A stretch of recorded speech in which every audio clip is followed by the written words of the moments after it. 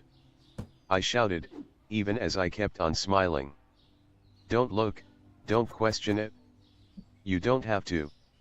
Because in the end, tears spilled freely down my cheeks as I wept with joy. We already know who it is, right? Usopp stared dubiously at me before an equally euphoric smile came across his face. He then threw his head back. The sea. And shouted. Jump into the sea, he cried out, sobbing joyously. Everyone jump, right Nudo? Robin.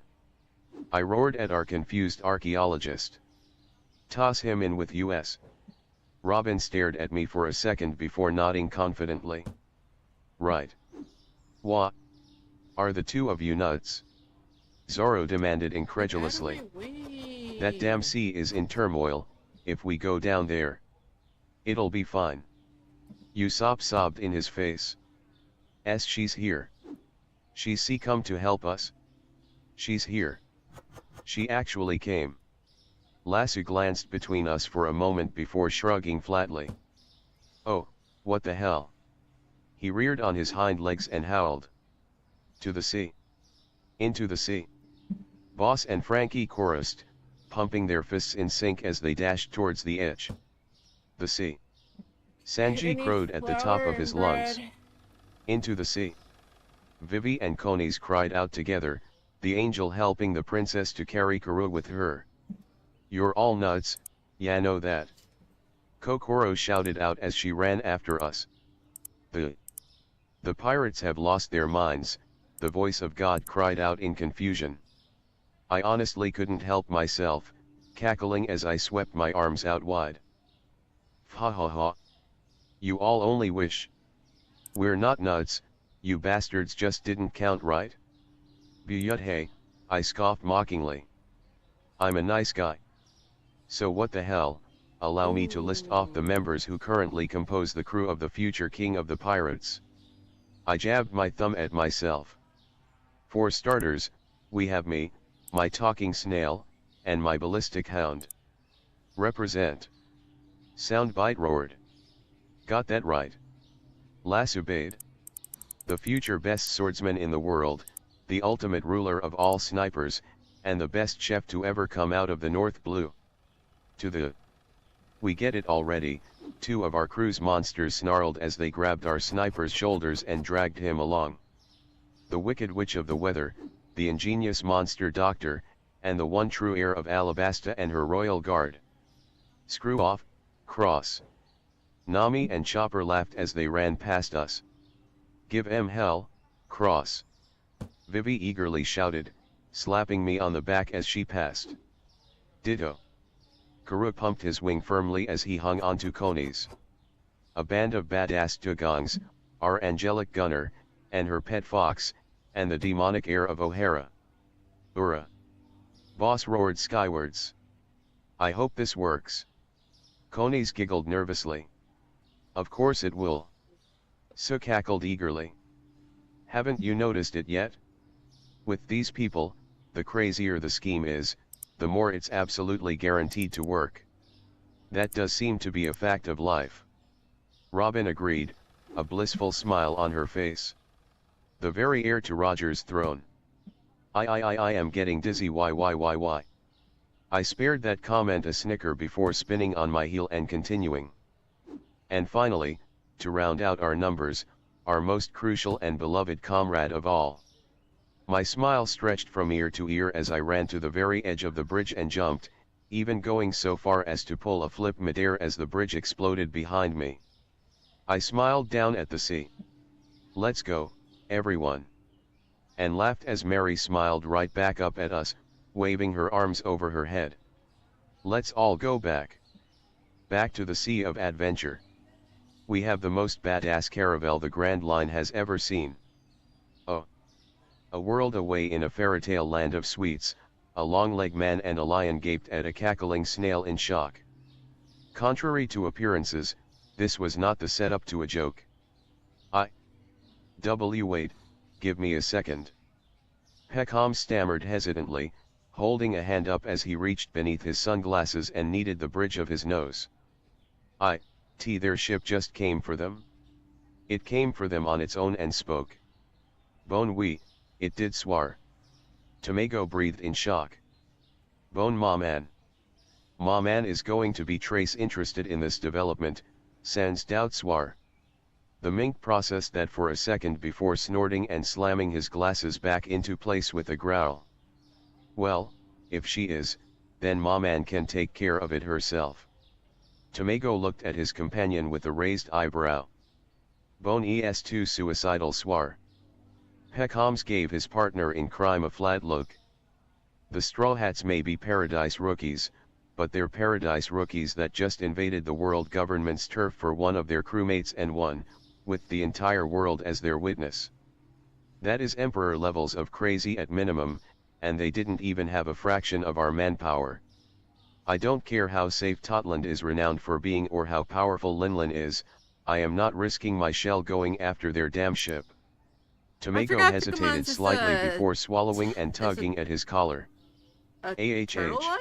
A lion turtle? Bon bien dit soir. Sounds better. Oh. Whoa. I cried, flailing desperately as I was tossed up. Juice, Thwump. and Ow. the green soda. And then crashed down onto the deck of the Mary. Nice toss. I groaned as I rubbed my head. Sue me, I was swimmin' drunk. Kokoro cackled from overboard. Anyways, gimme a bit, will you? These currents are hell, and I got a lot of people to find, even with the dugong helping out. Splash. Yaaik. Thwump. Ow. Make that one less. Skvu you, boss. I rolled my eyes with a scoff before glancing around. Ah, there you are.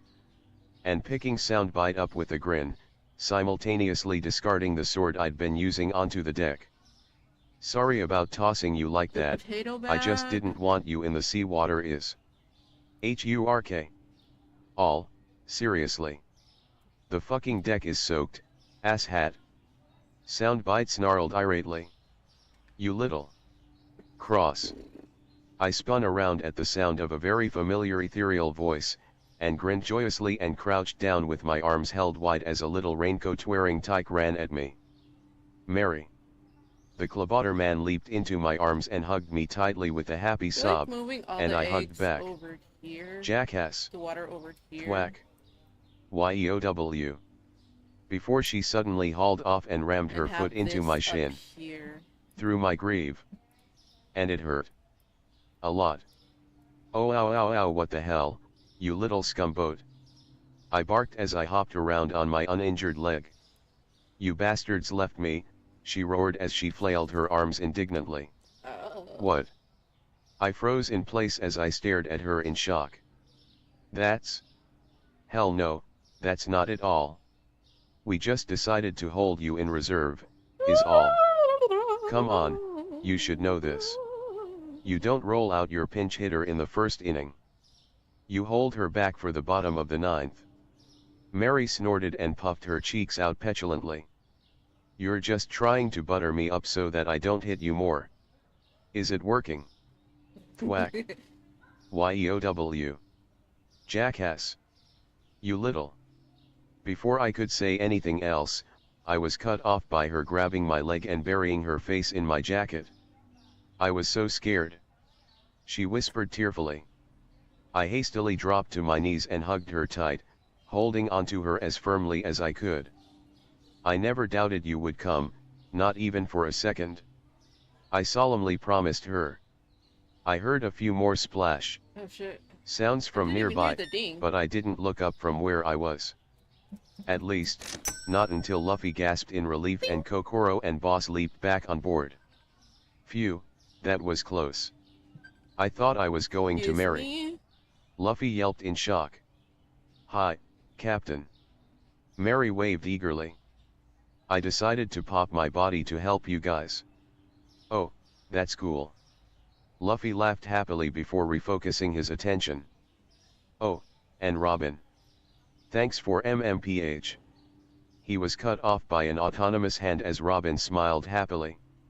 She then turned her attention back to everyone else. Everyone, she smiled gratefully. Thank. Robin. GWAH. Thwump. I blinked in shock as Nico Robin was summarily glomped by Tony Chopper, Nami, and Nefertari Vivi. Sanji tried to, of course, but he missed and crashed into the mast. That's new. I mused numbly. That hurt, jerk. Mary roared as she booted Sanji's ass. What? Robin blinked blearily as she looked at the trio on top of her. I was so scared that you were going to die before I could say sorry for how I've been treating you. Vivi sobbed regretfully. I thought I was going to be the last sane woman standing on this ship of crazies. Nami wept fearfully. Robbie Ian. Chopper blubbered, well, Chopper just straight up blubbered. Ah. I shook my head, trying to get my brain back on track. So. Vivi, does this mean you'll stop being such a bitch to her now?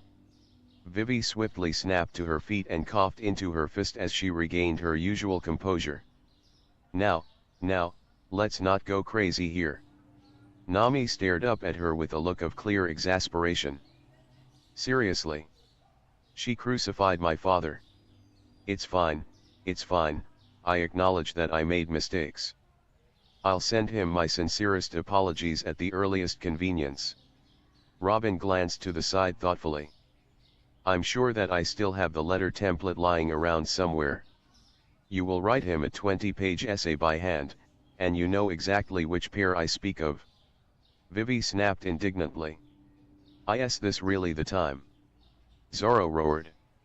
Heartless bastard. Chopper shouted back as he threw himself at the swordsman. Have you no respect? Usopp demanded as he lunged towards him, his Usopp pound at the ready. Die, moss head. Sanji declared as he loosed a flurry of kicks. The damn battleships are getting ready to blast us, you morons, he shouted back as he hastily blocked. Ah! I flinched and glanced around nervously at the many Marines scrambling around frantically on the battleships. Point. Reunite and celebrate later, GTFO now. Ugh. Luffy groaned, drawing everyone's attention. Visibly struggling, He held up his arm. Guys. I've done as much as I can. He grinned weakly. Can I trust you guys, to do the rest? I didn't even hesitate to match his grin tooth for tooth as I dashed up to him and slapped his hand. Ever and always, Captain. I then reached into my bag, and again grabbed the knob controlling the dead zone. Alright, how long do we have before they fire? Half a minute. They're fast. Well, then, guess we'll just have to up that time limit, won't we? I angled my head at my snail. Soundbite. I spun the knob clockwise once more before answering through a positively psychotic smile. Let's have us some good old-fashioned, down and dirty fun. Aye. Oh, those poor bastards, Mary breathed reverentially. I'm back! Not daring to wait a moment longer, I snapped Just my got an finger up update and for pointed a at a couple nearby days. battleship. Attention! I barked in a voice that wasn't mine. Gunnery deck #2. Soundbite picked up seamlessly. This is Vice Admiral Strawberry. The Straw Hats have pulled a trick. Several of their number have infiltrated. I swung my finger around to indicate another battleship. Vessel number 6. Prepare to fire upon the ship on my mark. Any who fail to comply will be summarily executed. My grin widened visibly as the line of cannons on the ship reoriented themselves. Fire. The very moment that the cannon Give me fire those began, monies, I pointed towards the please. ship behind the one I being need to fired get upon. rich, Attention all hands, this is so I Rear can Admiral expand my Winston. stove. the soldiers on board of Vessel number 1 have just mutinied, along with the soldiers on Vessel number 7. Fire on them on my mark. I gave the cannons a moment to reorient before. Fire. Ah, that barrage of thunder was music to my ears. Who next? Who next? I sang as I danced my finger around. Eeny meena miny you. And so it went as Soundbite and I proceeded to sow utter mayhem amidst the buster call. Oh, and we didn't just order them to fire on one another, that would have been too easy. We started unwitting mutinies. I repeat, the soldiers on decks 4 through 6 are compromised. Apprehend them at once so that they may be court-martialed. We undermined authority. You thought that voice was me? Fools. That was Jeremiah Cross and his snail. Henceforth, all orders must be preceded by the following passcode. We orchestrated acts of sabotage. I am telling you the truth, soldier, the ship is lost. Soak all the gunpowder through, make sure that these bastards can't use our vessel for anything but tinder. But most of all, throughout the next 3 interminable minutes, hurry the hell up. If we don't have that birthday cake ready to go in the next minute, Admiral Akainu is going to have all of our heads. And where are the goat hooves? We raised hell. Once all ships were nice in nice, chaotic disarray, their shots firing anywhere but at Mary, I allowed myself to hunch over and wheeze, panting as I got some breath back in my spent lungs. Woo, that was rough. I panted with a shit-eating grin. Finally midnight. But now, no, we do the coup de grace. I exchanged grins with Soundbite before I pulling exchanged grins with myself to Soundbite my before full pulling height and myself to my pointing full height and pointing skywards and shouting out. Our voices sounded in unison as 5 very specific voices that were not our own. Fire! And all at once, every last battleship of the Buster Call fired on one another. And the only reason they didn't all go up in splinters was that the fire was divided instead of concentrated. Sorry, guess you all listened to the wrong voices. Let's go. Soundbite, It's the and I pretty cackled in content, voice. myself even going so far as to pull my eyelid down and stick out my tongue. Better luck next time. And with that, I put my hand across my neck, and we just flat out cackled as the Buster Call imploded around us. I will now repeat myself. I am so very, very glad that I am on your side, Cross Kokoro muttered, looking honest to goodness scared. So am I, Granny, I chuckled, before turning towards the rest of my bemused crew and looking towards the second mate.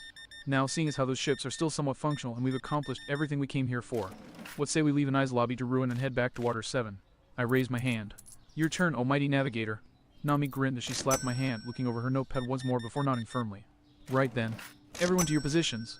Half sail on the main, full sail on the mizzen and bowsprit. And whoever's on the whipstaff course, she paused, eyeballing what little sky hadn't gone dark from the smoke. Put the sun off the starboard bow. And as soon as we finished scrambling around getting everything perfect and Nami was up to her usual exacting standards. So that wasn't easy, we were on our way. Now that the threat was mostly disarmed, our navigator chucked the notion of stability out the window in favor of speed. Nami directed us along those currents as though Mary were her personal bicycle. We weaved around the battleships, wallowing in the ever-changing currents, their shattered masts and shredded sails unable to properly maneuver them. And we caught the edges of the whirlpools at just the right moments and angles needed to give us bursts of speed. Musket fire and light swivel cannons barked out in attempts to hit us, but their height, the close range, and the sheer disparity between them and Nami's skills meant that they didn't even come close to hitting us. The But potatoes of course, are, that didn't like, mean that things were super easy by any popular. definition of the word. Hard to port. Nami barked as one of the battleships slewed into our path. I've got it. Boss grunted, lashing out with his rope dart. The weapon bit into the hull of a nearby battleship, swinging us around its prow, with just a bit too much force. Too fast, oh fast. Mary wailed fearfully as she whipped towards the hull of a battleship portside first. We're gonna crash. Not if I can stop, Nami snapped back before whipping her finger up. Cunnis. The angel groaned miserably as she brought her bazooka up to bear. Oh, this is gonna hurt. Nevertheless, she squared her stance, leveled the weapon at the warship, and pulled the trigger. Reject bazoom! The rest of the attack's name was cut off as the blast tossed Cunnis off her feet. Thankfully, it was enough to kill Mary's sideways momentum, which allowed us to continue on track. That was weird, the clabberman mumbled as she staggered around dizzily. Cunnis half whimpered, half groaned as she clutched her shoulder. All right, almost there, Nami muttered to herself as we sped down the water-filled alley. Not quite. Soundbite barked. We've got a bunch of cannons aimed at us and I can't stop them all. Nami's reaction was to cast a sidelong glare at the ships around us before heaving an exasperated sigh. Seech. Yeah, that figures. I guess I might as well take care of them, huh?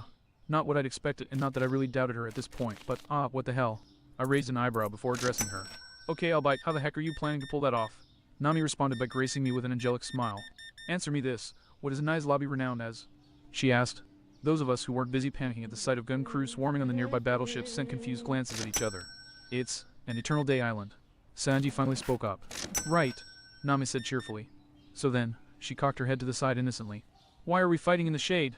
Fighting in the... I parroted, looking up before cutting myself off as I took in the sky. Whoa, holy shit. Suddenly, I was very glad my fear of lightning was almost completely gone. Because if it wasn't, seeing a horizon to horizon bank of crackling storm clouds blending in with the smoke probably would have sent me catatonic. And if that seems like a suspiciously specific approximation, that's because as it was, it still took almost all my strength to not pass out. When the hell did you set this up, witch? Zoro demanded. You didn't think all that staff spinning I was doing on the bridge was just to control my eyes and tempo, did you? Nami grinned cheerfully. Now, if you'll excuse me. She started to swing her staff about, causing her cloudy aura to snap about and darken. Today's forecast warns of an errant lightning god wandering in the vicinity of Anai's lobby. Signs of said god's approach include freak storms, inordinate pillars of lightning, and maximum carnage. Should you happen to be in the path of this deity, this navigator advises only one course of action. An evil grin played its way across Nami's face as she pointed her staff skyward. Pray. And with that, her eyes and cloud lashed out a single bolt of lightning and into the tempest above. While we were all gaping up at the heavens as the clouds steadily started to glow brighter and brighter, Nami smiled cheerily as she spun her climb attack at her side. Divine tempo. She then slammed the butt of her weapon into the deck with a resounding clack. Jupiter's fury.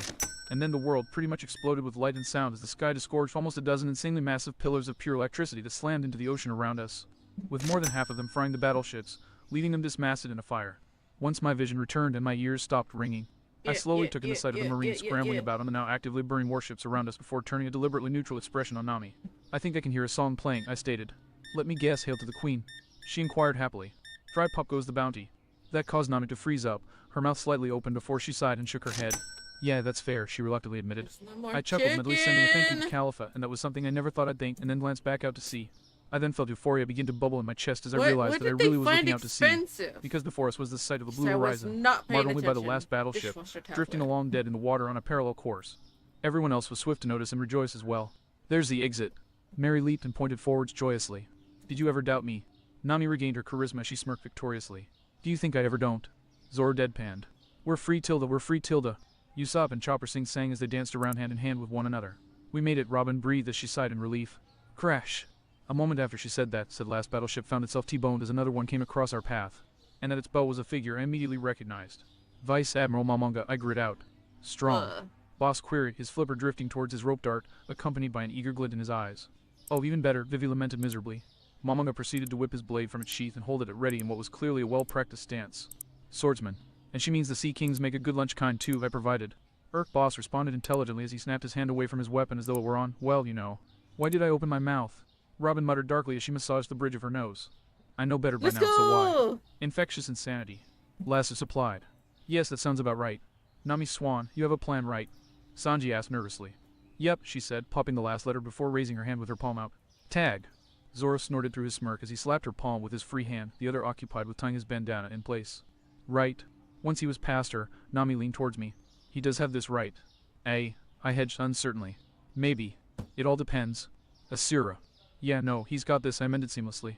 Needless to say, Zoro's illusory doubles appearing around him left everyone gaping in stunned amazement, even me. It was one thing to hear about it in practice, but actually seeing Zoro with 3 faces and 6 arms. That was something else. Wait, why did he enter the form before drawing any of his blades? As it was, he only had 3 hanging at his. My thought process ground to a halt as Zoro spread his legs and took a very specific stance. All 6 of his hands clutching the hilt of one very specific sword, and going by the way Momonga tensed on his ship. He had a good idea of what was coming too. One sword style, a trio of hellish voices chorused in sync. Asura. Hoo boy, I whispered numbly as I slowly brought out my vision dial. This is gonna be Imperial Lion's Anthem.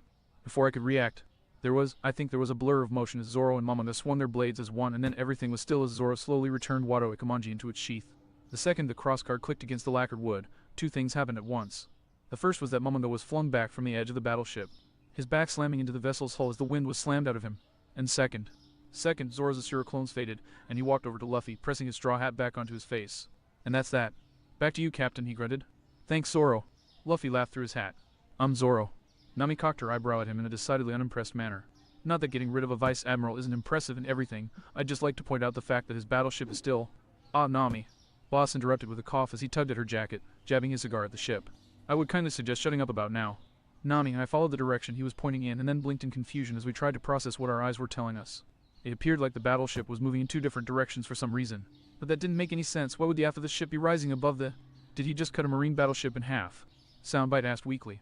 I chuckled in dull amazement as I confirmed that yes, the 2 halves of the Titanic vessel were sliding apart. However, as swiftly as I was stunned, I was just as swiftly snapped out of it as I noticed another result of the attack. Oh, sweet shit man, you even cut the sea in clouds. And not that far, admittedly, but... Mihawk cocked his eyebrow at the snail before glancing away with a scoff. 2 steps forward. I did. The novice swordsman's voice interrupted, the snail sporting an annoyed scowl. Sish damn. Why the hell do you sound disappointed? The navigator asked in a strained tone. Because if I'd done that move perfectly, then only the ship would have been split in half. And besides, the ship didn't split all the way through, it broke halfway and its own weight did the rest. Too much force, not enough control. CH, guess I still have one hell of a long way to go. You apologize to every beginner and weakling in the world right now. The straw hat sniper roared indignantly.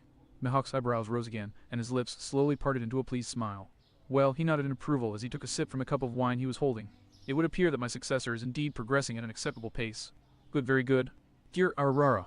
Looks like choosing the one who followed Red Hair's brat as your own was a good choice. A nearby giant chuckled animatedly before sighing fondly. Meanwhile, mine is still stuck in the thralls of his youth and rebelling with reckless abandon. Honestly, Whitebeard shook his head with an indulgent sigh. I love my sons dearly, but sometimes they need a good clock upside the head. Like Shanks himself, unfortunately, Mihawk scoffed with a slight leer. Indeed, it was the very reason that he was in his current situation. His former rival's rampage, undoubtedly to cause more trouble for the world government to support his protege, was troubling him by proxy. Especially given the fact that Shanks was one of 2 emperors on such a rampage. 3 would remove any possibility of Mihawk not getting involved, so he had sought out the Moby Dick in hopes of discouraging such actions. He'd succeeded, and as a bonus, found a new drinking companion in the process. Here, Aurora. Now that's an entirely different matter. Whitebeard cackled. Red Hair can grow as old or strong as he wants, but he'll always be a brat at heart. The world's greatest swordsman twitched before reaching for his wine bottle. Don't I know it? Oh.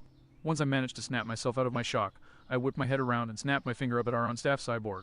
Frankie, get us the hell out of here now. Frankie hesitated at that, glancing around nervously. Wait, you mean? I can't. I ran out of... Here you go. Mary piped up as she pulled a trio of bottles out of... somewhere and shoved them in his arms. Frankie blinked at them in shock. Where the hell did you? Iceberg said that you'd run out, so he gave me these. Sage. Damn ice for brains. Frankie muttered acridly as he opened his gut fridge, swapped out the bottles, and then shuddered in disgust. Ah, gross, this is diet. Frankie. Gaw, all right. Frankie snapped as half the ship yelled at him, but halfway up the steps he paused and shot an uncertain look over his shoulder. But, if I do use it, it's the only way, Mary cut him off with a voice full of iron. Do it. Frankie turned his uncertain expression towards the Clabberman, but seeing her immovable expression, he nodded and dashed to the caravel's stern. All right, everyone hang on tight because I'm giving her all I've got. Max full of power. Everyone hang on to your everything. I called out as I leaped to the nearest line and wrapped it around my arm. Because we. 3rd time, baby. Mary laughed ecstatically as she jumped up and down on her own head. This is an East Blue record. Let's go. Luffy whooped at the top of his lungs. Ow, they hear. Sayonara suckers. Soundbite roared as loud as he could. Cooped event. And just like that, I felt a few Gs of wind slamming into me like reverse mountain and the knock-up stream all over again. We were flying again, we were free again. And just to discourage anyone from taking pokehots at us, special attack, Smoke Star, Usopp declared, letting the smoke bomb fly and complete the image of what we were leaving behind. What had been a deadly fleet in a government base not 1 hour ago was now matchsticks and razors. And at that moment, I let all the tension leave me as I threw back my head, flung my fist in the air, wee wooin', and shouted our victory to the ends of the earth. Oh, Sengoku drew in a deep breath through his nose as he kept his eyes firmly closed, slowly counting down from 1,000 by multiples of 7 in a bid to remain calm. Let me see if I have this straight, he stated slowly and clearly. We have lost Anai's lobby. We have lost CP9. We have lost a dozen battleships. We have lost thousands of soldiers. We are still trying to locate where Kizaru landed, and we have months' worth of repair work to perform on the gates of justice. And meanwhile, the Straw Hat Pirates and their 60 allies all left the island alive. That sounds about right, yeah, Admiral Aokiji drawled coolly. And you're advocating, Sengoku slowly cracked his eyes open, that we let them go. Aokiji considered that for a moment before nodding in agreement. Pretty much, yeah. Sengoku slowly slid his eyes shut and slowed his breathing anew before slowly reopening them several dozen feet higher, and with a lot more light. If your reasoning isn't the best I have heard since I joined the Navy, I will trade you to Big Mom to act as her refrigerator until the end of your days in exchange for whatever islands I can get. To his credit, Aokiji only swallowed minutely under the force of Sengoku's divine glare. Simple, he drawled in an only just calm voice. The world's already in turmoil, and it's going to get worse as the Straw Hat's latest broadcast sinks in. And that's on top of the casualties we suffered today. The last thing we need is to storm a nominally allied nation to get at the Straw Hats. And that's if they still decide to stay allied with us after the first entry from that black book, an older woman's voice cut in from nearby. Tsuru, Sengoku growled in a barely civil tone. Vice Admiral Tsuru, Aokiji nodded politely to the snail. Sengoku Kyuzen, if Iceberg hasn't cancelled all contracts between us by now, he will if we pull a stunt as harebrained as a full-scale military invasion. And if we do that anyway, the best-case scenario would be that Cross and the rest of the Straw Hats die as martyrs, removing any doubt in his words. Tearing an island apart to kill the Straw Hats, and giving no concern to the nation therein. It would be the final nail in the Navy's coffin, and the government's. Dragon would sink his fangs into the opportunity with gusto. And he wouldn't be the only one. This was a complete and utter defeat, Sengoku. The best we can do now is cut our losses and prepare our next move. The fleet admiral of the Marines stared at the snail silently for a moment before slowly closing his eyes and drawing in a deep breath. Then he released the breath and opened his tired eyes as he stared down at the deck of his ship. Is Spandam still alive? He asked softly. A slight glint appeared in Aokiji's eye as he perked up a bit. Yes, Vice Admiral Doberman has him on board his ship. He's in bad shape clearly, but alive. Oh, shouldn't I be passing out by now? Oh god, the pain. Oh. Sengoku allowed a smirk to come over his face. Good. We'll start cutting our losses by publishing every detail of what happens to him. Not even Cross will be able to call it anything but justice. Sengoku, I do believe that is easily the best idea you've had all day, Tsuru replied. Oh. A grunt on the other end signified the conversation to be over, and Tsuru hung up the snail with a heavy sigh. So Garp grunted as he munched on a rice cracker. When do you think you're gonna forgive him? The elderly Vice Admiral shook her head regretfully. Not for a while, I'm afraid. We've had our differences before, but, well, haven't you noticed he's not the same man we trained with? That we graduated with? Yeah, no shit, before he didn't hit even half as hard, Garp grumbled as he rubbed his chin before shrugging indifferently. But what the hell did you expect, eh? Heavy is the head that wears the damn, he started snapping his finger helplessly. What was it? Top hat, I think.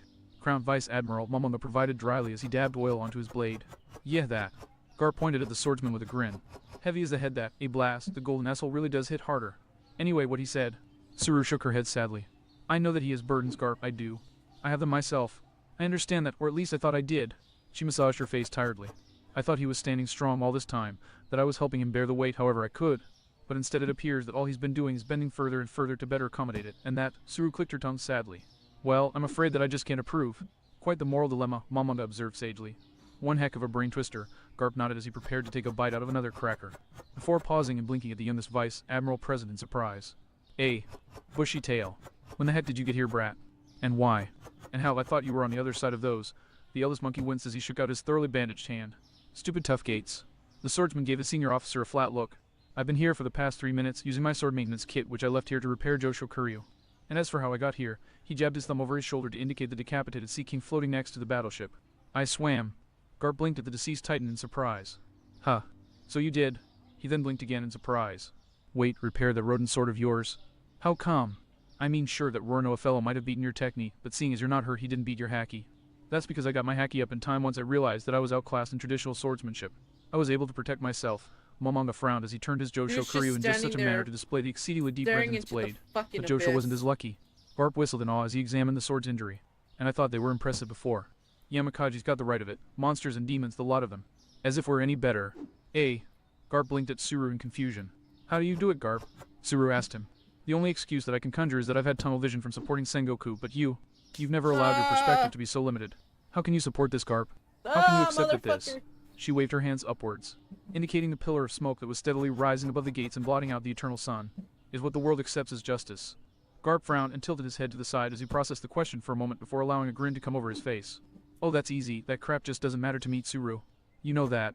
Absolute justice, lazy justice, moral justice, whatever, it's all bunk and opinions and stuff. Me. I'll just do what's right and keep following the same thing I always have, my gut. Tsuru's expression softened slightly. I see. And, what does your gut say now? Garp stood silent for a few seconds as he contemplated the question, and then both Momonga and Tsuru felt chills shoot down their spines as Garp adopted a smile that they had never known to not mean trouble. It's saying that I should take a few days off to pay my cute little grandson a visit. Oh. Meanwhile, the SBS hadn't stopped broadcasting yet, but with the war over and the victors clear as crystal, the world was already trembling from the shock of what the Straw Hats had done. And no less awe-inspiring, the Straw Hats were still laughing in triumph about their victory over the world government. Ha ha ha ha. I'm starting to understand how you feel when your adrenaline spikes, Cross. In retrospect, that was awesome. Usopp cackled. Yes, talk about an amazing first adventure. Kanas gushed. I nearly died 3 or 4 times over, but it was still amazing. Okay now, those parts were less awesome. Yeah, that's true, but this conclusion. To have reclaimed one's comrades in the face of impossible odds, conquering our adversaries without a single casualty on our side. This is truly a ma. Blam.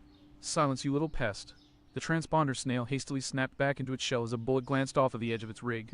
The rest of the civilians in the store, who had remained on their knees, mostly enjoying the broadcast in peace, all flinched fearfully in response to the sudden gunshot. Meanwhile, the world noble who had fired upon the snail snarled and snorted murderously as he handed the empty pistol off to one of his aides and received a loaded one in return.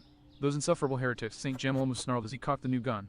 Daring to defy the divine order of the world, daring to fill my ears with their odious voices, it's bad enough that my servants are so incompetent. He emphasized the word by pistol whipping the aide standing next to him, the suit-wearing man taking the blow with a wince but little else. That I have to bother myself by leaving Mariotte to get some more suitable rags for my slaves. He turned his glare back at the snail shivering on the other side of the room.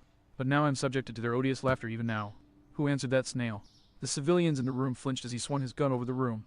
I demand that you stand up and atone for your sins this instant. Slowly, one of the clerks in the store stood up, only just managing to keep her tears under control. I'm sorry, and my lord. We were listening to the SBS before you entered our humble S to hovel. Humble hovel, and because we must kneel in your glorious presence, we couldn't silence it until... You dare, Gemelmu cut her off. To blame me for your crimes. And no, my lord, I swear I. The woman sobbed fearfully as she shook her head. Oh, just shut up and die, would you? The world noble spat. With that, he pulled the trigger, the hammer swung forward. Clink! And was stopped cold by an armored finger getting in the way before it could ignite the gunpowder. What the... The noble stared at the finger in confusion before trailing it back to one of his guards. What the hell do you think you're doing, mongrel?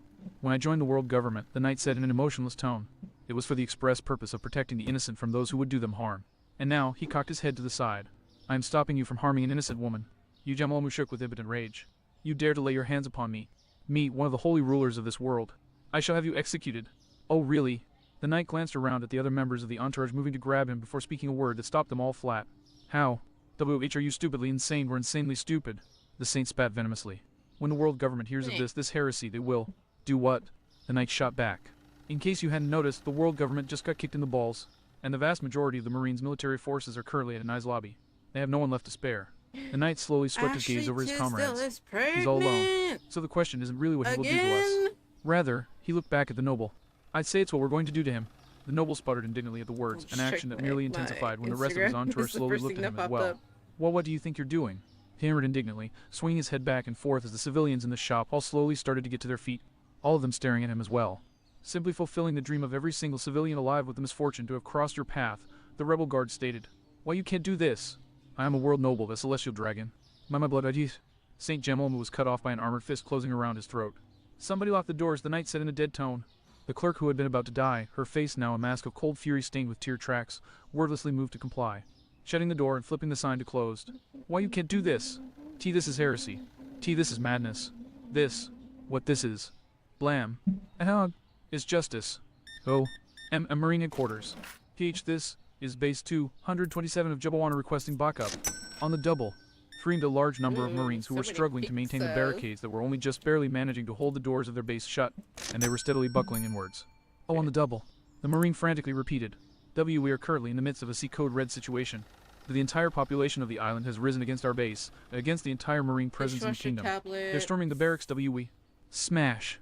The soldier winced fearfully as glass and flames showered down from on high on account of a scarily accurate Molotov. We can't stop them. And even worse, he glanced out through a gap in the barricade, taking in a prominent number of similarly uniformed people supporting an impromptu battering ram.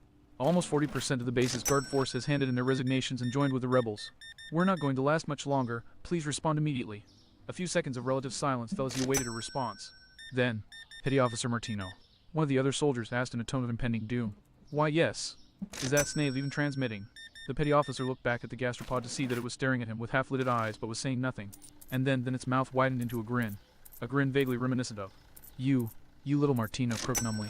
The snail responded by mouthing two very specific words. Before the Marine could respond, the air was split by the sound of snapping wood and a victorious roar. Shit. Oh. Repeat, Marine Code 28001-117. Attention Marine Headquarters. This is Master Chief Petty Officer Pearl calling in with a situational report of the aftermath of the Marine swallowed heavily as he tried to keep his nerves under control. This feat was easier said than done, seeing as he was hiding out on top of a cliff with a snail and watching an entire city burn below him. Of the events that occurred on an ICE lobby just 10 minutes ago, suffice to say that matters are dire. The Marine drew in a shuddering breath.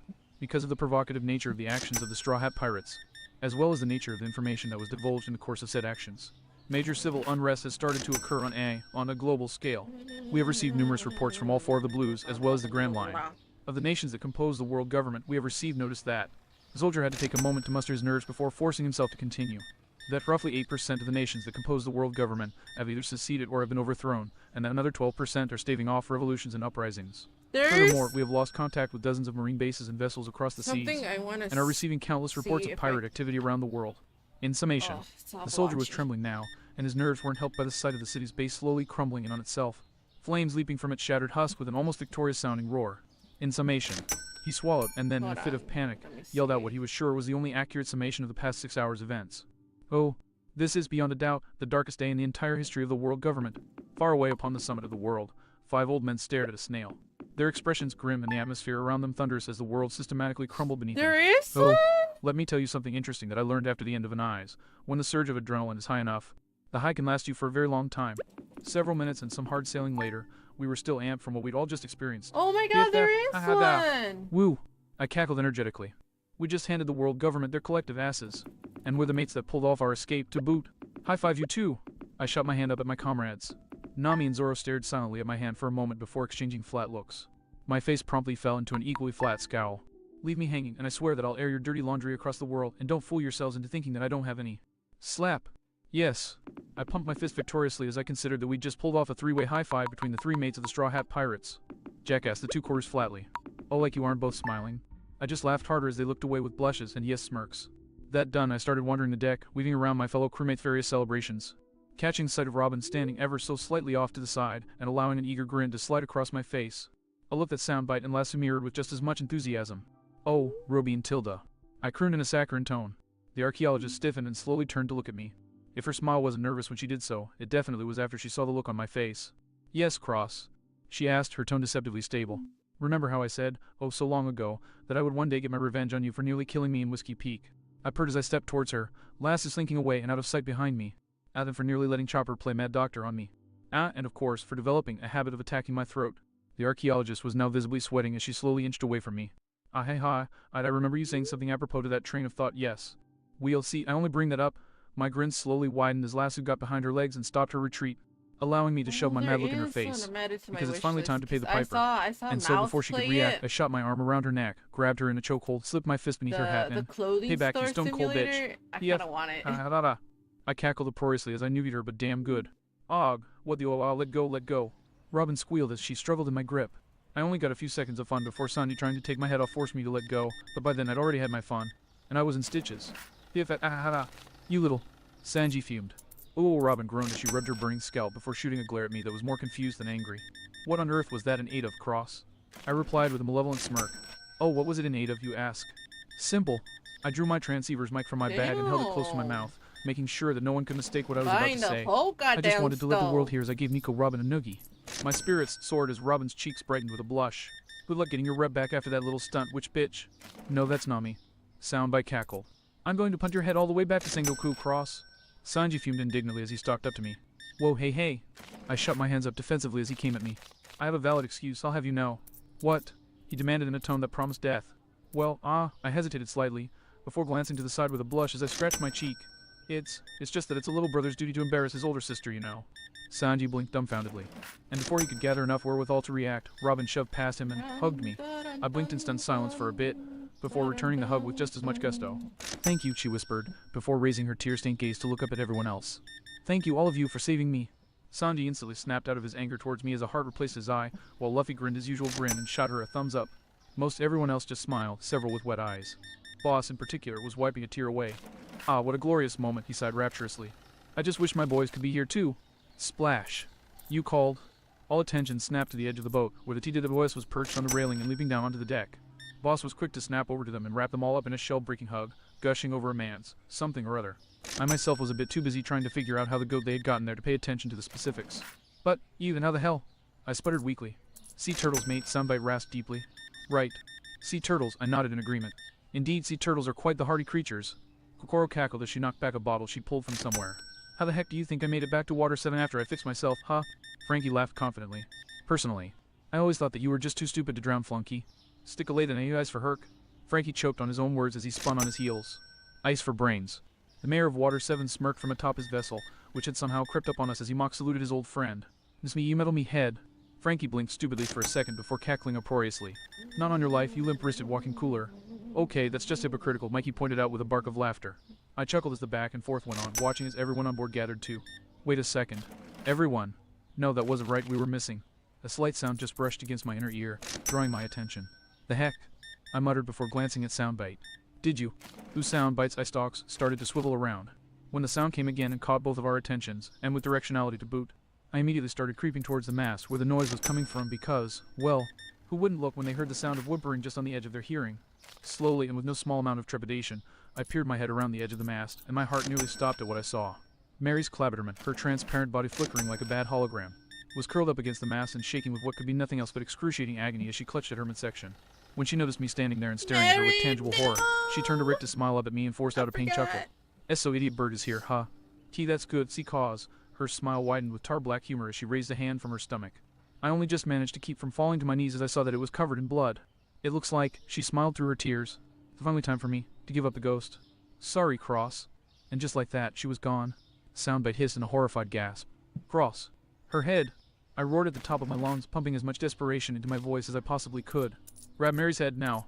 It was a testament to just how much everyone trusted me that no one questioned me with Luffy, Vivi Boss, and Frankie shooting their limbs and weapons at Mary's head and grabbing on for dear life the instant I screamed.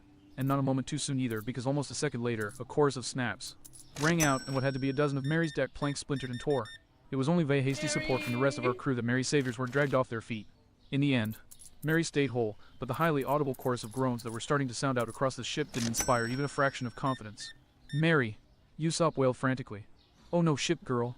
Jimmy gasped in horror. Oh no, oh no! Gon parroted, looking just as horrified. What happened? Nami demanded incredulously. I said she was doing fine the whole way through an eyes. She was faking, Frankie groaned as he tried to maintain his stable stance. Damn, should have seen this coming. It's no big surprise that Iceberg was able to put her into good enough shape to make it to another island. But not even Tom himself could have made her seaworthy for more than half a day with this much damage. Iceberg shook his head with a heavy sigh. I warned her, but she insisted, and I only thought it just to satisfy her final wishes. I'm sorry, Straw Hats, but it's time for you to say your goodbyes. I've already. Wait. Everyone turned to look at the person who'd shouted. Turned to look at me. Iceberg, please, I pleaded as I spread my arms desperately. Why, you've got Galileo with you, right? Then please fix her up. Just one more time. Make her look at her absolute best just one more time. Iceberg gave me a sad look. Are you gonna come Cross, in? I've already done all I can. There's nothing more. Let her fight, damn it. I cut him off as I shouted furiously. See, Cross, Usopp said hesitantly. I huffed as I got some air back in my lungs before continuing. All this time we've been saying that we've won our fight, that we've beaten the world, I said before, shaking my head with a scowl. But that's a lie. We're not done fighting. We still have one last comrade who needs our help. Coffee, Mary. cake, and My a fist clenched at my tablet. sides as I stared downwards. Mary gave her everything to try and help us, to save our lives. And she's still fighting, even now, still fighting to stay alive. I sucked in a deep gasp before shouting again. And I can give her the chance she needs to win. That caught everyone off guard. Wait, what? Kokoro hacked in shock as she coughed up a mouthful of her drink. Are you serious? Usopp demanded. Really, Cross? Luffy grinned happily.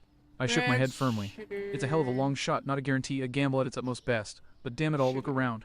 Passed my arm out at my crewmates. We've been hitting on all sixes all day. What's one more all or nothing throw? One last shot, one last chance.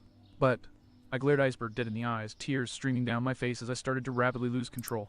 For Mary to keep fighting, for her to have that shot she needs to be in one piece.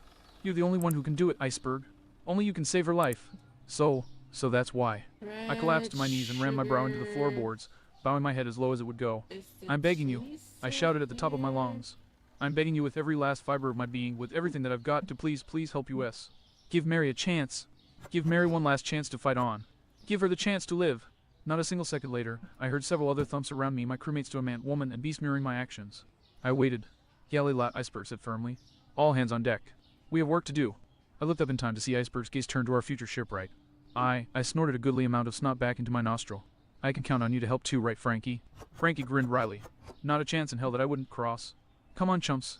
The cyborg slammed into his trademark pose eagerly. Let me show you how a real shipwright gets business done. And with that, the best and brightest of Water 7 sprang to work. Oh, it was touch and go for a while there. But 5 minutes later, the rest of the crew and I were standing in a longboat floating a few feet in front of Mary. We had spared enough time on board Iceberg's ship to drop off our weapons, naturally excluding Lasso and equally naturally excluding Zora's swords. And Kokoro and her family had stayed there while we got back to a closer level with Mary. Credit where it was due, Galileo weren't called the best for shits and giggles. Seriously, repairing a ship that thoroughly in the middle of the freaking ocean. And watching Iceberg work alongside Frankie at that. It was just damn. Just damn. But anyways, in no time at all the deed was done and Mary was floating before us in one piece, though the sheer number of planks over her hull, however immaculately arranged, belied just how desperate the situation was. She's in as good a position as we can manage, Iceberg informed us solemnly from his boat as he wiped the pitch from his hands. But it won't last, every wave that hits is tearing her apart at the nails. As it is, I'll be surprised if she lasts the hour. Mary Usopp and Chopper sobbed for our crippled companion. Normally I'd say something witty about now, Frankie grunted as he pulled himself into the boat. But honestly, Iceberg's being nice. You've got half that, Max. Whatever you've got planned, Cross, it better be damn good. I grit my teeth as I crack my neck side to side in preparation. Then I guess it's appropriate that what I'm about to pull is what can only be described as our last resort. Cross, are you seriously going to? Boss cut himself off with a glance at the bag at my side, then started again. Are you seriously going to accept? Boss demanded. I turned to him with a dry look. Up until now, I may have thought that it wasn't worth it, but faced with the reality that it's either that or watching her die. Would you consider it worth it? Horunu stared at me, but I shook my head. But, don't worry, because that's not what I'm talking about. I've got one more trick up my sleeve before I resign myself to. I shuddered heavily. That. If it doesn't work, then I'll do it, but I allowed a slight smile to cross my face. Considering what it is. Did I miss something? Robin asked. Boss shook his head with a shrug. Beats me. He said. Something about having a way to save Mary in the tower, but he got attacked by a pigeon before he could say more. It's a fine day in the Grand Line when I can hear a sentence like that and not question how much it makes sense. Frankie shook his head. I was silent for a moment before turning to face everyone. Riddle me this, everyone. How many members were there in CP9? I hastily cut off anyone's incredulous protests with a raised hand. My nerves are running a mile an hour and talking is the only way I keep calm. Humor me.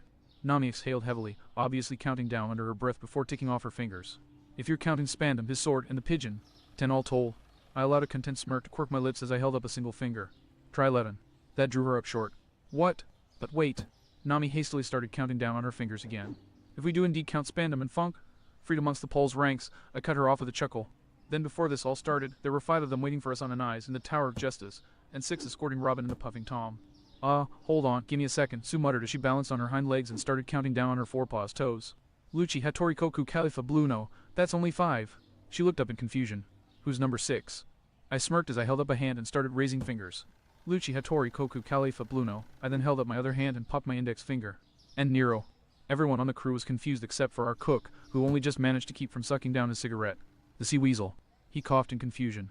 But he was a weakling. He didn't even know all of the 6 powers. He was nowhere near even Bluno, and that bull was one of the weakest. He was rushed through, yet I chuckled in agreement. But he was a member of Cypher Pol now. 9. And that's important, because of the last assignment that Jibra and Kimadori pulled off a week ago. I spread my arms as I explained. It was known as Operation Famine, the destruction of an ocean-spanning smuggling ring. The agents proper took out the big fishes controlling the thing, while the normal soldiers confiscated the goods. How is any of this relevant, Cross? Zoro demanded impatiently. It's relevant, I all but giggled hysterically as I dug out the small chest I'd been carrying the whole time from my bag and held it in my palm. Because to save Mary, we need to beat the world. To beat the situation, we need to reject the laws of physics. We need to break reality itself. And the only way we can do that, I flipped open the chest slatch, is to make use of just what the ring specialized at dealing in. And with that, I cracked the lid of the miniature chest open, and everyone gasped and reeled in nothing short of utter shock as I displayed the sole content of the padded interior, each colored ink and emblazoned with a twisted and glossy stem and swirl pattern that streamed along it. Even now, my second time looking at it, I couldn't help but try and trace the design with my eyes, but it was useless. Every time I tried, my eyes just lit off it, and the pattern seemed to shift and roil before me. Devil Fruits, what a truly appropriate appellation. That's a Frankie breathed. Yep, I nodded with a somewhat mad grin. The ring was smuggling them and selling them to the highest bidder, and when CP9 busted them, Spandam kept 3 of them for his unpowered oversea operatives. I giggled under my breath as I held up a pair of fingers. Kaku and Khalifa got the Ox fruit model, Giraffe and the Bubble fruit respectively, but Nero. Nero never made it, so this was leftover, hidden away until Spandam could think of another use for it. I tapped the chest lid a bit frantically. This is how we're going to save Mary right here. While a few of our number, such as Luffy, Chopper, and Mikey, were still stuck in awestruck mode. More than half of our crew couldn't help but exchange uneasy glances. Cross, what exactly are you planning? Robin finally brought herself to ask. I responded by glancing over my shoulder at Mary. The entire reason things have escalated this far is that as a ship, Mary can't heal her wounds. Every little injury she gets is permanent. But what if she could heal them? What if she could live, breathe, and heal like any other biological entity on the seas? I slowly turned my maddened grin on Lasso, all while still technically an object. Lass's jaw led everyone else's in dropping. You crazy son of a bitch. No, that would be you. I giggled hysterically. Cross, do you even hear what you're suggesting? Vivi demanded. The odds of this working are at their most basic 1 in 3. I snapped back. Paramecia, Loda, and Zoan. If it's a Zoan type, then irrelevant of what it is, she can heal, she can live. But, she started again. But nothing. I cut her off heatedly. Damn it, don't you get it yet? This is our last shot. I cut myself off with a ragged gasp, my emotion slipping past my frustration, forcing me to slow down as I tried to stay under control. I realized that it's a long shot, damn it. That the odds are stupidly against us. But, tears fell from my cheeks to the deck of the boat, and it took all I had to keep from utterly breaking down. But, I whispered through my tears. But I promised her, damn it. I promised her that I would find a way for her to stay with us. That I would save her. And, I snapped my watery gaze up at Vivi. I realized that it was a stupid promise, I do be, but the fact is that I made it. And if I can't keep a promise I made, if I don't fight tooth and nail to keep a promise I made to a friend, I bowed my head miserably. Then I don't deserve to call myself a straw hat. Everyone digested that for a few seconds. Then Luffy spoke up. How do we feed her, Cross? I took a second to get my nerves back under control before opening my mouth to respond, and for once in my time here on the Grand Line, nothing came out. I was at a loss for words. But before any of that could really hit me, if I eat that, my thoughts were slammed to a dead halt by a voice whispering behind me, prompting me to spin around in shock. Mary was right there, her midsection bloodied and her form flickering and barely even visible, but she was there. If I eat that fruit, she whispered, her voice little more than a breeze. Then Ike, and stay with you all. I hesitated slightly, the sheer gravity of the moment finally giving me some measure of trepidation. And maybe, but Mary, you have to know it's beyond risky and... Before I could say anything further, Mary's hand shot out, snatched the fruit, and stuffed it in her mouth, bulging her cheeks out as she chewed. I blinked stupidly as I tried to process what the fuck had just happened. Wah! Soon enough Mary swallowed the mouthful and started speaking frantically. I am so sorry about that, Cross. I know that it was stupid and risky and all that, but I just... She suddenly cut herself off. What little of her complexion was visible turning a furious ashen color. Mary. I leaned inwardly. Mary, what's wrong? Please, Mary, talk to. Sweet mother of all leaky-keeled marine rowboats, that thing tasted like seeking dick balls. Mary suddenly howled skywards as she stuck her tongue out. I blinked in shock. Crude but accurate, I would say. Robin shuddered with a grimace. Ditto, Luffy, Chopper, Sambite, and Lasso all concurred. The rumor about Clabberdom's cursing like sailors is true. God bless this day, Iceberg breathed upwards. Once I finally got my wits about me, I fell back on my one true failsafe. And, you know what that would taste like how exactly. That is to say, Snark. Oh, screw. Herc. Before any of us could react, Mary suddenly doubled over and staggered backward, swaying drunkenly on her feet. Mary. What's wrong? Usopp asked frantically. Mary shook her head blearily. Guys. I don't feel so. And with that, she keeled over the side of the longboat, at the same time that her bigger half suddenly vanished, causing all of the seawater around where it had been to rush to fill in the void that was suddenly left gaping in the water. The sudden movement caught us all off guard and even threw a few of us off our feet, but through all the confusion, one thing stuck out to me. A small patch of darkness in the water, that was growing smaller every moment. Mary! I roared, sparing just enough time to toss my jacket and partner at Luffy before diving into the water and swimming harder than I'd ever swam before. It burned my scars like hell, sweet hell did it burn. And my lack of goggles meant that I couldn't see worth shit either, but I was somehow able to catch up to the form below me and grab an appendage before they sank too deep. I then pulled them to me in reverse course, or tried to at least. Surprise, Hammers wasn't a 2-bit nickname. Rather, it was exactly what they weighed like underwater. For a second I struggled in vain to carry my load's weight, but before I could start to panic, I suddenly found a hand right there in front of my face.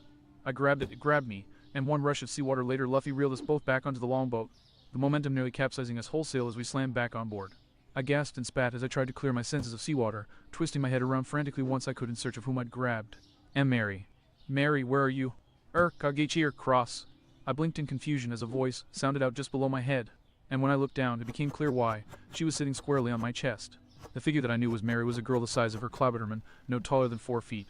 Her skin was peach-colored. Her hair was a soft mane of white with a couple of curly brown tufts circling above her ears, reminiscent of ram horns. And I sent a silent message of gratitude to Oda for his grace where devil fruits and clothing were concerned. She was wearing an orange raincoat, gray leggings, and had a metal choker latched around her neck and matching anklets around her. Well, you know. Mary, you're human. Usopp breathed in awe. But how? Chopper squawked in shock. I ate the human fruit. The same way that Chaka and Lasso have the same fruits, and that Sangoku is a Buddha, human Vivi whispered. Same fruit, different models. Going by her size, I think that Mary just ate the human fruit model. Child. As that bit of reasoning finished, I took the chance to sit up, and Mary scrambled off of me as I pinned her with a look. Mary, as good as the results here are, can I just point out that you ate a devil fruit while you were standing on the ocean? I rushed my words forward as tears started to appear in her eyes, because I just had to get this point made. I don't think there's a better epitome of reckless in this world, and that's me speaking. What the hell were you thinking? Did you even consider for a second the danger you were in? That you could have.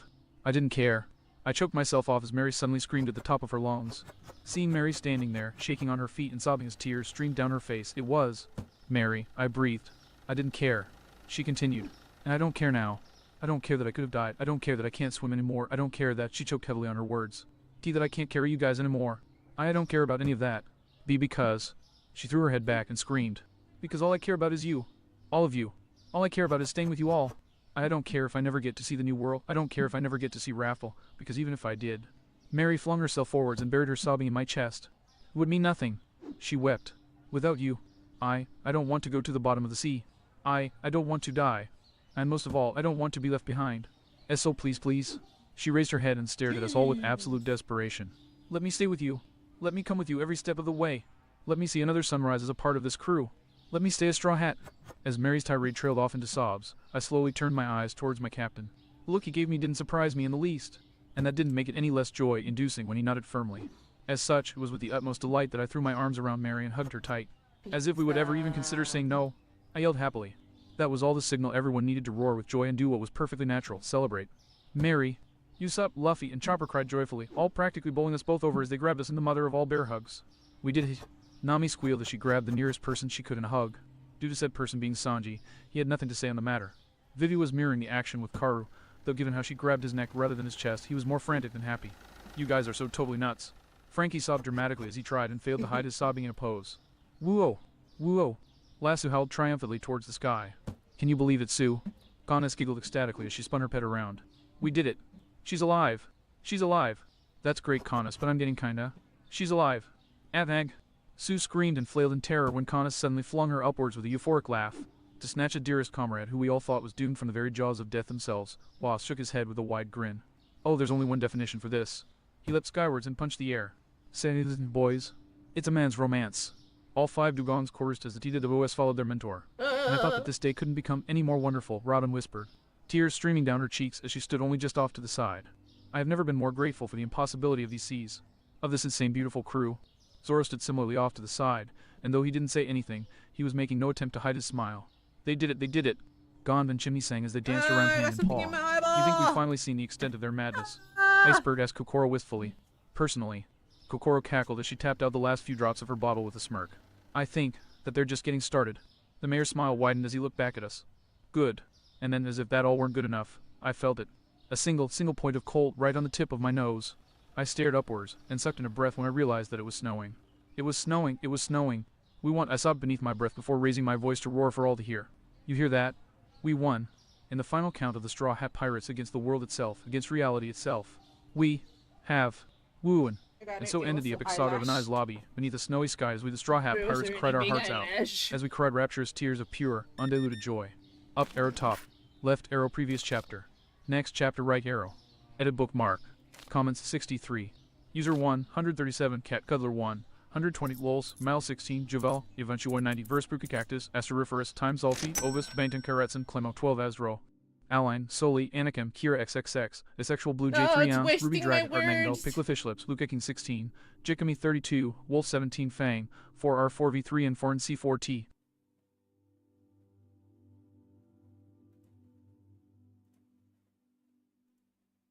This bites. Zamiak. Chapter 46, Chapter 43, Debts to be repaid. Cross comes clean. Mostly. Cross brainin'. We finally did it. We've reached the top 10. This is the final stretch of our climb to the top. And while surpassing the titans that have established themselves as the top 10 will be the hardest part, we've made it this far. And we're not stopping anytime soon. Hornet N, apropos of nothing, I'm quite pleased I got to properly use the sentences, but first, we need a reaction to her telling physics to bite the pillow. And so first off, we need to unorphan that punchline. While we were writing this, cross brainin'. Aside from that, our sincerest apologies, loyal fans, but we'll be having to split our planned novel-length chapter in half. Because we were already hitting 50,000 words at the halfway mark. That, and the cruel beyond all cruelty cliffhanger waiting at the end of this chapter was just too good to pass up. Zamiakin, you know what they say, the bigger they come. It was 2 days after the incident, and my mind was still reeling from everything that had happened in that time. First, of course, was the memory of the literally divine-sent miracle, which was still enough to make me start laughing from unadulterated joy whenever I thought about it. Right up until things got scary on account of Mary straight up collapsing in my Why'd you arms, give barely me even two? conscious. Yeah, I see, while becoming a human You shipment that fucking Mary could now heal from her weirdo. life-threatening injuries. The fact remained that she actually had life-threatening injuries. The waist-set injuries translated from carpentry to biology, in the form of her all but being torn in half at the waist beneath her raincoat, along with over a dozen other gaping wounds plaguing her tiny frame. It had been the very definition of touch and go, with all of us scrambling to get Mary on board Iceberg's ship and into the vessel's medical bay without aggravating her injuries too badly, followed up by Chopper bodily flinging all of us sans Frankie from the room. The time after that was beyond tense, with all of us waiting outside the room with bated breath for some sign, any sign of Mary's current condition. And once that time was up, when Chopper and Frankie emerged, weary and bloodstained, we had our answer. Mary was, without a doubt, going to live. She'd have a gaping gash of a scar across her back for the rest of her days, and she couldn't take off the metal anklets and choker she was sporting without something falling apart. But she would live. And thanks to Frankie's expertise and a number of just-in-case blueprints of his, even in spite of one of her vertebrae being messily fractured, after a few days of rest, physical therapy and crutches, she'd even be able to walk. Still, happy as the news was, it wasn't all rainbows and sunshine.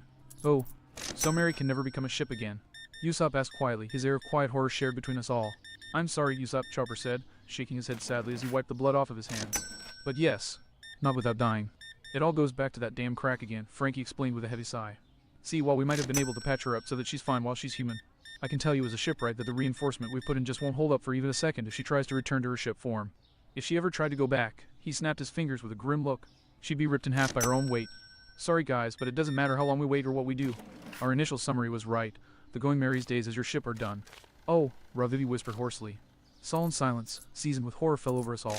It lasted for half a minute. That's fine. Before our captain's serious mode voice broke it. Luffy. Nami started indignantly. What? The rubber man blinked at her in honest confusion. You guys all heard her right. Mary said that her dream is to sail the seas with us, and our goal coming to Water 7 was to make it so that that could happen. Who cares if she can't become a ship anymore? She's still alive and with us, and she can still live her dream. He tilted his head to the side. Isn't that good enough? Yet another silence fell on the room, only this time it was more dumbstruck than anything. From Dumbass to Savant in the blink of an eye, Sue deadpanned before glancing at Chopper. Hey, you managed to make yourself freakishly smart. Any chance you can replicate the miracle in this rubber brain? It is a possibility, and an intriguing one at that. I'll start researching Rig. Chopper's musings were cut off as he fell face first onto the floor, his muscle point-sized snore shaking the air around us. We took a moment to glance uncomfortably at one another before Connus slowly raised a finger.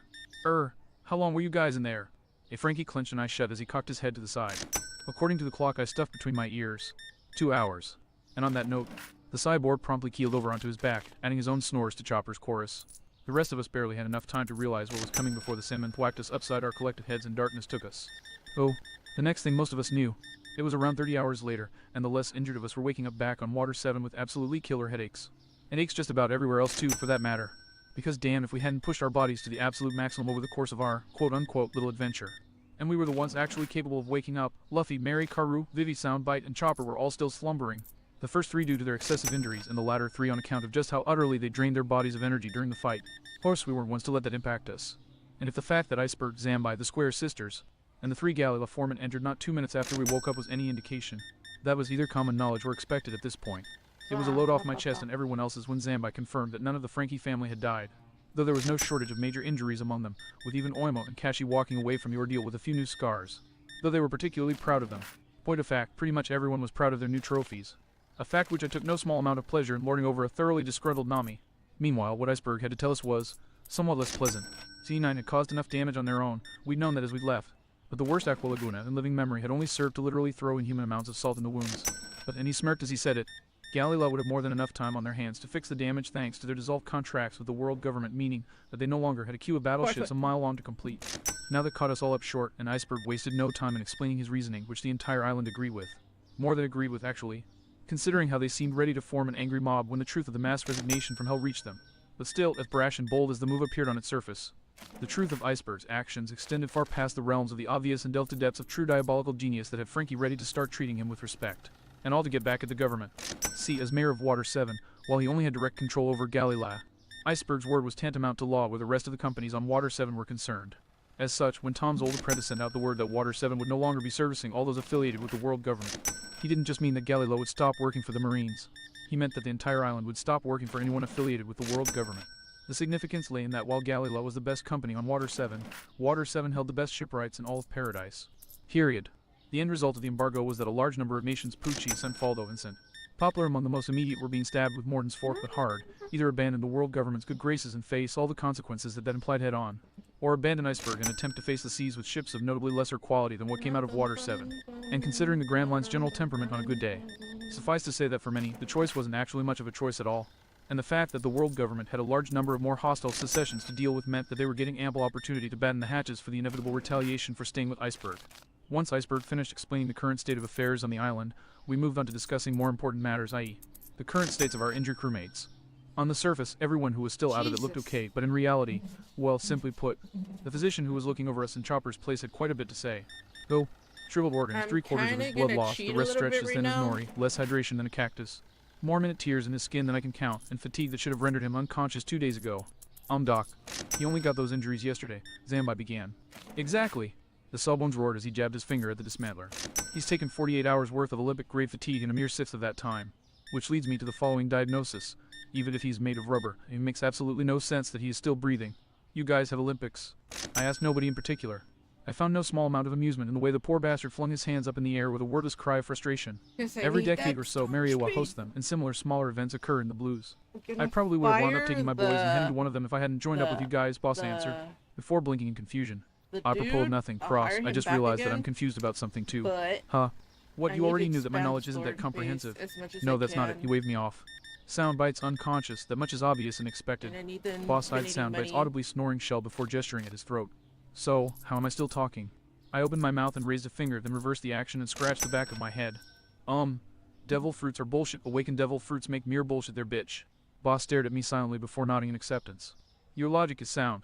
Before I could say anything else, my attention was caught by a sound not unlike whistling steam starting to fill the room.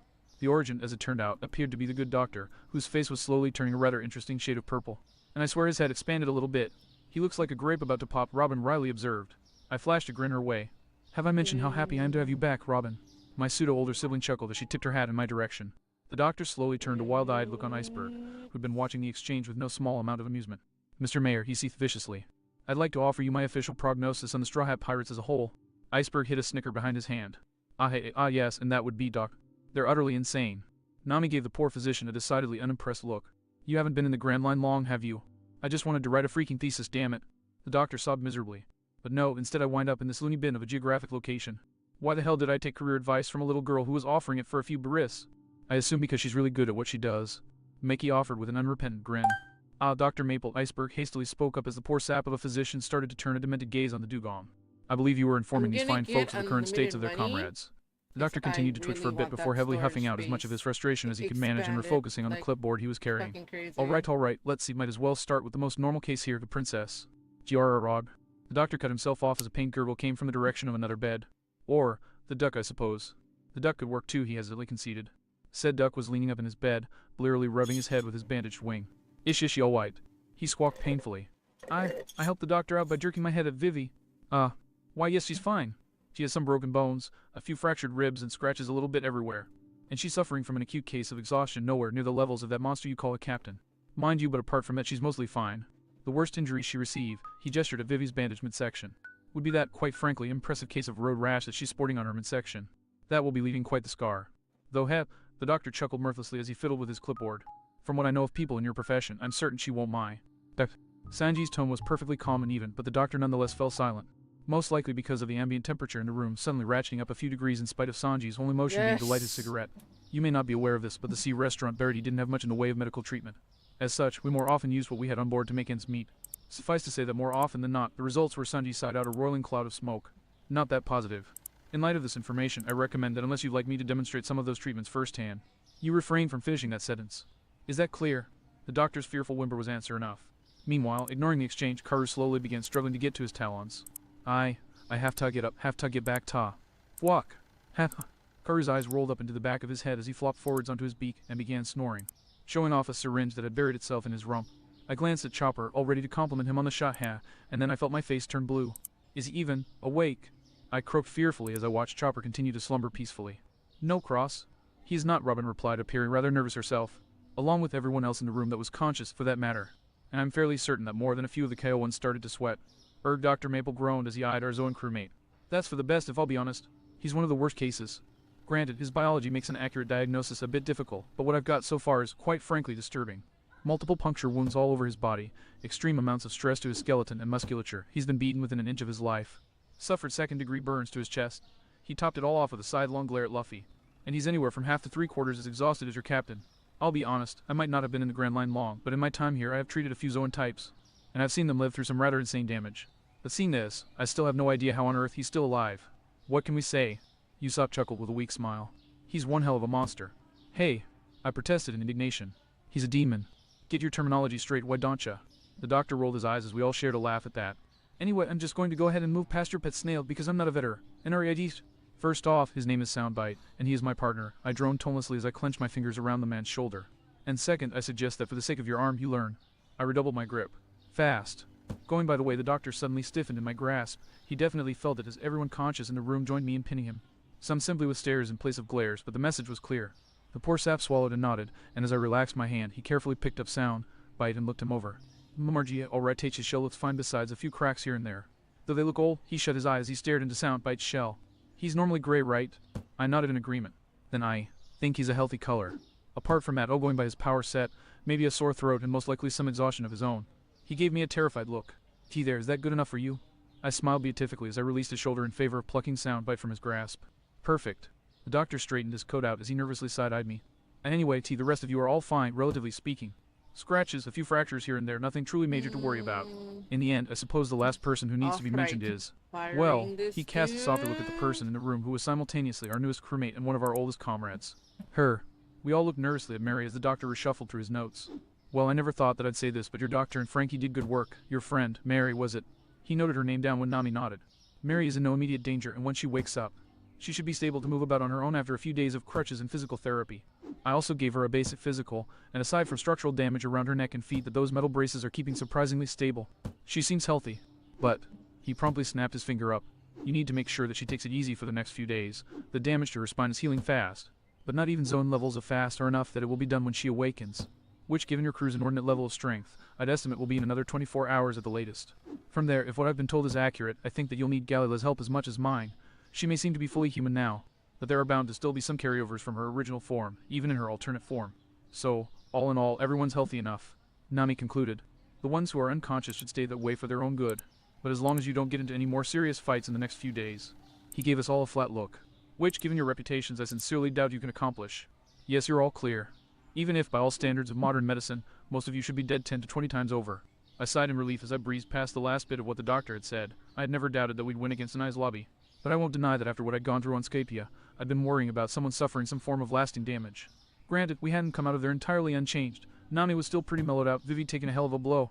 Mary wasn't totally alright, and I was planning on making the bandages across my face a permanent fixture on account of how they look leagues better than the gaping crevasse Hattori had left in my face and nose.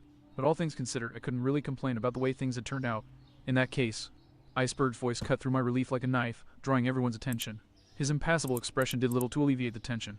I believe that you owe me an explanation now, Jeremiah Cross. Oh, yep, Polly slowly narrowed his eyes as he and the rest of the family and Galilea's execs rounded on me. Almost forgot about that little promise. I took a moment to glance around, confirming that Robin and Frankie were both looking at me as well, before nodding with a sigh. Yeah, alright. Chances are I'll be telling this tale again sooner or later, so I suppose a rehearsal wouldn't be the worst thing. But still, I promptly snapped a finger up. This is sensitive information. The fewer people who hear what I'm about to say, the better. If you wouldn't mind. Already going, Dr. Maple said, leaving the room with no small amount of haste or panic either or. I trust these three with my life, Cross, Iceberg stated as he crossed his arms. The same for me, Frankie snorted as he brought his forearms together and flexed. I had the execs that were hanging around with determined looks before sighing and shaking my head. Well, if they insisted on being stubborn your funeral, guess I can't really blame you if you're determined to lose whatever measure of sanity you have, Later, big bro. The Square sisters chorused, shooting out of the house like they were cats, and it was full of rocking chairs.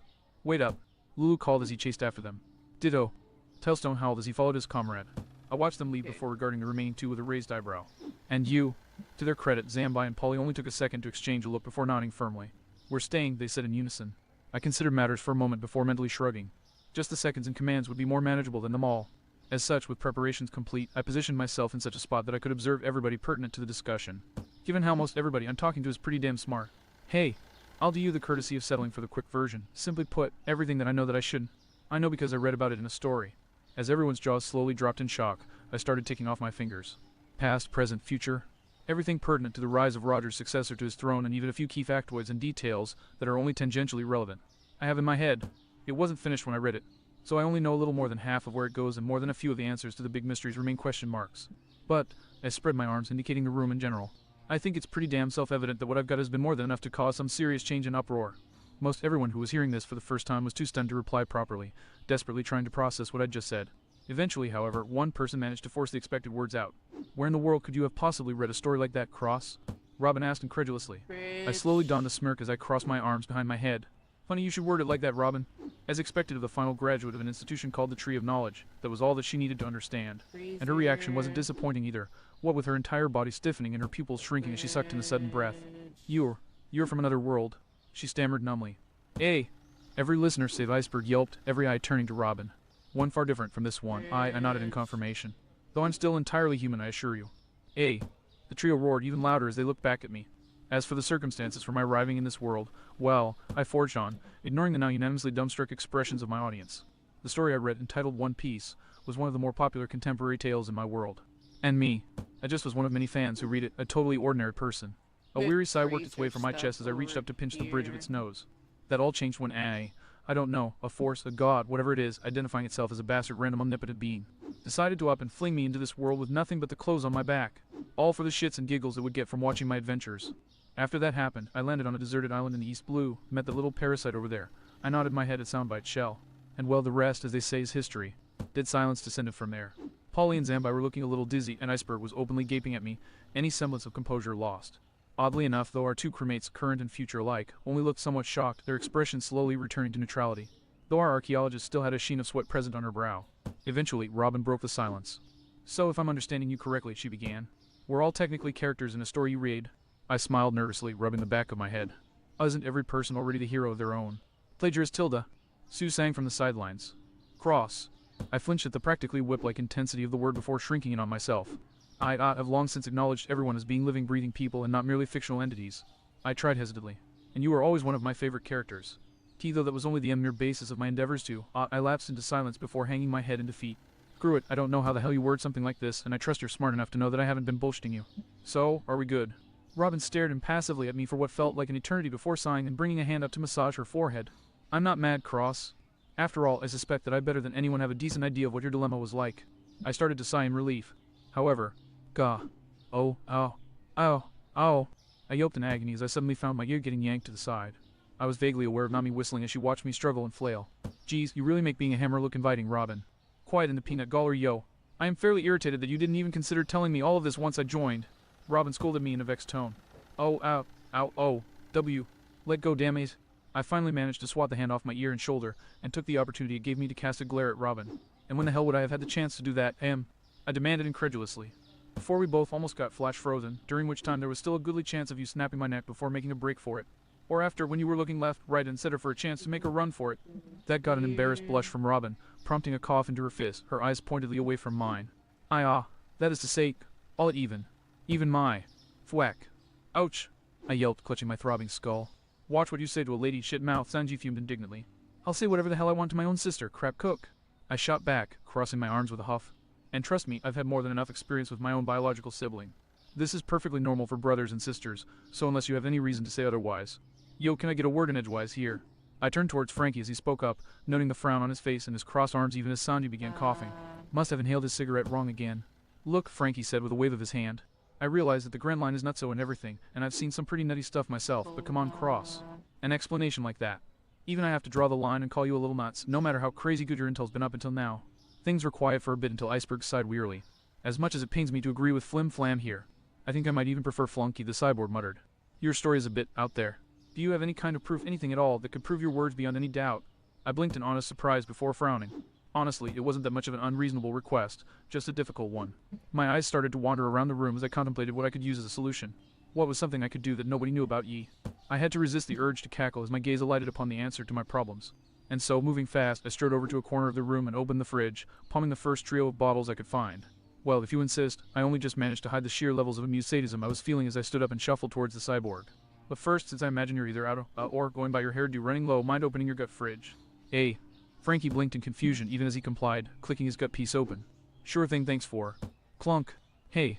He yelped as I wrenched the empty bottles out and shoved in a new trio that were obviously not blah. What the hell do why yaw? All anyone in the room could do was stare in shock as Frankie's hair draped down around his face, and he busted out into a dance routine that ended with his finger pointed high in the air. Everyone get down and get funky because tonight is Thrilla. Gah. The mob boss then ripped the bottles from his gut and tossed them away. What the hell did you just make me do? Ooh, nothing much, I smirked as I made a show of examining my non-existent and bandage-covered nails. I just decided to show off what happens whenever you go, shall we say, non-kosher. I then directed my impish grin to the rest of the room. And for the record, that was just pumpkin juice. Vegetable juice gets him acting like a hippie, and tea turns him into a pansy-ass farmer. Anybody else up for finding out what other drinks will do? Frankie paled as literally everyone gained mischievous glints in their eyes. Hey, what the hell do you think you're all looking at? I'm not some kind of sideshow. His protests were cut off when Zoro, Sanji, and Boss all dogpiled him at once, while the rest of my crewmates started ransacking the room for beverages. Hey, I found some. Ewig spinach juice. Mikey recoiled in disgust before flinging the bottle over to our crewmates. Worth a shot. Don't even yo-ho-hoo. Frankie suddenly shot to his feet and actually flung our three strongest off of him as he started flexing, his hair morphing into a sailor's cap in appearance. Tex, I'm strong to the very finish because I always eat my spinach. And when I say strong, I mean stronger than strong. Like hell. Frankie capped it off by knocking the bottles out with a roar. That shit's fucking disgusting. And as for the rest of Hay, his being restrained again cut off his rant. Whoa, looky here. Sue perched herself on a trio of bottles. Ale and a mind, both terrible things to waste. At least these are going to a good cause. And with that she rolled them all towards the fray. Forsooth, squires. I am Sir Iron Ass the blacksmith. I haileth from the land of Fantasia. Oh, come on. I was saving this for lunch. Polly mused as he drew a bottle of grape juice from his jacket and weighed it in his hand. This is so worth it. Consider this payback for all the years of shit you've put me through, Iron Ass. The bottle was tossed into the fray and dutifully slotted in. If you're wondering why I'm wearing a toga, it's cause I feel like Imolet in the city of wine. Of aroma. That one doesn't even make sense. Connis bit her lip as she rolled the bottle in her hands. This might be a bit mean, she then smiled apologetically as she held the bottle out for someone to grab. But I'm sorry, this is too funny. Yo ho ho ho, yo ho ho ho tilde, I'm about to pop a. Okay, that's TMI. I yelped as I yanked the milk out. Alright, enough. Zambai suddenly roared, shoving everyone off of his big bro and helping him to his feet. That was funny and all, but big bro Frankie isn't a lab rat, you jerks. Here you go, big bro. Zambai handed him a trio of appropriately shaped bottles. Good as new. Frankie didn't waste a moment before he popped the bottles in and heaved a grateful sigh as his pompadour sprung back to life. Ah, that's better. Thanks, Zambai, I'm back to normal. Frankie started flexing demonstratively. Man, I feel super. Super even. And you know what? I want to get even more super. I want to move, I want to exercise. I want to get fitter. What the hell? Frankie ripped the bottles out as he roared at his subordinate. Dia, you damn asshole. Ha ha. Zamba was practically rolling on the floor. He was laughing so loud. Sorry, big bro, I couldn't resist. You, Frankie, fumed murderously. Hey, Frankie, before you kick his ass, Sanji cut in, tapping his shoulder. Just checking, but you and Iceberg believe Cross now, right? Eh. Frankie blinked over his shoulder before nodding. Yeah, I believe him now. Not like I have much choice, right? I only ever experimented with alternate fuels once, and nobody was around to see it. Only way he could have learned it was from watching Chopper toss you tea and veggie juice while you were in a nice lobby's kitchen, I answered with a smirk. Yeah, that. I'm satisfied as well, Iceberg nodded in confirmation. I started to pump my fist victoriously. Good. And then I froze up without warning when the voice of pure evil hit my ears, and I suddenly felt my sins start to crawl upon my back. Slowly, dreading what I would find, I turned around to face the evil that I just knew was lurking behind me, and promptly regretted the all of dark judgment, a Tengu, an Oni, and a demon, all staring at me with pure murder in their eyes. Time to pay, Cross, they intoned in sync. I quaked miserably in my bandages, too afraid to even berate the scant few of my comrades who had the gall to laugh at my fate. Thankfully, for all that Karma was a bitch, at least it could be said that she was a unilateral bitch. What the hell are you laughing about, Leo? Yoni snarled darkly. The dugong in question froze mid-laugh, cold sweat cascading down his entire body. I haven't forgotten the debt you owe me as well. The two sword-style apprentice and I slowly exchanged fearful looks. Soundbite chose the moment to poke his eye stalks out of his shell, his eyes visibly bleary from exhaustion. Fly, you fools, he croaked, though admittedly, the way he said fools sounded more like morons. Nevertheless, we took his advice, and to put it lightly, dassed the area with a quickness. Suffice to say, the chase did not end there. Oh, rather, led us out into the city proper. Have I ever mentioned that I was really grateful for being good at making connections? Long live the Union, long live the Union, long live the Union, Leo repeated fervently as the Agara we were riding flew through the canals. Because seriously, I was really grateful for those God-given connections. I wheezed and panted wearily as I leaned against the edge of the bull's saddle, casting a tired eye back down the canal we'd just rocketed down. Any huff sign of them who? Leo, his wits back with him, raised his head to peer over the back of the saddle's lip. Crack! Before shrieking in terror when said lip suddenly blasted apart into a hail of splinters and sawdust. Yes. Signs. Many signs. Xanova. I cursed as I swung my gaze around. The monsters I'd expect to be capable of keeping up with us, but Usopp. Where the hell could he be? My words died in my throat as a glint shined in the corner of my eye, and I slowly turned my head to gape up at the summit of Water 7 in horror. Ooh, you have got to be kidding me. How the hell is this a proportional response? If it were just for the mermaid, it wouldn't be except for the love cook. Leo and I froze in horror, slowly turning our gazes to the rooftops lying before us. Two monsters glared right back at us, waves of killer intent whirling around them like a physical force. But for me, and you sup, Leonie growled darkly. This is just the breaking point for putting up with all of your smartassery for the past 5 months.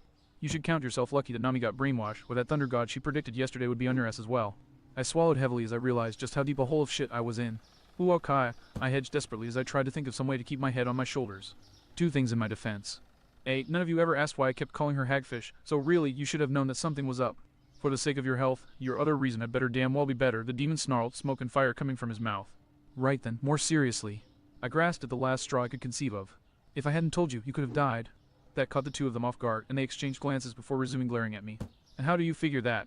The demon asked skeptically. I hastily scrounged up what few specific details about that scene I could recall. The shock of seeing her like that made you all black out, right? You all stopped trying to breathe, so you didn't swallow enough seawater to drown while she was carrying you. There was a legitimate risk of you drowning if I told you what was coming because you wouldn't immediately black out. And I wasn't willing to risk that. And you expect us to believe that it wasn't just for another cheap laugh. I'm surprised you believed me this far. I thought desperately, but I managed to keep my face from giving away little more than a flat look. In theory, I'll admit I thought it could be a little funny. But in practice, I shuddered as the memory flashed unbidden in my mind. No, it was just as disturbing for me as it was for you, and I saw it coming. Leonie was silent for a moment before glancing at the demon. You know, he has a point there. My rage ignores this. The blood drained from my face. So you're still going to kick my ass then? Yes. Neither of them even hesitated in their response. And so it was that they started to stalk towards us, every step they took increasing the murderous pressure looming over us. Leo shivered miserably in his shell. We're gonna die, we're gonna die, we're gonna. Like hell we are. I barked in a tone that sounded a lot more confident than I felt. I've got a plan. Get in front of me, Leo. It was a true testament to the Dugong's trust in me that he didn't even hesitate to step up, blades crossed in front of himself. Whatever this plan is, you're sure it's gonna work? Ooh yeah, it'll work all right. I nodded firmly, stepping back as much as I could in the saddle's confines.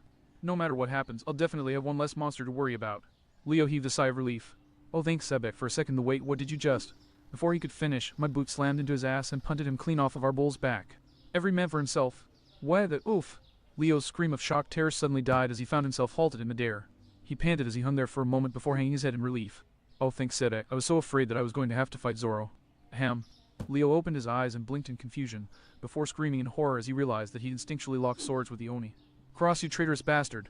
He howled through his tears as he and his opponent's blades blurred. Pirate!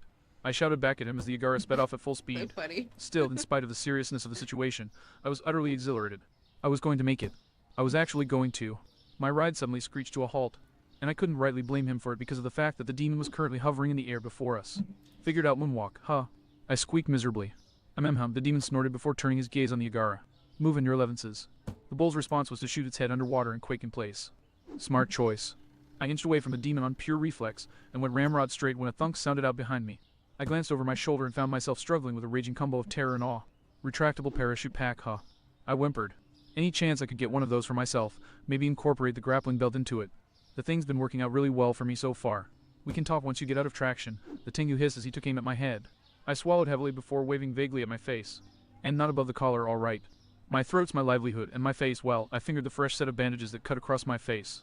I was proud of my scars, but there was a limit, and having my nasal cavity open to the world very much crossed it.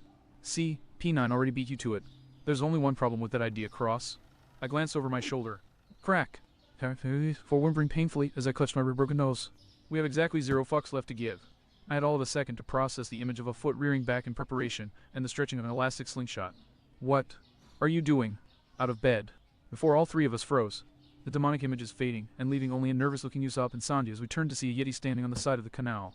6 syringes between his fingers like claws, and one each sticking out of the nearby Zoro and Leo, who were both paralyzed, fear on their faces. Said Yeti was currently staring darkly at us. Straining your injuries and creating more of them for yourselves and others. That won't do, will it? Especially when you're forcing me to do the same so I can stop you. Maybe we should have thought this through a bit more, Usopp whimpered in terror. Agreed, Sanji and I squeaked.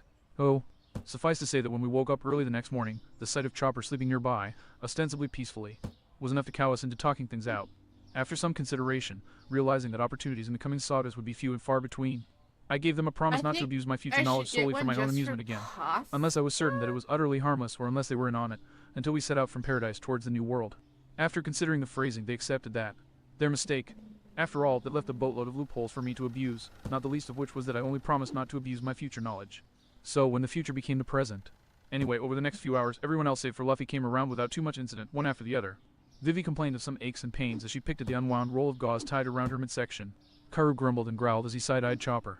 Chopper, well, he got up cackling his furry little ass off. But some blunt force therapy swiftly rectified that, and he got to work checking everyone over. As for Soundbite, I think he tried to blare out some kind of an orchestra upon his full revival, but all he did was perform a real-life version of the old letting the air out of the band gag. And finally, almost 24 hours after the end of our ordeal and her conversion, Mary came awake. First, we all clamored around her, either hugging her or asking her how she was, until Chopper forced us all to give her some breathing room. Still, we managed to give her a hug from each of us, with even Zoro reluctantly consenting to offer one. Granted, he only consented after Nami threatened to start charging him for the very air he breathed, but still. Unfortunately, as nice and heartwarming as the moment was, it just couldn't last forever. Oh. So Mary hesitantly poked the bandages wrapped over her back as she glanced over her shoulder. I can't ever become a ship again. I'm afraid not, Chopper shook his head solemnly. I'm so sorry, Mary. I'd fix you if I could, but even with Frankie's help modern medicine only goes so far, and as it is you'll have to use crutches for a few days, and... I cut his rambling off by dropping my hand on his shoulder. The vanilla human Zone glanced up at me before taking a calming breath and getting himself back under control. I'm sorry, Mary, he reiterated in a calmer tone. But no, you can't. You're lucky to not be paralyzed at all, but if you ever try going back again, the prospect of a wheelchair will be the least of your problems. The white-haired girl looked down, her expression unreadable. Silence fell for a full minute. And then, I'm all right with this, she whispered at last. Mary. Kana started to speak up. No, seriously. Mary hastily waved her arms in denial. I mean, it sucks that I can't turn into a ship anymore, that I can't carry you anymore. Mary fell silent as she stared down at her lap, visibly fighting to keep herself under control, but eventually she looked back up, a smile on her face even as tears cascaded from her eyes. But I'm alive, she whispered joyously. I'm alive and I'm still with you all and I'm going to stay with you all and that means more to me than anything. And if she stared at her hands as she flexed them experimentally. If I have to get used to being a human instead of a ship from now on, as the price for this new life. She clenched her hands into fists and nodded firmly. Then I'll accept. No, I'll more than accept it. Mary looked up with a massive smile, confidence radiating from her small frame. I'll overcome it. I'll do what this crew always does, and I'll take what it is that makes me special and I'll beat the world over the head with it. I won't stop and I won't back down no matter what, GRK. Mary cut herself off mid-cheer when she tried to punch her fist into the air and wound up freezing in place, a pained expression flashing across her face. A little help. After chuckling a bit while Chopper shook his head and began treating Mary, I took the opportunity to speak up. Alright, so now that we've got that particular endeavor established, I think our first priority should be finding out what exactly Mary's capable of now, agreed. A general round of agreement sounded out around the room. But before anyone could say anything further, Chopper interrupted us with a raised hoof and a cough to draw our attention. I actually think I have somewhere to start, he mused as he scrutinized Mary's back. What, really? The girl's ship blinked over her shoulder at him. Maybe Albert tilted his head curiously before glancing to the side and waving his hoof at the TWS. Donnie, you're relatively smart. Would you mind lending me a hand? Relatively. The purple bandana dugong squawked indignantly. Chopper rolled his eyes in exasperation. Relative compared to me, Donnie. Right, I knew that. Donnie coughed before hopping onto the bed and joining Chopper behind Mary. What do you need? Confirmation from someone with flesh and bone for appendages rather than keratin, and before you ask, he continued as Donnie opened his mouth. My heavy point is not delicate enough for the kind of work I'm doing right now. Fair enough, Donnie shrugged before eyeing Mary's mutilated flesh. So what am I? Try applying some pressure to her flesh, like so. Chopper demonstrated by pushing his hoof into Mary's back. Eep, causing her to flinch in shock. Like this? Donnie asked, prodding his flipper at the spot indicated. Irk. Mary shivered in place. Yes, exactly. Chopper nodded. Now try applying it like this. Dak. Hey, what are you? So by doing this then. Yeek. Wait, what? Donnie blinked before leaning in. Did she just? He poked her again. Aya. See, that's what I thought. Chopper nodded in agreement. And even if you do it this way. Yo, whoosh. Malpractice. Ah, guys. I spoke up as I watched them continue poking at Mary's back. Not that this isn't fun at all. I beg to yipe. Very fun. Soundbite cackled uproariously. But what is this in aid of? An utterly fascinating parabiological phenomenon. Donnie grinned eagerly as he moved around to start poking at Mary's upper arm. See, it feels like she has normal flesh here, right? Chopper and Donnie seemed too caught up in their conjoined science mode to notice the slight amounts of twitching that were starting to occur in Mary's jaw. Some of the crew did notice and exchanged wary glances, but others, like me, had a good idea where this was going, and smirked in anticipation of the inevitable. But then you pressed just right. Donnie's flipper came in for another poke, this time a little faster, and it bounced off her skin. It hardens. Donnie said excitedly. Heck, I think it might even be as tough as her old hull. Another poke. I mean, we don't want to test the full extent, of course, another poke. But maybe we can figure out how she's doing this in. Stop poking me already!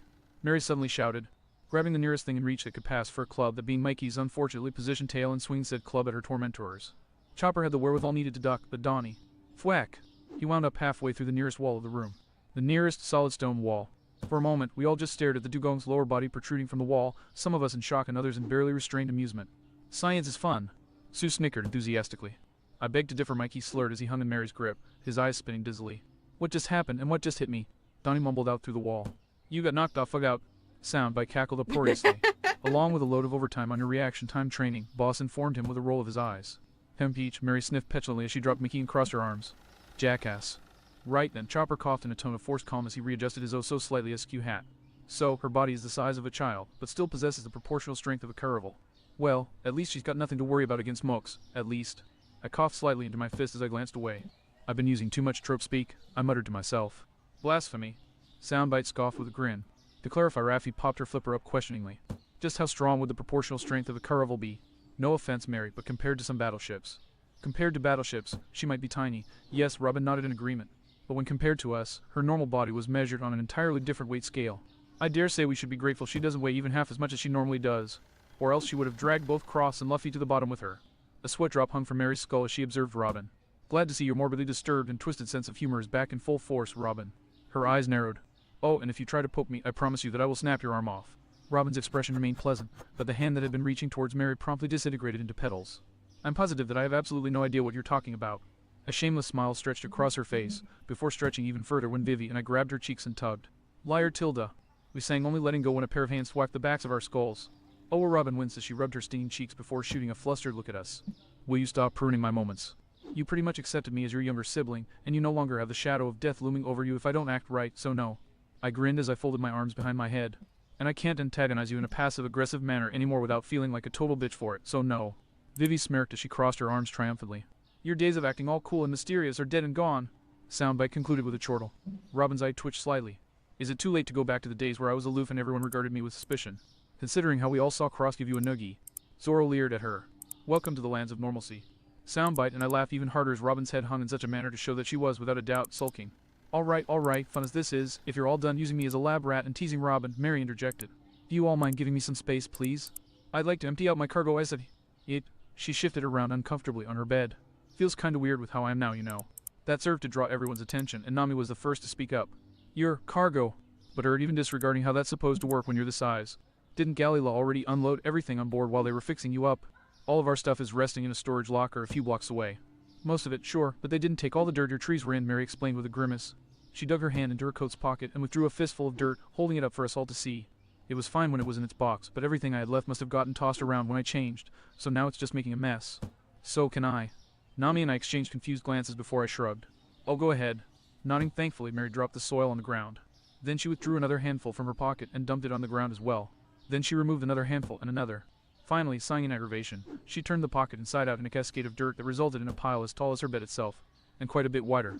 Mary smiled contentedly once she was done, stretching her arms above her head with a relieved sigh. Ah, now that is a whole lot better.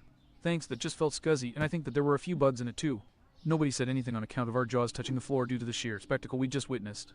And meanwhile, Mary was preoccupied with tapping her chin thoughtfully. Now that I think about it, I probably don't need to carry my ballast stones around anymore either. As such, Mary reached inside her coat and started digging around. It was at just that moment that the door to the room opened and Polly walked in. Yo. Polly saluted us casually. Just thought I'd check up on you since the company's doc said I was in the clear. How are you all? Got it. Mary crowed as she pulled a stone-filled crate the size of, well, her out of her raincoat and held it above her head. Woo. Even while I'm still holding this, I feel 10 times lighter. Gwog. Polly enunciated intelligently as his cigarette dropped out of his mouth. Mary dropped the crate onto the soil next to her, and was forced to cartwheel her arms in a panic when she almost tipped backwards out of bed as a result. Whoa, forgot about the other ones. She hastily dug her hands back into her coat. Where is it? Aha! She grinned ecstatically as she brought out yet another crate with utter ease. There we go. Much better. Anyone want to take this off my hands? Hey, you sup, catch? Anybody got a clue as to how the hell someone that small can carry something that big? The Galila rigging master asked weakly. I drew my attention away from Mary jokingly taking aim at our sniper to give him a flat, incredulous look. You didn't just say that. You did not just say that. You cannot tell me that you of all people really just said that, Polly. Hey. The Jane Smoker glanced at me in confusion. Of course I did. Why the hell wouldn't I? My eye twitched, and I held out a hand. Mind letting me see your rope? Polly shrugged indifferently and shook a few feet out of his sleeve. I accepted the line, and before he could react, began pulling. It took a minute flat before I had withdrawn enough to be confused for an anaconda, and it wasn't running out anytime soon. I think it's safe to say that my case is resting like a baby, I drawled flatly. Everyone else in the room staring at the display with just as much shock. Okay, I'm basically telling physics to go screw themselves by act of devil fruit, whereas you're a semi-normal human being. Mary summarized flatly. And that is enough rope to rig up one of the Marines' blowhard battleships. What's your excuse? You see, Ollie hemmed uncomfortably, his eyes darting around in a clear panic. Then his arm flashed out, severing the line with a knife before he turned, sprinted, crash, and leapt clean through a window as he made a break for it. Kana stared after him for a bit before tilting her head to the side. Why didn't he just use the door? She questioned in honest curiosity. He has experience with debtors, I explained with a sigh as I needed the bridge of my nose. Personally, I'd really like to know how the heck he managed that, Usopp muttered. I might have to try looking for him. I opened my mouth to agree, then froze. Actually, I think it would be a better idea to just let it go. Remember what happened last time we tried to look into the finer mechanics of the sudden displacement of mass? My co-conspirators and Mary all froze before shivering in utter horror. I thought we agreed to never speak of that again. Soundbite squawked. Right then. Chopper piped up hastily. So, to summarize, Mary's physical capabilities as a Caravel have transferred to her human body even without her being in her hybrid form, meaning that she has an exceptional amount of resiliency, perhaps comparable to Luffy's in a pinch. More raw strength than quite a few of us put together, at least when it comes to the matter of lifting, and her storage capacity. Hammer space. Ergai groaned, clawing miserably at my face. That remains untouched. Alright, so if that's all. Ooh, is that a triple weave rope? Gimme! Before we could react, Mary snatched up the end of the rope lying next to her and... Our jaws promptly crashed into the floor again as Mary proceeded to slurp the rope up like it was one long strand of spaghetti. We could only stare in dumbfounded shock as she swallowed the entire thing, burped, and concluded by leaning back and patting her stomach in satisfaction. Yummy. My eye twitched slightly as I sported a demented smile. We're gonna be here a while. Oh. So, yeah. You get some Turns out sleep. that while Mary was fully capable of eating and enjoying normal human food, her preferred fuel was cloth. Canvas was ideal, but she'd happily munch on wool, cotton, linen, hemp, and synthetics. Though as an incident with Luffy sleep punching the air attested, rubber was thankfully not a part of that list. This had resulted in the most awkward situation Sanji had found himself in to date, as he now had to spend a significant amount of time both shopping for canvas and getting advice from Galila on how he was supposed to go about turning it into a gourmet meal. After all, no matter how unorthodox Mary's appetite was, he compared the act of serving her raw cloth to serving all of us raw bread, which was unacceptable for a chef of his caliber. Mary tried to help him out in the endeavor by informing him she also wouldn't mind some pitch and rope, but honestly, going by how all hope seemed to flee from a chef's already bleak expression, that little tidbit just served to make matters worse. As such, when we had established Mary's personal tastes, Nami, Sanji, and at the chef's insistence raid, desperate pleading, Chopper prepared to go shopping and begin experimenting with the various types of cuisine we'd be dealing with in the future. On the plus side, at least Mary wouldn't have to worry about Luffy stealing her food, hopefully anyways. However, before they left, I was swift to ask a question. Oh, Chopper. I piped up as the trio headed for the door. Just to clarify, the rest of us are clear to leave, right? Well, I jerked my head at where our captain was snoring and Mary was playing patty cake with Connes. Besides the obvious suspects, of course. Chopper looked back and gave us all a once-over, his eyes narrowed contemplatively, before nodding in acceptance. Karu still needs to rest so his legs can heal, but as long as nobody pulls anything stupid like earlier and everyone takes it easy, then yes. The rest of you have clearance. Good, Zoro said, shutting himself up from his bed and striding for the door. In that case, I need to find a blacksmith. He gripped the black lacquered hilt at his side with a frown. With any luck, I managed to stop that rust bastard before he damaged Yubashiri beyond repair. Affy raised her flipper uncertainly. Should someone go with him? If it's involving swords or for the boobs, follow, I think we can Kakashi. trust him to find his own way, I replied cheekily. Zoro snorted as he left. Appreciate it. As it turned out, we wouldn't see him for the next 12 hours. Don't ask me how, because to this day I dread the mere idea of asking. Well, that's the Chopper muttered to himself before stiffening as a thought came to him. Apropos of nothing, I would suggest that Robin have an escort anywhere and everywhere she goes. For medical reasons, the reindeer hedged, shooting a sidelong glance at the archaeologist. Don't worry, Chopper. I'm never leaving again, Robin reassured him with a light smile. But just in case, Vivi spoke up in an impish tone as she slid up next to Robin. I'll stay by her side if she decides to go out shopping. I won't leave her side even once. Robin regarded the princess in surprise before smiling confidently. What up, baby? Oh, are you quite certain that you can keep up, Miss Princess? Yeah, Vivi it's a graced One Piece Robin with an fanfic. imperious smile as she raised her nose It's one and of my sniffed. favorites. Quite certain. Don't forget that I can make you do whatever I so desire with a mere word, Miss All Sunday. Robin nodded before adopting a sultry look. I always did wonder about the veracity of the stereotype of nobility having extravagant tastes, she crooned in a thoroughly provocative tone. Then, before Vivi could react, the archaeologist reached up and brushed her finger along the princess' cheek. Perhaps you'll be kind enough to elaborate later, she breathed. Vivi stammered and flushed helplessly as Robin brushed past her before snapping her finger up with a huff. Point to you, Robin, she bit out tersely as she wheeled around and stormed out after our crewmate. Point to you. I tried, Robin chuckled victoriously as they left the room. I was silent for a bit as I stared after her, and honestly, I don't know what I was feeling. But nevertheless, I got my wits together and eagerly clapped my hands. Great. Come on, Usopp, let's get going, I proclaimed as I strode out of the building, as much to try and move things along as to proceed with my day's plan. The sniper only hesitated for a moment before hurrying to catch up with me. What are we going to do, Cross? Oh, no way in hell was I passing up this opportunity. I promptly wheeled around and spread my arms out wide. The same thing we do every day, Usopp, I proclaimed extravagantly. I then adopted a thirst smile as I drew my transceiver's mic from my bag and brandished it. Try and make the world a little more mad. Oh, doubling the ship's serving area. Shaggy whistled in surprise, clearly impressed. Are you sure? That's a serious boost. It's not like we have much of a choice. Hatchet chuckled as he scratched the back of his head with one of his hands, the others waving around in embarrassment. The combination of good food and SPS being readily available has been bringing in a lot of customers. I thought that the Davy back fight attracted a huge crowd, but in I's lobby, the rush was insane. The octopus fishman then frowned and crossed his arms as he considered matters.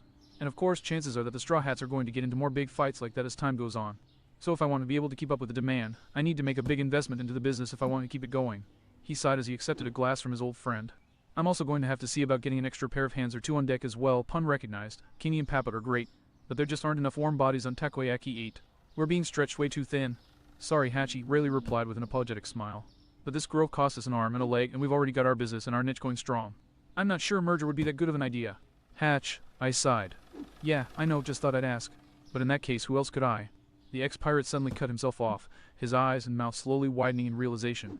He hesitated for a moment as a flash of doubt shot through him, but he mustered his nerve and looked back at the bartender. Shacky, where do you keep your transponder snail? Don. Over there, the bartender replied flatly, pointing at the ringing snail, while Hatch is slumped.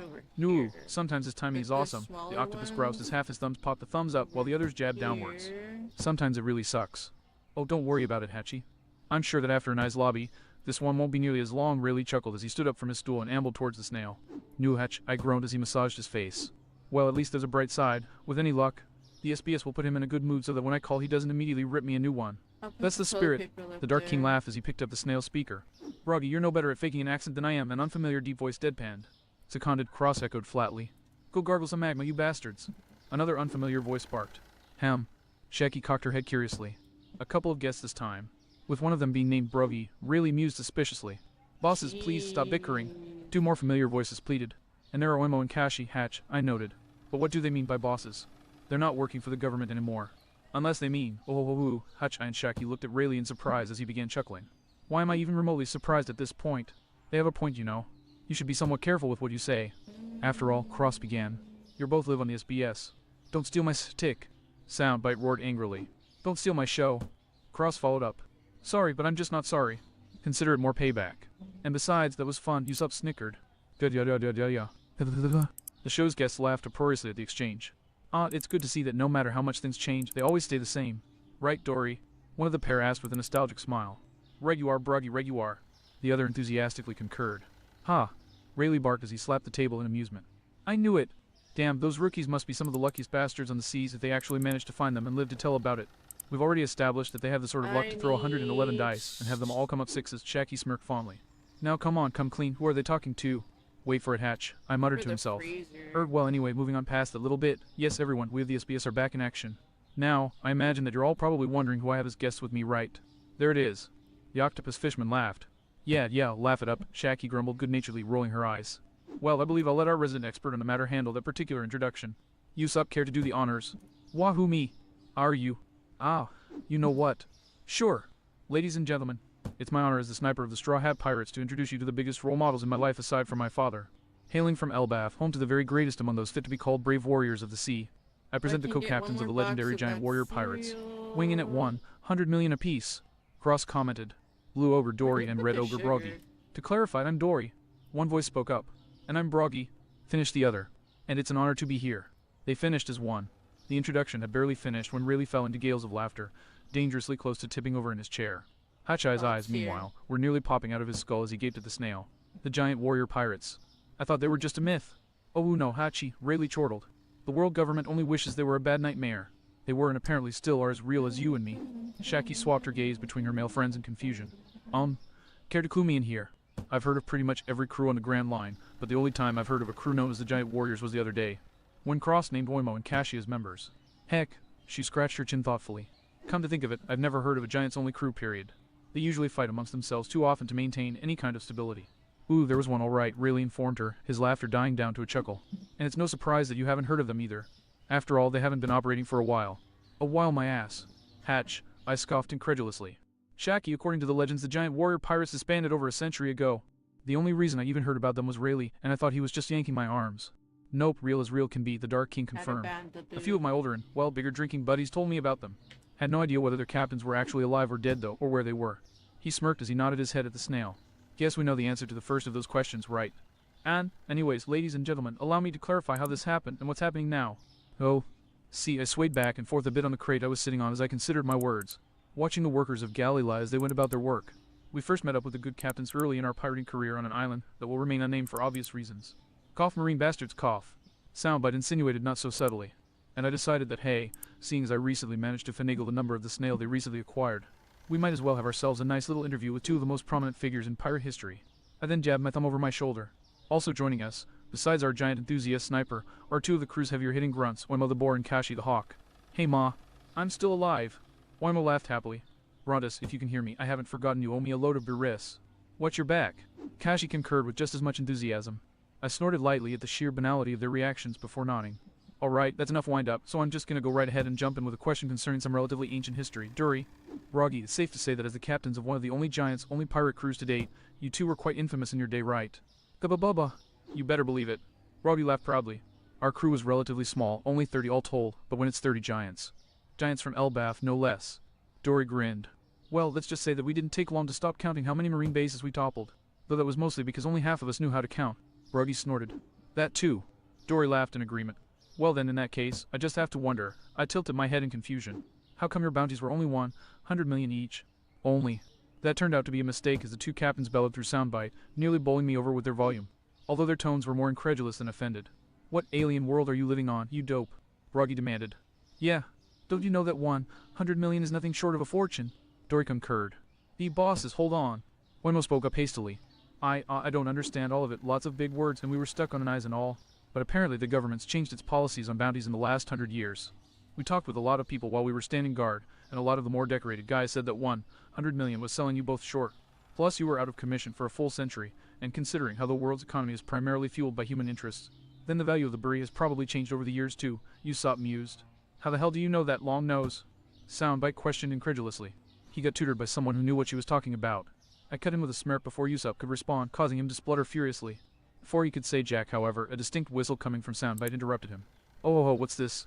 The brave warrior of the sea has a little lady friend waiting for him back home. Broggy smirked mischievously. No wonder he wants to become so impressive. Dory guffawed. Usopp fell silent as his face matched Chopper's hat hue for hue, Soundbite providing a whistling noise from his ears in between his cackles. Hey, Kashi snickered into his fist as he tried to sober up. Anyway, getting back on topic. Boss Dory, Boss Broggy, going by what the Marines told us in their spare time, your bounties to modern standards should be somewhere around. He waved his hand side to side. Somewhere around 300 mil apiece. Silence reigned as we processed the particular tidbit. Holy shit, I whistled in awe. No doy. Soundbite concurred.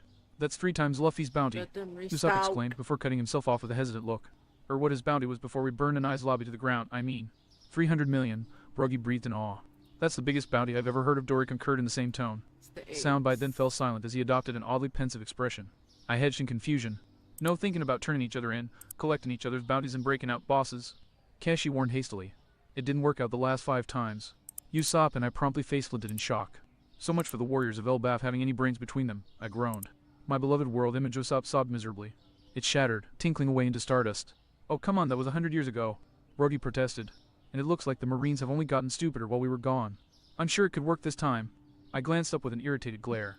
Maybe so, but even stupidity has limits when you double dipsticks just broadcast it to the whole world. Blast it all, the pair muttered despondently. As if it would actually work in the first place. Usopp and I barked indignantly. You bratty little son of a ... Soundbite suddenly cut himself off as he started ringing with a cackle. ... Ha, how much you wanna bet that ... This is an insult. I pulled myself together just enough to give an indifferent shrug. Hey, maybe not. After the near miss with that smiling lunatic, I think it's pretty clear you can never be sure who's going to call in. Still, though, could be fun. And with that, I clicked the appropriate button. Hello, you've reached the SBS. Glad to be here, said a gruff voice. But sorry, this is about as far away from an insult as you can get. I never thought I'd have the chance to speak to the great Dorian Broggy. Oh, Broggy asked curiously. And who would you be? My name is Hadridan, another giant born and raised on Elbaf. I'm 79 years old, so while I'm after your time, I've grown up hearing the tales of the giant warrior pirates, and I've always looked up to you too. I managed to suppress my surprise at hearing exactly who we were talking to as the co-captains responded to his statement. Gubba bubba. Glad to hear that the next generation is getting a decent education. Broggy bellowed proudly. Dory, meanwhile, was somewhat more skeptical. Who exactly has been telling our stories? Because if any of them are from Loco Locos, I am telling you now that I was drunk out of my mind, and from behind that guy looked like a... There are a lot of different stories from a lot of different warriors. Hadridan coughed hastily. But there's one tale that none have ever decided to share. Where did you two disappear to all those years ago, and why? Oimo and Kashi were looking for you 50 years ago. But the original reason for the dissolution of the greatest crew to sail from the shores of Elbaf yet remains a mystery. Would you be so kind as to honor us with what you've been doing? A pause fell for a moment, to which the two ogres let out wistful sighs. Well, in all honesty, it wasn't fully by choice that we disbanded the crew, Dory said. It was great fun and excitement sailing the seas, fending off any man or beast who would seek to fight us. And the parties. Oh, Elbaf's best grog was the perfect end to a day of battles. But we had no choice in the end, Brody sighed longingly. For you see, one day Dory and I came to a disagreement. Neither of us was willing to back down, and we placed our prides on the line to prove ourselves right. As such, we had no choice but to engage in a duel of honor. We fought each other with as much strength and valor as we could bring to bear. But unfortunately, a problem arose. Dory shook his head solemnly. As it turns out, Broggy and I were equally matched in strength, so our duel ended in a draw. But as you well know, that will not suffice to satisfy the might Elbaf. So we fought again, and it resulted in yet another draw. Realizing that this would not end anytime soon, we sequestered ourselves on an uninhabited island so that we might settle our duel in peace. And so, for the past century, we have remained faithful to the laws of Elbaf. 73,770 duels have we fought, and 73,770 draws have they brought, Brody concurred. And so it will go until we determine a victor. The two finished in unison. Silence reigned for a bit as everyone processed the proclamation. It was Hadrudin finally broke it. You disbanded the giant warrior pirates. For duel, the younger giant breathed slowly. It seems that the stories I heard were not accurate. My heart skipped at least 3 beats as I heard Hadrudin, future commander of the Straw Hat Grand Fleet, say those words. If I had in any way managed to screw up the dreams of a future comrade. Then Soundbite burst out sobbing tears of manly joy. For truly no mere words could describe just how truly the both of you managed to encapsulate the might and honor of almighty Elbaf. Hadrudin wept rapturously. My head jerked downwards as a sweat drop suddenly hung itself from my skull. Right, this was a future Straw Hat we were talking about here, however tangential his membership might have been. I had been worried why, exactly. Ugh, whatever. I could berate myself for stupidity later. Right now I needed to focus on the entire reason I tapped these two for an interview in the first place. So if I may interject. I spoke up. As a human with little to no knowledge of the laws of Elbaf, I was wondering, is there really no way to end the duel until one of you wins? And it's only to the death. Well, there's one alternative, Broggy admitted. It hasn't been used in centuries because of how uncommon it is for a duel to go beyond a single match. And the last instance I can think of resulted in both participants dying at the same time. But nevertheless, the laws are clear. In the event of a draw, the duel can end if both combatants are willing to concede. If Dory and I both stood down and recognized the other's honor, that would be sufficient for Elbaf. But that's not an option at this stage, Dory continued with a snort. For over the course of the past century, we have forgotten why our duel began in the first place. For us to concede without knowing what we were willing to stake our honor on would be the epitome of disgrace. But we can be reasonably sure that it must have been something important if neither of us were willing to stand down in the early years of our duels. I huffed in aggravation at the expected answer, and shot a look of askance up at the giants physically beside me. Oimo Cash. What about you two? Honestly, I can't remember it either, Kashi admitted. We giants might live long, but even our memories have limits, Oimo shrugged helplessly. Sorry. I exhaled sharply, and to use up in Soundbite, it was no doubt obvious that I was resisting the urge to simply spill what I knew. But still, if I couldn't get them to remember matters the direct way, all right, I muttered to myself before speaking up in what I hoped was a convincingly chipper tone. Ah well, it was worth a shot. Seeing as we've hit a wall on that subject, let's move on to other topics. Now, while I can't share the name of your island, I do actually have some questions about it. Like, say, I grinned as I slowly tilted my head to the side. Those mountains the two of you live in. They look pretty weird, if I'm being honest, and I say that by Grand Line standards. Do you have any idea what that's all about? Ah yes, our home's away from home. Broggy chuckled proudly. Quite impressive, aren't they? Majestic and imposing, just how we like them back on Elbaf. And they're huge even by our standards, nearly spanning the entire length of these land. Huh. You know, now that I actually take a second to look at them, they actually look kind of familiar. Like skulls maybe? Broggy frowned in confusion. Wait a second, that's ringing a bell. Skulls, and that hunting contest between your crewmates sounded familiar as well, Dory murmured, clenching his eyes shut as he tilted his head to the side. Silence fell, and I kept my hope hidden behind a carefully neutral expression. At least, up until Soundbite began quietly humming the damn Jeopardy theme, and he responded to my acrid glare with a silent cackle. Still, I suppose the music was somewhat appropriate. That's it. Because not a second later, we all jumped as the two ogres shouted in unison. Horse, now I remember. Those aren't mountains at all. Broggy bellowed victoriously. Those are Sea King skeletons. Way back in the day, we both killed a Sea King in single combat, and while we were celebrating our victory at a nearby human village, that little farm girl came up and asked us which one of them was bigger. Dory picked up eagerly. Oh my god. We laid them out side by side on this when it island to figure it out, glitches. but neither of us could agree on whose was bigger. And since neither of us was willing to back down, we began dueling. And that's how it all started. They concluded in unison. I sighed in relief, not bothering to conceal it, though I promptly fell over a moment later due to a sudden earthquake. Looking around, I saw that the cause was Oimo and Kashi having face faulted, along with Usopp go and Soundbite, You're back. and probably everyone else who'd just heard their little tale. We went through 50 years of indentured servitude because of a fishing competition. The pair roared indignantly. I have to say, even I'm sort of disappointed in hearing that such a glorious duel had such a mediocre catalyst, Hadrudin muttered despondently. My worldview shattered. Again, Usopp wept sadly. Seriously, who would be willing to fight for that long over something like that? Soundbite barked. Zoro and Sanji, I deadpanned. Withdrawn. I feel better now, Usopp said as he snapped back to his feet looking none the worse for wear. I took a second to snicker at the actions before refocusing at the task at hand. Alright, so now that you've remembered the origins of your duel, do you think that you can move on? Hell no. I wasn't even surprised at this point, because of course there was no way in hell it would be that easy. There is no way in all the 6 seas that I will ever concede to the idea that Broggy managed to catch a sea king bigger than mine. Dory protested indignantly. You wish. Broggy fumed proudly. Mine was clearly the larger of the two. I am the obvious victor. Neither of you has agrees to concede. This duel will continue. Oy vey, I bemoaned, pinching the bridge of my nose as I tried to work things out. Great, with the two of them so gung-ho and the sea kings long since rotted. There was no way in hell we'd be able to come to a conclusion in a straightforward manner, so how? Now there was a thought. Before you two start beating one another's faces in, I spoke up hastily, cutting into the pair's argument. Do you mind if I at least try and change the basis of your conflict a bit? Eh? The red and blue ogres paused in their argument in favor of looking at me in confusion. What you mean? Well look, you guys have been pirates on the Grand Line for a while, right? I posited. And that means you've no doubt fought many humans who have been able to give you a run for your money. As such, I think it's safe to say that it's not size that matters when it comes to combat, but rather the sheer strength and power that something has with I. Poeer! I jumped at the sudden voice bursting through Soundbite, who seemed just as shocked. Terry. I didn't even ring. Bear Glove is too powerful to be slowed down by mere technology. Would you kindly silence yourself, you muzzlebound buffoon? We're witnessing something only slightly more momentous than my own incredibly lustrous plumage. Isaiah's baritone cut in. Both of you shut I. Drake bellowed indignantly, followed by a decisive K-lick. I ground my fist into my forehead. I never thought I could feel so much annoyance towards Old Spice, I hissed. Ugh, anyway, where was I? Something about strength meaning more than size in combat, Hedruden provided. Right, thanks. Anyway, do you two agree with me? But of course. Dory snorted in an almost insulted manner. We have fought many opponents over the years, larger than us and smaller alike, and all too often have we felled larger beings with ease while almost dying at the hands of mere humans. It is not size that matters, but the strength held within an entity's frame, no matter how big or how small. Broggy asserted firmly. I grinned victoriously as I recognized that I had them where I wanted them. Jackpot. Well then, in that case, I spread my arms calmly. I'd say that it's pretty damn obvious that your duel's been a draw right from the onset. Come again, the two asked in confusion. My grin widened bit by bit as I felt my blood pressure ramp up for my ever-approaching victory. Honestly, you two think about it. Soundbite, what did they say the count was? 73,770, he responded in Dory and Broggy's voices. Exactly. That many duels day after day for the last 100 years, and in all of that time, neither of you gained any headway.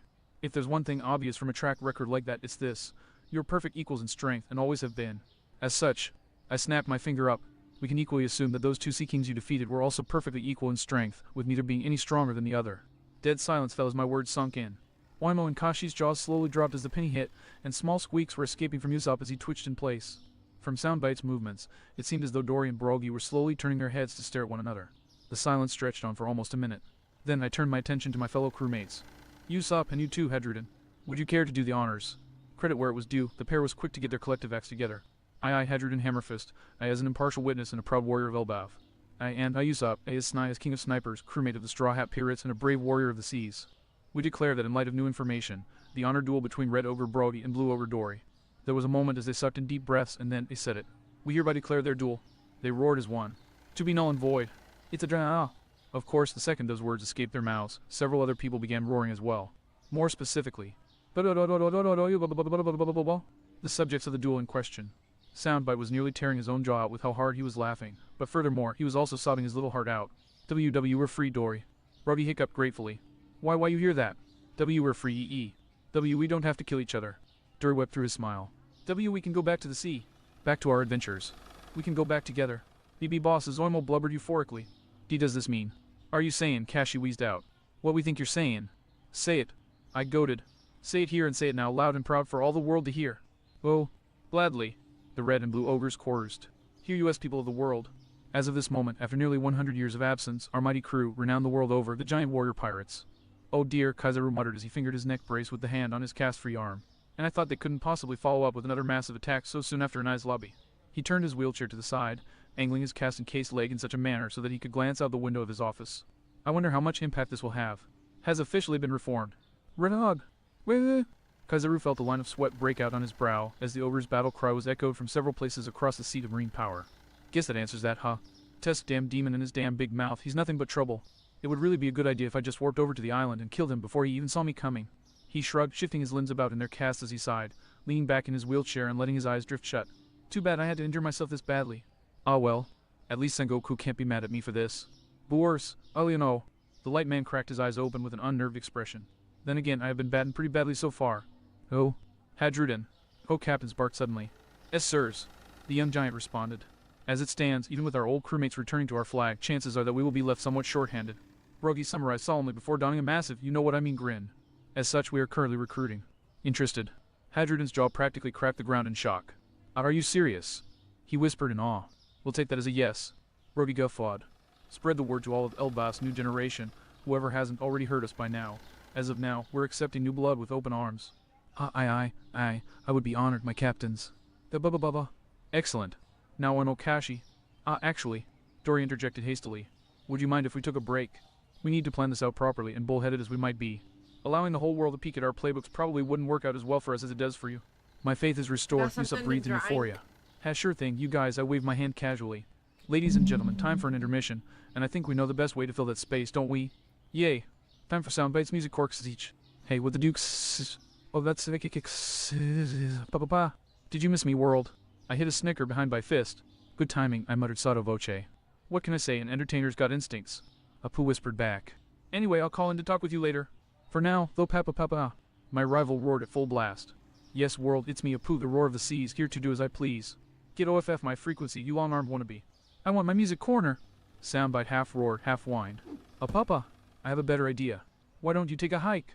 There we go. Apu laughed victoriously. Alright, now that that pest has been dealt with, we can finally begin.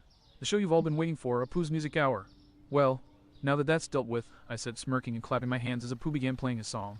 You were saying, Brogy? Right, the Red Ogre hesitated momentarily before shaking his head and getting back on track. As I was saying, Oimokashi for starters. I had guessed the Valhalla, the best meat hall in all of Elbaf. Kashi boasted proudly, but Oimo waved his hand before his face with a wince. Not seaworthy anymore. Sorry, Bob we suspected it after the first few decades, Brogy sighed fondly. At least the old warrior is resting in peace with happy warriors in his belly. That's all we can ask. But if that's the case, Dory muttered thoughtfully. You two are still in Water 7, correct? Aye, sirs. The pair saluted, and their quality hasn't dropped over the years. If anything, sirs, it's gotten better. Hadrian cut in swiftly. Even in the New World, Water 7 is acknowledged as the capital of shipwrights. None surpass it. Perfect. Brogy barked joyously. Stay put there then, and Hadrian, bring our new recruits there as well and spread the word to the old guard while you're at it. The giant warrior pirates will reunite on Water 7, our first task being to commission a new vessel for a new era. What's a pirate without a ship? Dory agreed, and then his face fell. Though we might be a bit late. It'll take some time for us to build a raft big enough to hold the both of us, and the only log we have is the eternal one to Elbaf, so don't even worry about it. I reassured them. I'll call in a favor from one of my friends and get them to swing around and pick you up. There should be no OW. I yelled the sound, bite chomped on my unarmored fingers. I glared at him for a moment, but his own glare got his point across. Alright, almost forgot. See, these friends of mine might seem disconcerting at first glance, but I swear to you, if they say off, you can send them. You've got nothing to worry about. You'd really be willing to do that for us? Brogy asked incredulously. Of course. Usopp spoke up before I could. We're allies and we're fellow warriors of the sea, why wouldn't we be willing? What he said, I concurred with a smile. Anyway, I'll take care of everything once we're done, but for now, you guys up for continuing the interview? But of course. No question. A glance at Soundbite prompted him to let out a quiet series of clicks, and Apu subsequently began winding down his track. Papa. That should do for now. Time to get back to the spoils of the marine ships. Nothing tastes better than someone else's food. Huff. Well, he's gone. I'm back. Now we return to the regularly scheduled interview with Dory and Brogy. I'm being gypped. Soundbite snarled. Cut might be more appropriate, seeing as for all that I'm your partner, I'm also your boss, I snickered. I resent that. Not talking to you, literal leatherneck. I called out, not even bothering turning to look at the inadvertently named Dugong as he passed by. Redonning my smiling and clasping my hands together. So, where were we? Oh, the rest of the interview was certainly interesting, especially from a historical point of view, but overall, it proved to be pretty uneventful. And I ended the SBS soon after its conclusion. From there, Oimo and Kashi had resumed helping Galila rebuild the city, as well as passing on a request for them to start drawing up blueprints for a ship worthy of giants. Iceberg had an odd gleam in his eye as he heard that request. I put it off to a unique challenge. Usopp had left after that to actually make use of his 2 million in spending money, while Soundbite and I had decided to simply return to our living quarters, where I learned both good news and, well, not bad, but unexpected. Good news, Mary had feeling back in her legs and was up and out of her bed, even if she was on crutches. The unexpected news, however. Oh, Nananu-oof. Mary grunted, lying prone for a moment before opening her eyes and glaring into the floorboards. This is embarrassing, she ground out irritably. I'm a child, not a baby. Why am I having so much trouble walking? Because, I huffed as I slid my hands beneath her shoulders and lifted her back onto her feet. Just like Canis, you've only ever had sea legs your entire life. Even without the crutches, you'd still be tripping from trying to overbalance and from trying to learn how to walk at all. I know it sucks, but I clapped her shoulders reassuringly before taking a kneeling position before her. All we can do is press on, right? Mary grumbled melancholically beneath her breath before heaving a weary sigh. Yeah, I know. No pain, no gain. She was silent for a second before cracking a slight smile. At least I know you'll always be there to catch me right. Unless it's funny, I corrected with a smirk. Then we just stand back and laugh. Soundbite cackled. Mary twitched slightly at that, a scowl flashing across her face before she suddenly let loose with the waterworks. Kuoni eyes, she whined in a distinctly childish tone. Cross and Soundbite are picking on me. I blinked in confusion. Sorry, Cross. Wait, wah. Thump. Yo. I yelped, clutching the goose egg I was suddenly sporting. But to be fair, you were making a little girl cry, Kana sniffed as she hefted the bazooka she'd been polishing. Mary used fake tears. Soundbite chortled. It's only halfway effective. Wanna bet? Say what a dog. See. He. Sue cackled as she laid on her back and spun Soundbite in her paws. Punishing you guys is fun. Put me down. You wouldn't like me when I'm revenging. Seriously, you wouldn't, I smirked at Sue. You weren't here at the time, but Mary knows just how deep Soundbite's ire goes. As an example, Jaya. Aog! The erstwhile ship howled in agony as she grabbed her ears. Damn it, Cross, I'm already suffering from physical trauma. Don't pack mental scarring on there as well. Don't mentally scar kids, Cross, Boss noted absent-mindedly as he carefully detailed the scroll of seaweed he was inscribing. I beg to differ. Donnie barked indignantly as he rubbed his skull. I say that mental scars will match perfectly with the remnants of my concussion. My fractured ribcage agrees with Yo. Mikey yelped as a metal hook bounced off his skull. Less talking, more working on your flexibility, Boss ordered without looking up. Either you manage to pull off the Nori arts by tonight, or I'll limber up your skeletons myself. But Boos. The orange bandanaed fighter whined pitifully. This is totally impossible. You pulled off bending that way because you're a total monster, but we're normal. We can't just. Ooh, this is fun. A booa. Mikey said intelligently as he snapped his gaze over to Raffi in shock. The dugong in question was flowing like a strand of seaweed caught in a current around Mikey. Heck, it's more than fun. It's easy. But how? I guess that girls are just more flexible than boys. Raffi shot a violence-filled grin at Boss. Hey, mind if I help Mikey loosen up? Yeah, sure, whatever makes you happy, the older dugong replied dismissively. Wait, wah. Crack. Yerg. That's right. Raffi cackled as she bent Mikey over her shoulders, eliciting more than a few pops and snaps from his joints. Just loosen up. Let the tension flow right out of you. The tension is ripping me in half. Sounds like a you problem. Maybe if I pull harder. Hark. Donnie's eye twitched fearfully as he watched his comrades go at it. I don't know what scares me more, that this is normal for them or the idea that I might be next. Personally, Leo mumbled out through the mummy's worth of bandages he was wrapped in. I'm more concerned about ever being able to move at all. Don't think you're excluded just because of your injuries, Leo Boss commented. I want your shell body up to specs once you get out of there. Yes, sir. That's how, boy. I rolled my eyes at the dugong's interactions before turning my attention to Boss. Say, not to tell you how to teach your students, Boss, but could I suggest having them change their focus? Why? The older dugong asked, finally glancing up from his scroll. It's just, well, I shrugged helplessly. Between the full shell style, your hook and your all-around strength, you have all ranges from long to short covered, whereas they are confined to short, damn it. Boss cursed furiously as he shot to his tail and hastily stuffed his scroll in his shell. All right, boys, change of plans. Raffi, drop Mikey and grab Leo. We're going out now and we're not coming back until we've got your bases damn covered. Ha! Mikey barked joyously as he slipped out of Raffi's grasp. Now I have the upper hand. He snatched his pistols out of his holsters and spun them by their triggers. I've already got long range covered, so I can just kick back and wog. Practice on your all-round proficiency with those things until you're about as good as Kanas or Usopp. Boss finished as he hauled Mikey along by his tail. Couldn't agree more. Now get a move on. And with that, Yerg! He flung his student out the window Polly had already broken earlier and followed after him, with Donnie and Leo carrying Raffi right behind him. I blinked slowly as I tried to process what the hell had just happened before turning back to Mary. So, you still ready to go? Mary shifted uncomfortably on her bed before plastering an uneasy grin on her face. Does anyone else have anything they can do to delay things a bit longer? Silence. She sighed wearily as she prepared herself. Yeah, didn't think so. She swung her legs off of her bed, positioned the crutches on the floor, and slowly put her weight on her legs. She grimaced with visible pain and effort, but she stood. Then slowly, she put one foot in front of the other, moving her crutches appropriately as she did so. 2, she muttered as she took another step. 3, 4. Fib, see ya, I caught her as she pitched forward, smiling proudly as I patted her back. The part that wasn't a mess of scar tissue, to be specific. That was great, Mary. That was 6. Lousy. Steps, she muttered acridly into my shoulder. And when you try again, you'll manage 7, then 8, then 10, and then you'll start doing it without crutches, I continued for her. Come on, you'll make it with hard work, you know you will. I mean, just look at me. Well, Mary glanced hesitantly to the side. Come on, I know what I'm talking about. I scoffed as I helped her back onto her bed. I mean, look at the aftermath of Inaru. First it took me a while to get my limbs moving again without agony, and then it took me a while to get over my astrophobia. Flash by flash and rumble by rumble, but look at me now. I spread my arms confidently. Ain't no phobia got no strings on me. It was at that instant that the door to the house slammed open with a thunderous rumble. Cross. I promptly snapped to attention, cold sweat streaming down my face. I did nothing wrong and aren't being framed. Bullshit, Lasso promptly scoffed. Malarkey, Mary nodded solemnly. I don't twist you as Flash, I can kick you, Karu spoke up, pointedly twitching his cast-bound legs before falling back into his snoring. I'm sorry, Cross, but they do have a point, Kana smiled apologetically. See, ye, Sue cackled unapologetically. I love this crew. Soundbite breathed. I twitched viciously as I swept to glare over my crewmates. You're all dead to me, I vowed before spinning on my heel and plastering a smile on my face. What's up, Nemi? My false smile shattered into shards of terror in the face of our navigator's expression. Sure, she looked perfectly calm and peaceful, smiling, with a serenity befitting of Vivi herself. And I might have even bought it too, were it not for the roiling storm front looming around her, snapping and crackling from where it was hanging over us. I swallowed fearfully before looking at Nami's general direction, because for the life of me I could not look her in the eyes. Is something wrong, Nami? I squeaked in a tone of thoroughly forced calm. Cross, Nami repeated as she crossed her arms and tilted her head to the side just so.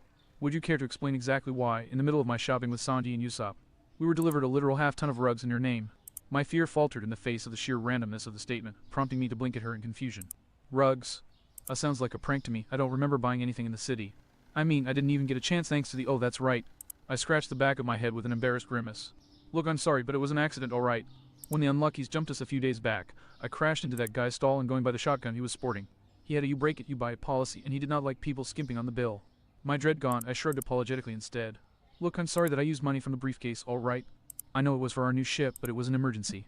You can take it out of my share of the money. I doubt I'll be buying too much with it anyways. And besides, it's not like we won't have any place to put them, right? All throughout my explanation, Nami nodded along and hummed in agreement. That's exactly right, Cross. I've already deducted that charge from your cut. All of what you just said is fair, but you see— Soundbite, and I flinched in terror as the clouds above us rumbled ominously. You're overlooking one little detail, Nami chirped pleasantly as she loomed over us and held a paper up for me to see. You still have to pay for the rest of the damages. The rest of the shite, I started to parrot before finishing in a squeak as I scanned over the paper, which turned out to be a table of said financial damages. Oh, you know, Nami slowly tilted her head to the side, her paralyzed smile remaining ever present. The damages that resulted from your little romp with your little friends. Now, of course, Iceberg is covering all the property damage, since he's dealing with that anyway from CP9 and Aqua Laguna. Her smile stretched to truly Cheshire-ish proportions. But that still leaves the merchandise. Oh, this is hilarious. Mary chuckled eagerly. Just how bad is it? Let me take a look-see. Sue hastily scrambled up my back and peered over my shoulder. And the final count is— The Cloud Fox stared at the paper for a moment before fixing me with a flat look. You're fucked. Sue! Gonis gasped as she snatched up her companion. I'm sure that's not even remotely true. Now, let me just take a look, and Gonis lapsed into silence as her jaw steadily dropped. Holy shit, Cross. A strangled wheeze dragged its way out of my throat. That was not a small number I was looking at. Rather, it was a big number. A very, very, very big number. That much for cabbages. No wonder his cart was full. Soundbite spat indignantly. Maybe so, Nami admitted with a shrug. But we still need to pay. And when I say we, the storm rumbled and crackled as she leaned in close. I shivered in terror before hastily snapping a finger up with a panicked grin. May I have a moment? I'd like to consult my legal counsel. Sure, Nami said pleasantly. Even death row allows final requests. I shuddered at that before spinning on my heel and crouching down, huddling up with Lasso and Soundbite. What the hell do we do? I hissed desperately, hiding my mouth behind my hand. What the hell is this we shit, Kimasabe? Soundbite hissed indignantly. Yeah, Lasso snarled from behind his paw. You're the one whose head they wanted, and you're the one who was blasting left, right, and center, so you're in it as deep as me. I shot right back, directing a glare at the snail. And you know as well as I do that whatever hell I go to, I'm dragging you there with me. So maybe you should get off your ass and think of a way to save our skins. Oh yeah, Lasso bit out. Well, as your legal counsel, I formally advise you that we are screwed. Yeah. Soundbite spat. We can't pay that fortune without tapping the crew fund, and that means going through Nami. Well, I scrambled for options. Maybe we can just make a break for it and wait for this to all blow over. As one, we all glanced back at Nami, and promptly snapped our gazes forward with renewed cold sweat at sight of the lightning snapping around her. Hell no, I summarized. Not a chance, Lasso whined. We're going to die, Soundbite whimpered. We are going to die. Maybe so, I nodded slowly, clenching my fists, but at least we can take our last option like men. You guys with me. As if I had a choice. Ever and always. Then let's do it. With that, I stood up, we all turned to face Nami with determined expressions. And then we all fell flat on the ground. Please spare our worthless souls, O mighty mistress of weather. We sobbed as one. Nami's expression didn't change at all as she observed our groveling. Then she opened her mouth. Puru, and snapped it shut, also snapping her eyes and tempo back to her usual cloudy aura. The sound bite began ringing, and the three of us slumped in relief. Damn. I never thought I'd say this straight up, but God bless the Navy, I proclaimed as I got to my feet. Well, now that that's over and done with GRK, I was cut off by a vice grip clamping down on my shoulder. We will continue to discuss this later, Nami promised me. I whimpered in agreement, and Nami thankfully released me. I took a moment to get my heart rate back below jackhammer levels, and glanced around the room. Kana, Sue, if you wouldn't mind taking a walk for a bit. Ooh, more secret political maneuvering, eh? Sue said, No. Sorry about her, Kanis apologized as she held her struggling companion up by her tail. I'll make sure to keep a close eye on where she is. Thanks, I nodded gratefully before turning to the duck in the room. Karu, since Vivi's not here right now. Count me out, Karu squawked with an airy wave. Godding Eve, we owns my job, I'll weave the power to gosh tough tie you guys. Fair enough. Conus, would you mind? Heave-ho. The angel grunted as she lifted the duck to his feet and supported him. All right, and Karu, do you think you could carry? Thack. I'm impeached. A sudden pillow hitting my face cut off my question. I already know everything, Dingus, Mary said, crossing her arms with a petulant pout. Let me outline this for you. I want in, and if you want me out, you'd better be willing to bring one hell of a fight. I opened my mouth to tell her exactly why that was not happening, and then I clicked it shut as I realized I didn't really have an answer to that. Did I? All right, fine, you can stay if you want. Yes, she crowed, pumping her fist. Not too much screwing around. Always, she groaned, plopping back onto her bed. Well, Lasso barked up hastily. If she's free to stay, then I'm free to go. Politics bore me. He glanced at Nami and shivered. Other reasons. Winebia. He hastily belted out the last part before scampering out the door. Traitor. 3 potatoes. Soundbite held after him. Traitor, who's gonna live?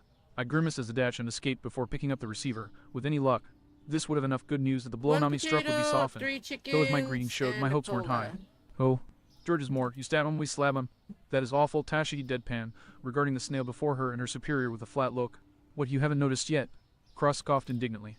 I'm what the world would consider an awful person. It's in my nature. Awful person or not, don't you think you could try and stay serious for half a second, Cross? Smoker sighed wearily. I'll do you the courtesy of presuming that you took a blow to the head in the past 24 hours and ignore that question. Honestly, Smoker, you really should know better by now, Nami lamented with a slight grin. Hey, yeah. No wonder we always manage to get away from you guys. You're actually pretty dumb. A new voice caused the Marines to pause in shock. Was that? Tashigi started to ask. Yep, going merry in the flesh. The girl ship crowed. And before you guys even think of booting me out of this, remember that I've listened in on every one of you bozos' meetings up until now. So I'm about as deep in this as you, so there. The two Marines exchanged glances before slowly examining the walls around them. So, the walls really do have ears, Tashigi stated in a distinctly unnerved voice. Good to know. Smoker pinched the bridge of his nose as he heaved out a fume-laden sigh. As if the snail and the princess weren't bad enough, he grit out. Cross snickered for a bit before swiftly sobering up. Amusing as chipping away at a person's sanity always is, we can joke later, so for now, let's touch base and get to work. First things first. Odd any news from behind the white and blue lines? Oh, only enough to fill a newspaper cover to cover, Tashigi dryly replied. While your crew was burning down an I's lobby, Goat, Rooster, and almost a dozen other big-named rookies in the Grand Line were causing trouble of their own. The quick version is that the Navy has lost a quarter of its liquid assets, at least 3 bases to mutiny or civilian rebellion, and a dedicated training grounds for Marines ranked Rear Admiral and higher has suffered significant damage. And that's just from the rookie pirates. Meanwhile, where your comrades, little smoke started drifting out from Commodore's body as he spied Tashig, his knuckles turning white as she gripped her sleeves. History lesson was concerned. 90% of the Marines' giants mutinied when they heard about Ohara. Admiral Aokiji subdued them with relative ease. But No the remaining wonder. loyalists in Marineford are recovering from either being attacked or I trying to went stop the over fight. like 10 cents. He gave a No snort, wonder tapping the it ashes was off his so cigar. fucking expensive Once all was for said them. and done, a head count showed that at least 5 of the mutineers went AWOL in the initial battle. As for the rest of them, they stood down and reaffirmed their loyalty to the Marines when Akenu convinced. Reed threatened, Tashigi clarified. Them, though they're still under observation. Ah, wait, I'm sorry, did you just say Akenu threatened them? Cross blinked in confusion. Akenu doesn't threaten, he immolates. Not in this case, he doesn't, Smoker scoffed. Sengoku was insistent on the extent of his actions, and is still insisting right now. Still, even with the scrutiny on them, we're going to be looking into all of those giants for potential additions to our number. While half of them were most likely just caught up in the rush of it all and are still sincere about their loyalties to the Marines. I don't doubt that the other half were just gritting their teeth so that they wouldn't give them out an excuse. Holy shit, soundbite summarized succinctly. No kidding, Cross agreed. Huh. And I thought we caused enough chaos in person. Mary chortled. Oh wait, hang on a second. The Straw Hats navigator spoke up in confusion. You said that only the giants mutinied at that. Why only them and not other soldiers? Well, what made them mutiny en masse, I mean? Oh, give me a second here, Tashigi muttered under her breath as she withdrew a notebook from her jacket and started flipping through it, finishing up by tapping one of the more recently filled pages. Ah, here it is. According to intel, we managed to suss out former Vice Admiral Jaguar D. Saul was exceptionally popular among the Marine giants, and in spite of his death being 2 decades ago, his friendship was still fresh in their mind. As such, they took offense to his manner of death, as well as to the Navy hunting Nico Robin, who they apparently considered to be his ward. She then flipped to the next page and cocked an eyebrow in surprise. Furthermore, there were also apparently a few veterans of the giant warrior pirates among those enlisted, due to the Navy being more generous when it comes to recruiting extra human soldiers. And they were already upset when they heard about Oimo and Kashi. And with both of those in mind, it seems that the breaking point was when Vice Admiral John Giant said that Saul deserved his fate. That's when the riot started, and matters just seemed to escalate from there. Typical for a D, Smoker muttered under his breath.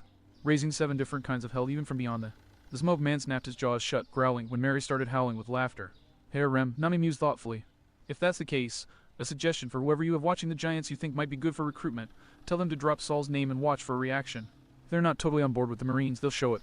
You're sure? Tashigi asked in confirmation. The navigator's expression darkened. I've had more than 8 years worth of practice hiding the fact that I hate a person while being within shooting distance of them at every hour of the day. I know. A harsh silence fell as Smoker and Tashigi both grimaced at that particular reminder. I'll pass on the recommendation, the Commodore said at last. All right, changing the subject now.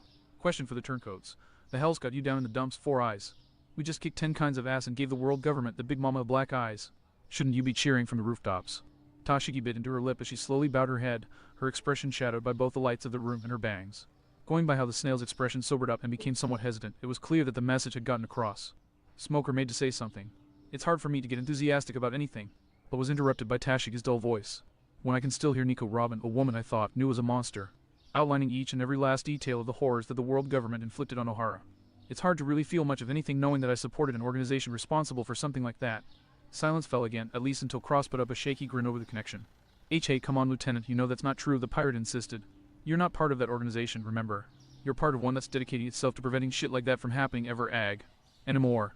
I'm not a part of that organization anymore, Cross, Tashigi clarified through grit teeth, tears brimming in her eyes.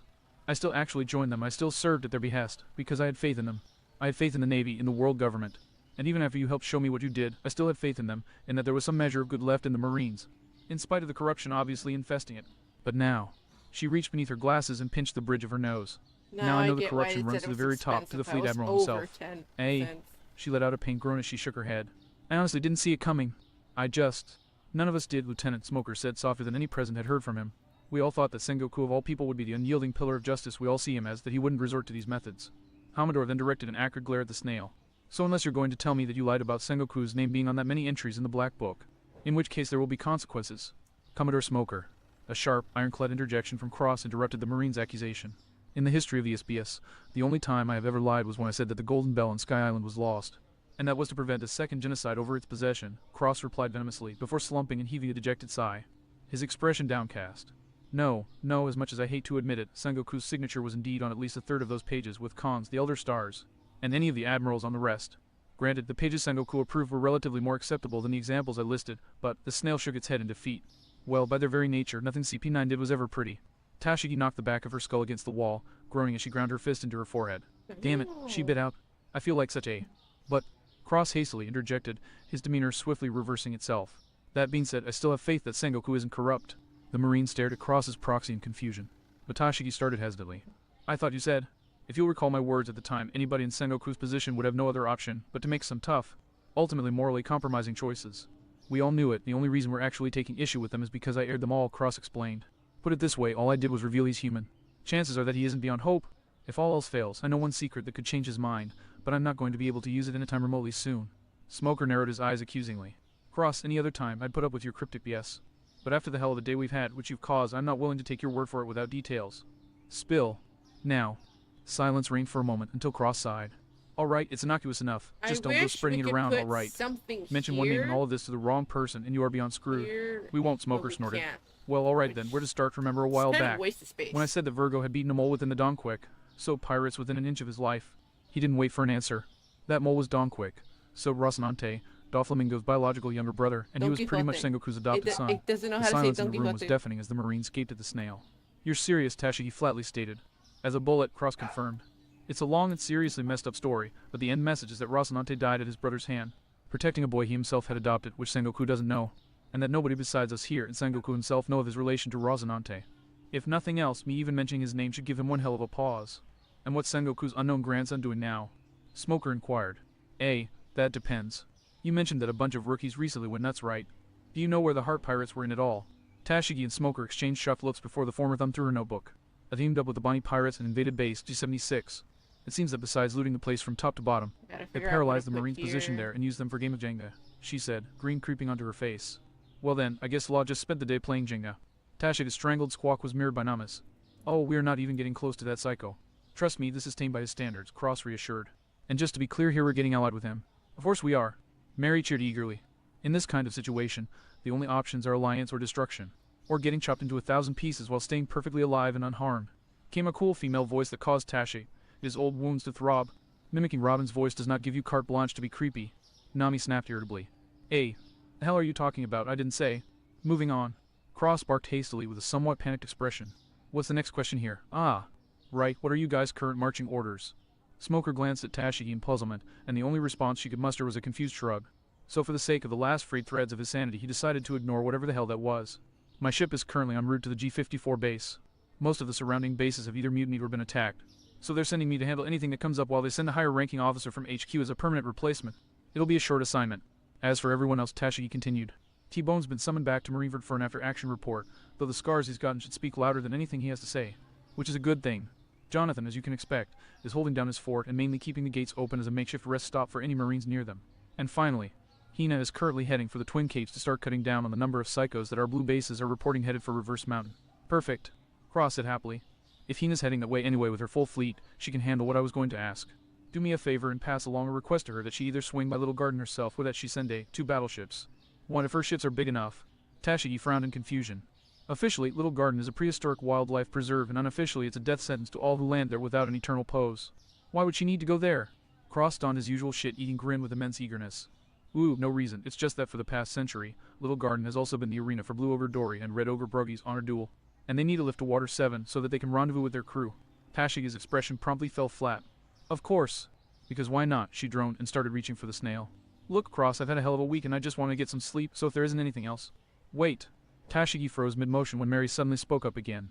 Lieutenant Tashigi, the young girl started with uncharacteristic hesitation. I know a lot about my crew's past stunts and whatnot, but admittedly there are quite a few gaps in my knowledge.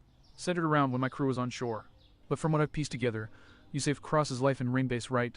When you took down Mr. 3. Tashigi hedged slightly. Yes, against my better judgment. Why? Well, in that case, Mary adopted an angelic smile as she beamed at the Marine. I just wanted to thank you for saving my life too, is all. Tashigi blinked slowly as her mind tried to process what she'd just heard, the words bouncing around in her skull without sticking. Huh. She finally managed to get out. Well, yeah, Mary nodded as though it were the most obvious thing in the world. I mean, after all, if you hadn't been there, then he would have died, and then I would have died. But because you saved him, he was able to save me. Which means, you saved me too. I kinda wanna put all the snacks she nodded again. here. Thank you. But Thank you for giving me the chance to live, for letting me fulfill my dreams. I owe you everything, Tashigi, just as much as I owe Cross, and I'll always be grateful for this chance you've given me. Just, thank you. Tashigi's jaw worked itself silently, but she eventually clenched her mouth shut. Permission to excuse myself for a moment, sir. She whispered softly. Smoker didn't even hesitate to jerk his thumb at the door. Go on and get the hell out of here, Marine. The swordswoman was out of the room before he was even finished. The smoke man waited a few seconds after the door swung shut before turning back to the snail. That was a load of bull, and you know it. Mary's smile took on an apologetic tinge. Yeah, I know, but can you honestly tell me that even mattered a little bit, and that she didn't need to hear that? Smoker was silent for a second, and in that silence he listened to the light, hiccuping sounding wafting through the crack in the door. The corners of his mouth turned upwards. No, I can't, he admitted quietly. After a minute or so, the noise died down and Tashigi re-entered the room, furtively swiping at eyes that were pointedly not red or puffy. Thank you very much for informing me of that, Mary, she said, a small smile on her face. Thank you, the girl's ship chirped virtuously. Heh. Glad to have you back, Lieutenant, Cross nodded happily. Anyway, while I have you, I did have one more question before we wrap this up. Do you two have any idea why I canoe in Kazaru Ward at Anai's lobby? I expected Sangoku to throw everything at us, and while Kazaru could be expected to duck out from sheer laziness, I wouldn't expect a canoe to miss us burning Anai's down for the world. The two Marines exchanged glances of perfect understanding, but before Tashigi could say a word, Smoker snapped a finger up and silenced her.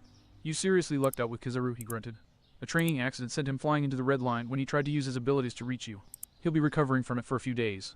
The lieutenant stared at him in confusion before the Commodore drew the word ego in the air with his smoke, prompting her to pale and nod vigorously. What? How the heck did that work?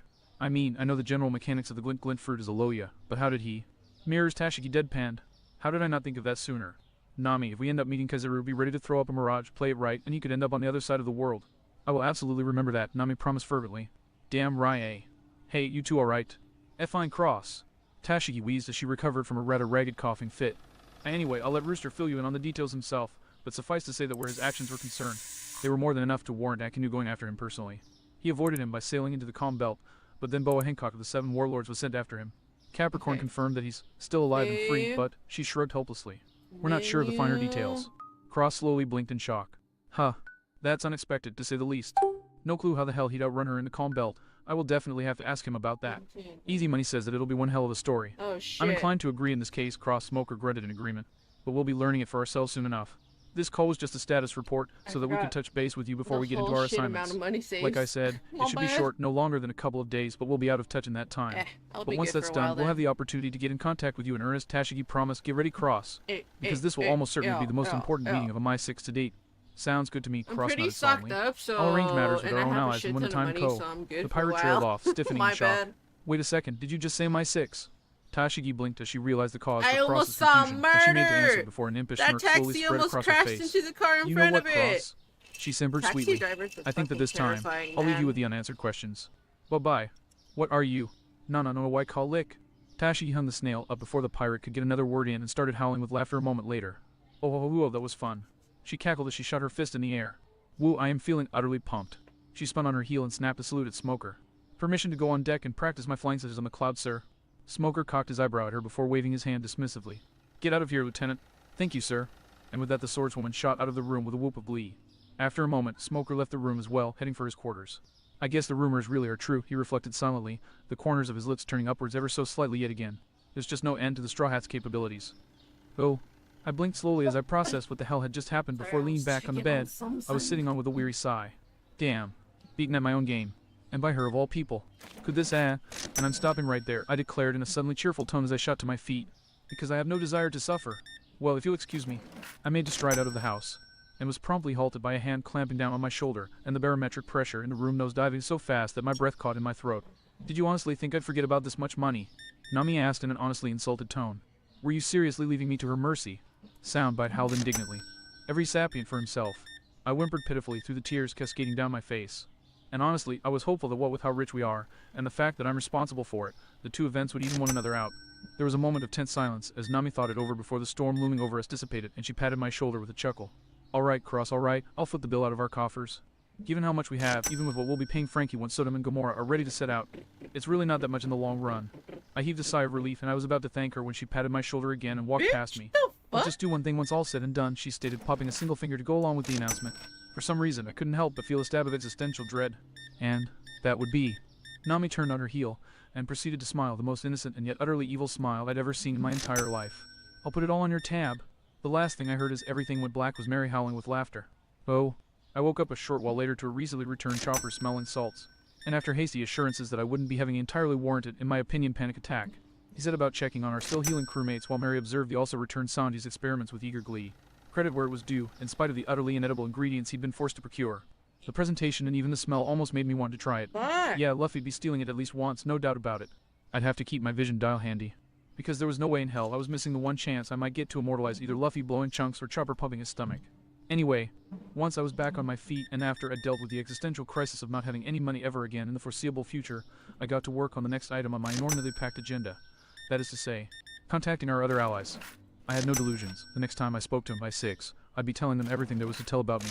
So it would be best to bring everyone in on it so that I wouldn't have to tell it again. It should have been a straightforward endeavor, really. Get in. Tell them to be on the lookout for a conference call with all of our allies in the next few days. Move on with my life. Simple? No. But of course I was a Straw Hat, so simple things were rarely even close to easy for me. As such, both occurrences found me surprised with the developments that ensued. The first of these surprises came about when I came in contact with Foxy first. Oh.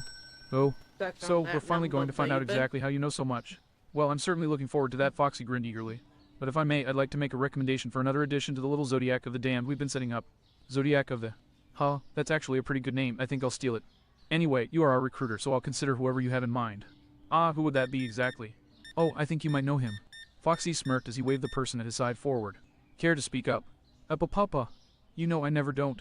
Hail Cross, bet you weren't expecting on hearing from me so soon, eh? The hell? Pooh. You buddy how? Oh, how I love being able to make him speechless. Foxy chuckled as he cradled his chin in a semi-cool stance. I think that's a universally shared opinion. It is pretty amusing, Pooh snickered as he mirrored the other captain's pose. Murderer, how much does he know exactly? Cross managed at last.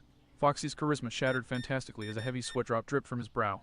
He figured out that I was Luffy's subordinate pretty early on. At the same time, I figured out that you and he were friends rather than rivals. He awkwardly admitted. I haven't told him much beyond the fact that you and I share a sizable number of contacts, but he was willing to keep my secret. Oh! And I figured that since you two are on good terms anyway, why not? The snail fell silent and slowly looked at the soon-to-be supernova. Pooh, I'm willing to trust you with this, but as your friend, I have to warn you. This is going to be both a massive undertaking and a perilous one. We're talking about more than just sharing contacts. If you get in on this, then you're in for the long haul. If that's fine with you. Causing more trouble on the magnitude of what you and your crewmates have been pulling off over the course of your entire career. Pooh snickered and shook his head. Sign me up for this haul, it sounds like fun. Well, did he certainly hit the nail on the head about your tribe, didn't she? Alright then, you had your warning. We'll decide on your code name at the main meeting. I can only imagine that half of them will be thrilled to count you among our number, Foxy chuckled as he wrung his hands eagerly. That brought the long arm up short, prompting him to blink in confusion. Wait, how many others are part of this? He asked curiously. We, for starters, Cross grinned eagerly. I myself go by Ophiuchus. Foxy's code name is Goat. We also have one by the name of Rooster, who I'll be calling after this. And I've recently recruited one other crew who will be entering into this endeavor and giving their code name at the same time as you. Besides that, we've got 6 officers in the Navy going by the Western Zodiac: Cancer, Pisces, Capricorn, Scorpio, and Sagittarius. I know there's one more, but because they've decided to screw with me, I know neither that officer's identity nor the code name they've elected to go by. Cross's mouth twisted into a smirk. Though going by my crew's luck, I have my suspicions for the former. And of course, aside from Pisces and possibly the newest officer, all of them have their own respective subordinates and crews that are also part of this. Impressive, Apu breathed as his eyes widened in shock. Well, definitely count me in now. Alright. Fair warning though, once you found out my secret, there's going to be no chance of turning back, and trust me, this particular rabbit hole goes way deeper than our previous arrangement. Foxy, I'll leave the general explaining to you. I need to let Rooster know about this. Very well. Goat out. And with that, Foxy pressed his finger into the snail's speaker cradle. Apu cocked his eyebrow at the trickster captain. So, how deep does this rabbit hole go, exactly? Fey, Foxy chuckled grimly, shaking his head as he strolled over to the door of the cabin and cracked it open. Hamburg. A full cast of our finest rum on the double. He then turned a weary smile on his suddenly nervous compatriot. We're gonna need to get hammered for this. Oh. After that particular surprise, I then moved on to Bartolomeo, hoping for a relatively saner conversation. But of course. Oh. Piru K lick. Rooster. Alfucus, and allow me leap straight to the point. Cross barked. If Pisces is to be even remotely believed, then I'm having a hard time choosing where the hell to start. So you tell me, who would you prefer to explain first, huh? The freaking admiral or the freaking warlord? Ha ha ha ha. Bartolomeo cackled. Hey, let's start with the mad dog. Not much of a story there, to be honest. All I did was punch out a celestial draw. Bam. Crash. I'll keep saying it until you get it right, you shark-toothed bastard. Jin snarled at his captain as he worked to yank his head out of the wall his first mate had punched it into. I knocked him out. Why can't you just be satisfied with personally taunting the 5 Elder Stars? Bartolomeo yanked his head out of the woodwork and rounded on his subordinate with a scowl of his own. Go choke on a cannonball, dead, eh? He bit out, flashing a sizable middle finger with his barriers before turning back to the snail. But anyway, yeah, not that big a deal. Oh my god, I just wanted to help you guys out, draw some heat off of you, you know. I'm sure you would have done the same for me. Cross gaped silently at him for a second before chuckling softly, his mouth set in a wry grin. Yeah, you're not wrong there, Barty. Credit where it's due, though. I knew you had big brass ones before, but this... The pirate nodded gratefully. Thanks, Bartolomeo. That took guts. You're a hell of a pirate and a damn good friend. There was a moment of silence, during which the transponder snail grimaced uncomfortably. He's paralyzed from sheer joy, isn't he? Mr. Gross. 5, Jin and Miss Goldenweek shook their heads in silent denial.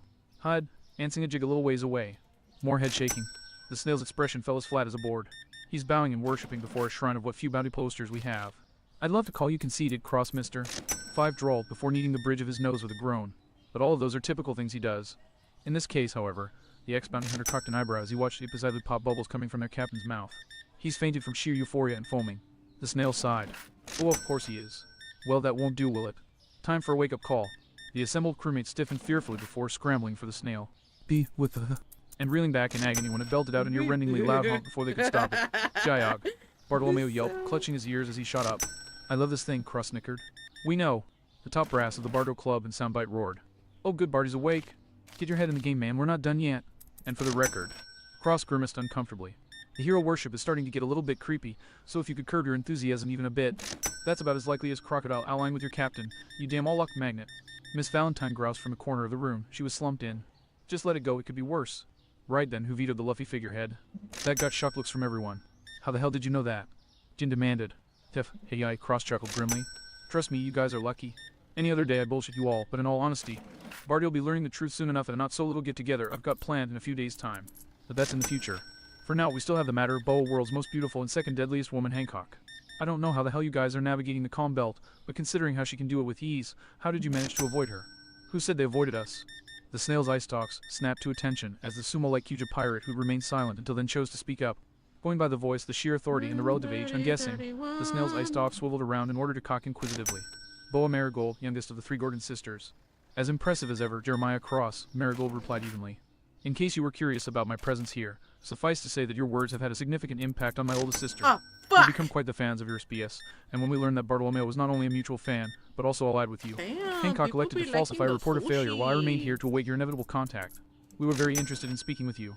Cross blinked in surprise before beaming triumphantly. Hancock actually likes my show. That's great. I suspected she'd either be keeping an ear open for my work or banning it wholesale I because of my wish gender. Let me guess, Nyan didn't stop I can blaring it in bring the that palace down. until she finally gave up. Marigold smirked momentarily before frowning. As amusing as that would have been, no.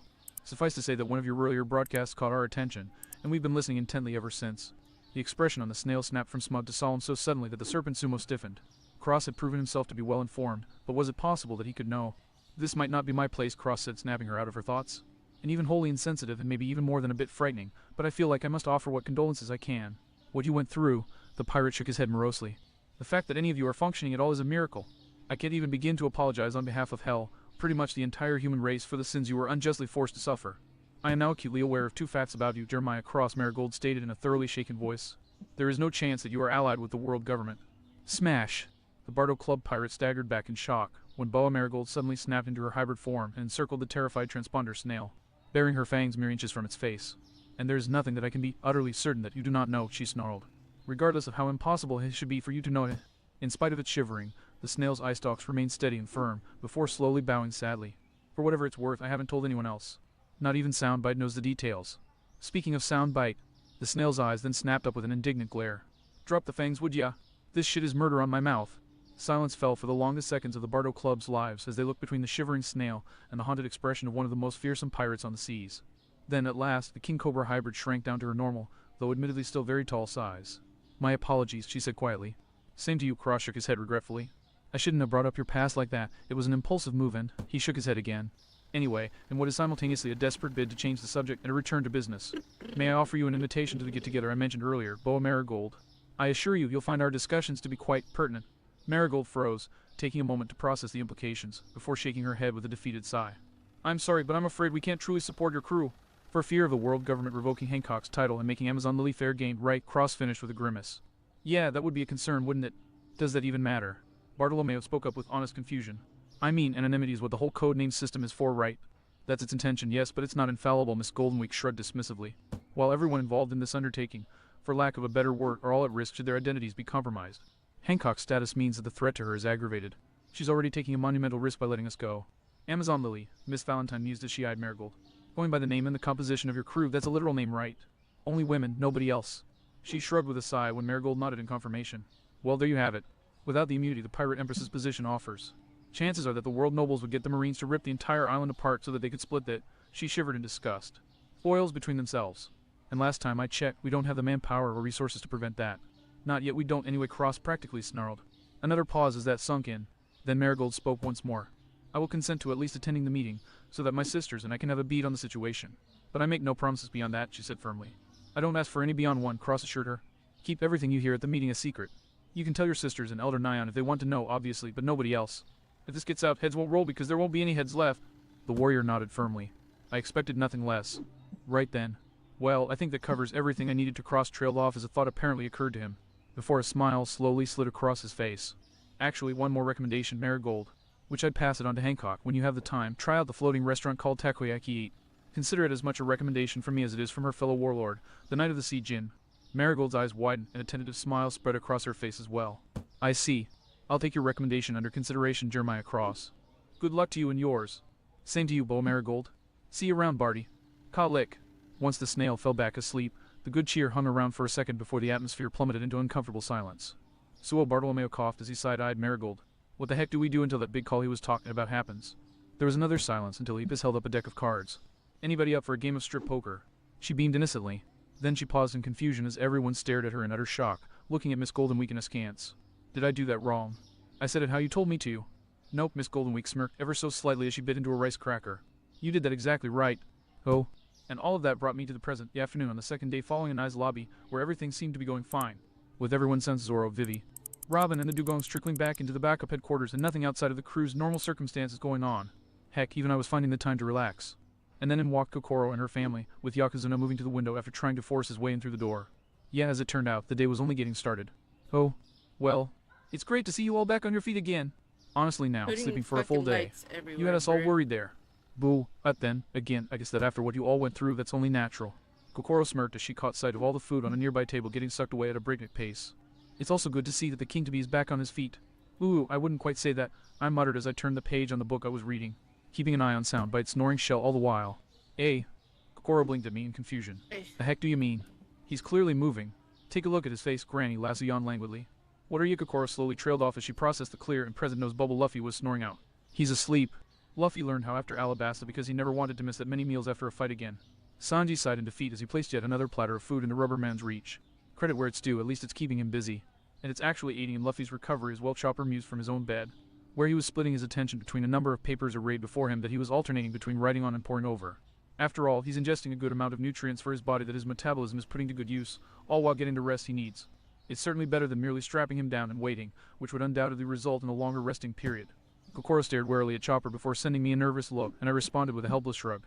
He hasn't actually done anything yet other than work, so... Chimmy, meanwhile, had ambled up to Chopper and was looking at his papers with wide-eyed eagerness. "What you working on, Mr. Reindeer?" "I'm Art, wait a second." Chopper leaned back from the papers, groaning as he rubbed his eyes.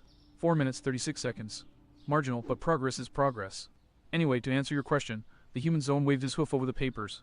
Over the course of my fight with Kumadori, I managed to pump him for information on the biofeedback he was utilizing. Now, granted, there are some, he spun his hoof helplessly as he tried to come up with the words. Translation errors, due to the excessive usage of metaphors and whatnot used to describe it, but I still managed to get some valuable information, which I transcribed, interpreted, and am now extrapolating upon using my own research. Ooh, Chimmy nodded slowly. "So, why you doing it?" "Because," Chopper grinned eagerly as he leaned forward, a glimmer appearing in his eyes. "Yes, but this one was entirely natural and healthy. I think I'm approaching a breakthrough, using what I have and what's been given to me. I truly believe that I can compose a treatise that extrapolates upon methods through which zone users like myself can deliberately manipulate the polymorphic nature of the human." Reindeer slowly trailed off before pinching the bridge of his nose. "You don't understand even a word of what I'm talking about, do you?" No, I do. Chimmy smiled and nodded eagerly. "You're doing mystery research right." Thunk. Not another one, the reindeer moaned as he repeatedly thumped his forehead against his bed's backboard. Chimmy blinked in confusion before hiding her giggle behind her hands. "Mr. Reindeer's funny." "Yeah, he's a real funny guy." Gon snickered in agreement. Kokoro looked just a tad befuddled at the interplay between the two relative youngsters before sweeping her attention over the rest of the room. "And what about the rest of Gak?" The station mistress flinched back in shock when her gaze alighted upon Nami, who was slumped over on a table and sulking morosely. The air around her dark and gloomy, literally on account of the rain cloud that was hanging above her and drizzling its contents all over her. "What's her problem?" "Oh, no problem," she sighed listlessly as she drew circles on the wood with her finger. "I've simply come to the realization that life isn't worth living, that's all. I'm just waiting for the world to waste away." Kokoro hesitated, grasping for something to say. Their Kana sighed as she leaned over from where she and Usopp were tinkering on the same table, an umbrella over their heads, to rub Nami's back before shooting a grimace at Kokoro. "She's been like this for a while now." "Ah, I see." Kokoro nodded in understanding. "I guess it must just be sinking in how big her body's gonna be, huh?" Nami let out a pitiful moan at that. "Not quite," Usopp muttered, not looking up from the shotgun he was scrutinizing. "See, to be more specific." Sue smirked as she peeked over Kana's shoulder. "She's been like this ever since Sodom and Gomor took Frankie out for sin." "Poplar." Nami moaned again, even louder. Kokoro was silent for a bit before a massive sweat drop hung from her head. "Wait a second, are you telling me she's like this because..." He took my moan. Our navigator wept miserably. "So much moan ye." Kokoro stared at her for a moment longer before breaking out cackling. "Nagagagaga. I've lived on the Grand Line my entire life, and you guys still manage to surprise me every hour on the hour. Forget warning you guys about the Florian Triangle, somebody should warn the Triangle about you. Personally, I'd still like to hear whatever warnings you can offer, Granny Kokoro." "Well, come back, Vivi." Karu waved from his bed. "Oh hey." I glanced up over my book as I heard the door open. Did the shipping go whoa? I reeled back in shock at what I saw. As expected, Vivi and Robin had just returned, safe and sound, and as I'd suspected, Robin was bearing the brunt of the load, both on a variety of arms, and by literally having the rest walk along behind her. That was all perfectly normal. What wasn't expected, however, was the sight of Robin using one of her arms to hold what appeared to be a cut of raw salmon over her eye. "The heck's with you?" I queried incredulously. Did fish become the new black when I wasn't looking? "I'll alert Milan." "Sound," Bite muttered in his sleep. "No, fashion hasn't become quite that eccentric yet," Robin chuckled sardonically before drawing the fish away, revealing a very impressive black eye. "It's just that salmon serves as an acceptable substitute when a ribeye isn't immediately available." "Robin Sawan!" Sanji cried in horror, sprinting over and hastily relieving her of her burdens. "What happened? Who did this to you?" "I'll fry them into brisket." "He capped the ran off by all but bursting into flames." "Ooh, I wouldn't worry about that," Vivi huffed darkly as she crossed her arms and glared at our archaeologist. "Honestly, I'd say that she deserved it." Sanji stared at the princess in shock. "What makes you say that, milady?" "Her personal point of view, if I had to guess," Robin chuckled, sounding more amused than anything. There was a moment of silence as we all processed both that statement and the way Vivi was looking everywhere but at Robin with a distinctly blushing face. And then, "EA!" Sanji reeled in shock, his jaw all but crashing to the ground. "Oh, Mykonus gasped demurely. "See, hee. Woo you go, girl." Sue cheered. "Princess has gone wild." Lasso cracked his eye open with a snort. "Why the hell's everyone so surprised? We all knew that this was gonna happen sooner or later." "Maybe so," I conceded with a nod. "But still, this is a bit out of the blue. The heck brought this on?" Apparently that was too much for Vivi, going by how her eye twitched, and she rounded on Robin, stabbing an accusing finger at her. "You want to know why I did it?" She snarled. "Easy. Somebody thought that it would be hilarious to give me a heart attack by up and ditching me in the middle of a crowded street without warning." There was yet another resounding silence before I cast a flat look at Robin. "Seriously?" I deadpan only semi-incredulously. Robin chuckled unapologetically as she returned the salmon to her eye. I decided to try and cultivate my sense of humor. Is that so wrong? I would suggest you start from scratch with a new one, Vivi bit out acridly. Because this one's rotten. She then turned around, made to walk back to her designated bed before freezing as she caught sight of Nami's continued sulking. She stared for a long second before directing a long-suffering look at me. Dare I even ask? Hey, I grunted, waving my hand side to side. A bit of it is dread over her bounty, but for the most part, postpartum depression from the loss of her beloved hoard. I was fine when it was for Mary's sake. Nami sobbed miserably. But now, 500 million just gone. Vivi stared at her again before pinching her nose with a sigh. It's well past noon and it's still too early for this shit. Cross, would you? She cut herself off with a shake of her head. Get me a drink, please. I huffed in aggravation as I shut my book and got up from my bed. Come on, princess, I berated her as I walked over to the fridge and withdrew a spare bottle of You've been with us for months now. You should know how to do this for yourself. Or at least, I twisted the cap off the bottle as I snapped my finger up. Get your knight in shining armor to do it for you, seeing as he loves it so much. But me, I shook my head as I handed the bottle off to her. I'm not doing it. At least try and learn to be a little independent, you know. Vivi smiled beatifically as she accepted the bottle from me. Thank you, Cross, I'll take your words into consideration. I nodded in satisfaction. At least until she actually started drinking, at which point the whole situation and everyone snickering registered with me. I glanced down at my hand incredulously before returning my wide-eyed look to Vivi. Son of a bitch, I barked, which got everyone actually laughing. Will you stop doing that? That got old after the third bout of rhyming this morning. What can I say? Vivi shrugged innocently. Practice makes perfect. And I can attest to the fact that she's had practice, Robin concurred with a smirk as she indicated her eye. How else do you think she actually managed to land a hit on me? Freaking Jed, I mind trick bullshittery. I grumbled out as I stomped back to my bed. Ah, that's better, Vivi sighed in satisfaction as she set down the bottle, eyeing our despondent navigator. And now for her. She sidled up to her and gently laid her hand on her shoulder. Hey, Nami. I realize that you're really sad, but maybe you could try looking on the bright side of things. What bright side? Nami mumbled noncommittally. Wheel, Vivi drew the word out slowly. I was personally thinking of our new carrying capacity. After all, besides the fact that the gold is going to our new ship, our new home, it's also going to be a much bigger ship. Meaning that the next time we come across something like that pillar on Skypia. Nami's head immediately spun around to look at me with wide, watery eyes of the type seen on puppies, cats, and little children trying to get a flame drawer for Christmas. Will we come across something like that, Cross? She whispered in awe. I surreptitiously glanced away as my last request to wiper shot through my mind. There is a decent chance of it. I hedged in a neutral enough tone, which means Vivi picked back up, that when we come into that much gold, we're gonna be loaded. Gah. Vivi yelped in panic when she suddenly found herself being pirouetted around the room by an ecstatically exuberant Nami. We're gonna be rich, rich, rich, richer than rich, the richest of Tilda. Nami sang as she spun Vivi alongside her, dancing to and fro as she dragged Vivi through an impromptu ballet number. Wow, a picture-perfect underarm turn, Usopp muttered blandly as we observed the spectacle. That got a cocked eyebrow from Lasso. How the heck would you of all people know what that looks like? Has someone got a lady friend waiting for them back home? Sue teased, prompting Usopp to flush and shove himself back into his work. Meanwhile, Nami finished up with a final chorus of silver and gold, silver and gold, silver and gold, gold, gold. Upon which she finally tossed Vivi out into a final spin before devolving into blurry-eyed non-stop murmuring about being rich. The princess, for her part, seemed like she had swallowed her weight in booze if the spirals her eyes had become, and the way she was staggering around was anything to go by. No, Daddy, I don't want to learn ballet. Koza would never let me hear the end of it, she slurred. But Miss Wednesday, we've already arranged Mr. Two to teach you, Robin objected, visibly fighting laughter. Ugger, tell him he can have Mr. 8, he likes Crossdress, hold still. Credit where it was due, Robin managed to sidestep Vivi's dizzy punch before it could slam into her nose. But the coolness of her act was swiftly ruined by her body locking up mid-motion, causing her to overbalance and face-split. And that was my breaking point. Ha ha. I plopped back on my bed as I clutched my gut from laughing. Oh man, I just don't see how this day could get any better. Hif ha. Ah, excuse me, Okazuna waved his arm through the window in an effort to get our attention. I just have a question I would like to ask. I thought Mary was supposed to be staying with you, yes? Is she not in there with you? Haha, irk. I choked myself off as I realized just what was coming. Slam. Well, at least someone's having a good day. Uh-oh, muttered most everyone in the room as a very familiar and very angry girl ship-limped into the room on her crutches. A storm of furious emotion swirling around her petite form. That served to shake Vivi out of the rest of her dizziness, and she shot a concerned look Mary's way. Wah! Mary, what's wrong? The question caused Mary to freeze in her tracks. What's wrong? She whispered slowly. Once again, most of us flinched at the reaction. Hey, we go again, Haru groaned miserably as he tensed in anticipation. What's wrong? What's wrong? The transmogrified Caravel howled as she rounded on Vivi and flailed one of her crutches in her face. Everything is wrong. I'm a rock in water, a cripple on land, and useless all around. I ate the fruit so that I wouldn't die, but instead all I've managed to do is land myself in my own personal hell. Vivi blinked in shock, too taken aback to react properly. Not even waiting for an answer, Mary swung her crutch out as she continued ranting. What's the point of me being able to stay with you all if I can't even do anything? I wanted to go with you all on adventures, not lag behind and end up having to be protected from whatever happens. This isn't life. This isn't living. Why me? Why me? Whiny Mary trailed off into incoherent muttering and ranting as she started pacing back and forth in place. Robin took the opportunity to get back to her feet and slide up close to me. Care to explain? She muttered. We managed to get Mary walking properly a few hours ago, Sandy leaned over and whispered back. But right around then, I think the true weight of her transition finally hit her. Personally, I'm sure she'd be able to handle it relatively fine under normal circumstances, I hissed. But if I had to guess, I'd say that the emotional instability of her prepubescent body isn't meshing well with the stress.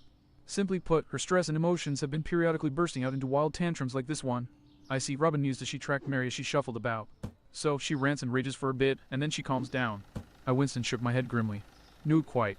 See, during these episodes, Mary's been cycling through a little psychological phenomenon you might be familiar with known as the 5 stages of grief.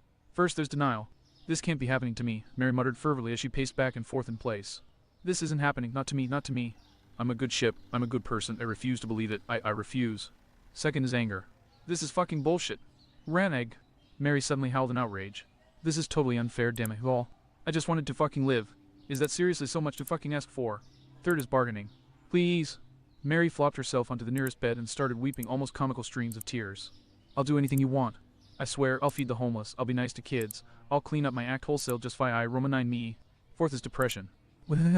And finally, except DRK, I was cut off by a pair of hands suddenly grabbing my collar and yanking me down so that I was face to face with a thoroughly incensed Tyke. You did this to me, you raging bastard. She spat murderously. You did this to me. Though sometimes Sue snickered from behind her paw. She also cycles right back around to anger.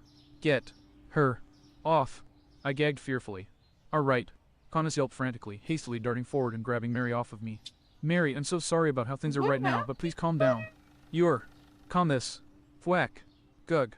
Connus wheezed as a flailing heel swung into her gut and knocked the wind out of her, only just managing to keep her hold on the girl's ship. Oh wow, oh could someone help me please? Chopper hummed thoughtfully without looking up from his work. A sharp decrease in oxygen intake could serve to stabilize her mood. Connus snapped her gaze up to Chopper with an offended gasp. I am not putting Mary in a chokehold, Jaip. She stiffened abruptly when the caravel suddenly sank her teeth into her forearm and started gnawing. No matter how tempted I might be, she finished through gritted teeth. Chopper slowly looked over the paper he was holding in order to grace the angel with a flat look. Or you could simply make use of a paper bag, he droned. The gunner had the good graces to blush in embarrassment. Here, allow me, Robin offered as she crossed her arms. A secondary pair of arms grew from Connus' shoulders and made to grab at Mary's head, prompting Mary to snap her jaws at them. Only for a tertiary pair that had hidden themselves behind Connus' back to whip out and cover Mary's mouth with a paper bag before she could react. Mary kept struggling and fighting in the grip of our angel for a bit, but eventually her flailing subsided as the rate at which the bag was inflating and constricting slowed down. Once she stilled herself, Robin removed the bag, and Connus relaxed her grip as she looked down at her. Witnessed Better. a murder She asked, again. The blue "Ha, car who? almost crashed Yeah, into the red one. I'm good, Mary nodded wearily, That prompting break Connus to was smile and hard. drop her to the floor. Sorry about doing that again. She hung her head apologetically as she scratched the back of her skull. I'm still shaken up is all, not thinking straight. But I think I'm fine now, really. I'm pretty sure I got most of it out of me, and I don't think it should happen again. Mary then adopted an eager grin as she started limping towards the door as fast as her crutches could carry her. I'm just gonna go and take a dip to cool off in. No. We all roared as one, Usopp even going so far as to shave behind her, grab her hood and dig his heels into the woodwork. But she started to protest. No. Dumb bass. Sue concurred laughing.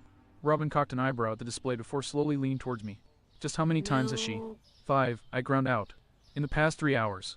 I just want to swim. Mary wept childishly. Actually, now that I think about it, Usopp mused as he scratched his chin thoughtfully, then reached into his bag. I might have an idea.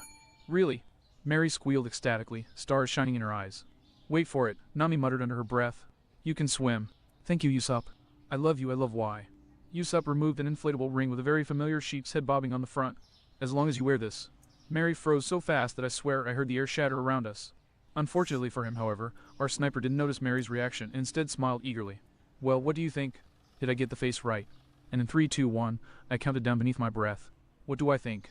Thwack. Yo. Lift off, we have lift off. I think I wouldn't use the thing if my life depended on it. Mary snapped, chasing Usopp around the room as she wailed on him with her crutches. And the humor is back. I snickered amidst everyone either laughing quietly or all out howling with laughter. And so the routine went on. F wheat. Gah. Yo. Son of a bitch. Until a shrill as all hell ear-piercing whistle caused us all to flinch and whip our hands to our ears. Except for Luffy, of course, who kept eating obliviously on without missing a beat. What the hell?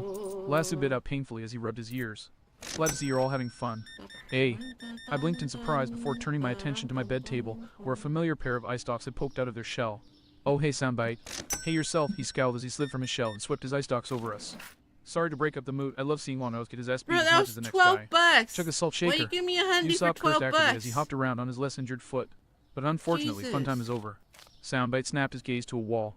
Look alive, boys and girls, we've got company, and they're flying gold, white, and blue. Suffice to say that the mood died after that little proclamation, and was instead swiftly replaced by the occupants of the room scrambling for their weapons and were to get into battle positions with a combination of panic and desperation. Hold everything, I shouted. All movement froze, and I took the opportunity to snatch up Soundbite and hold him in my palm. Is there a guy with kukri knives near the front? Soundbite's expression fell flat. I'm good, not psychic, dingus. I winced as I realized that he had a point. Fair enough, let's try that again. Is there a guy near the front who seems outwardly calm, inwardly excited? Now that is feasible. Uno momento, por favor. He concentrated for only a second before blinking in surprise. Aha, yeah, he is. Wait, why does he sound? Good, I nodded firmly, pacing over to the table where I'd left my effects. I know just what to do about this then.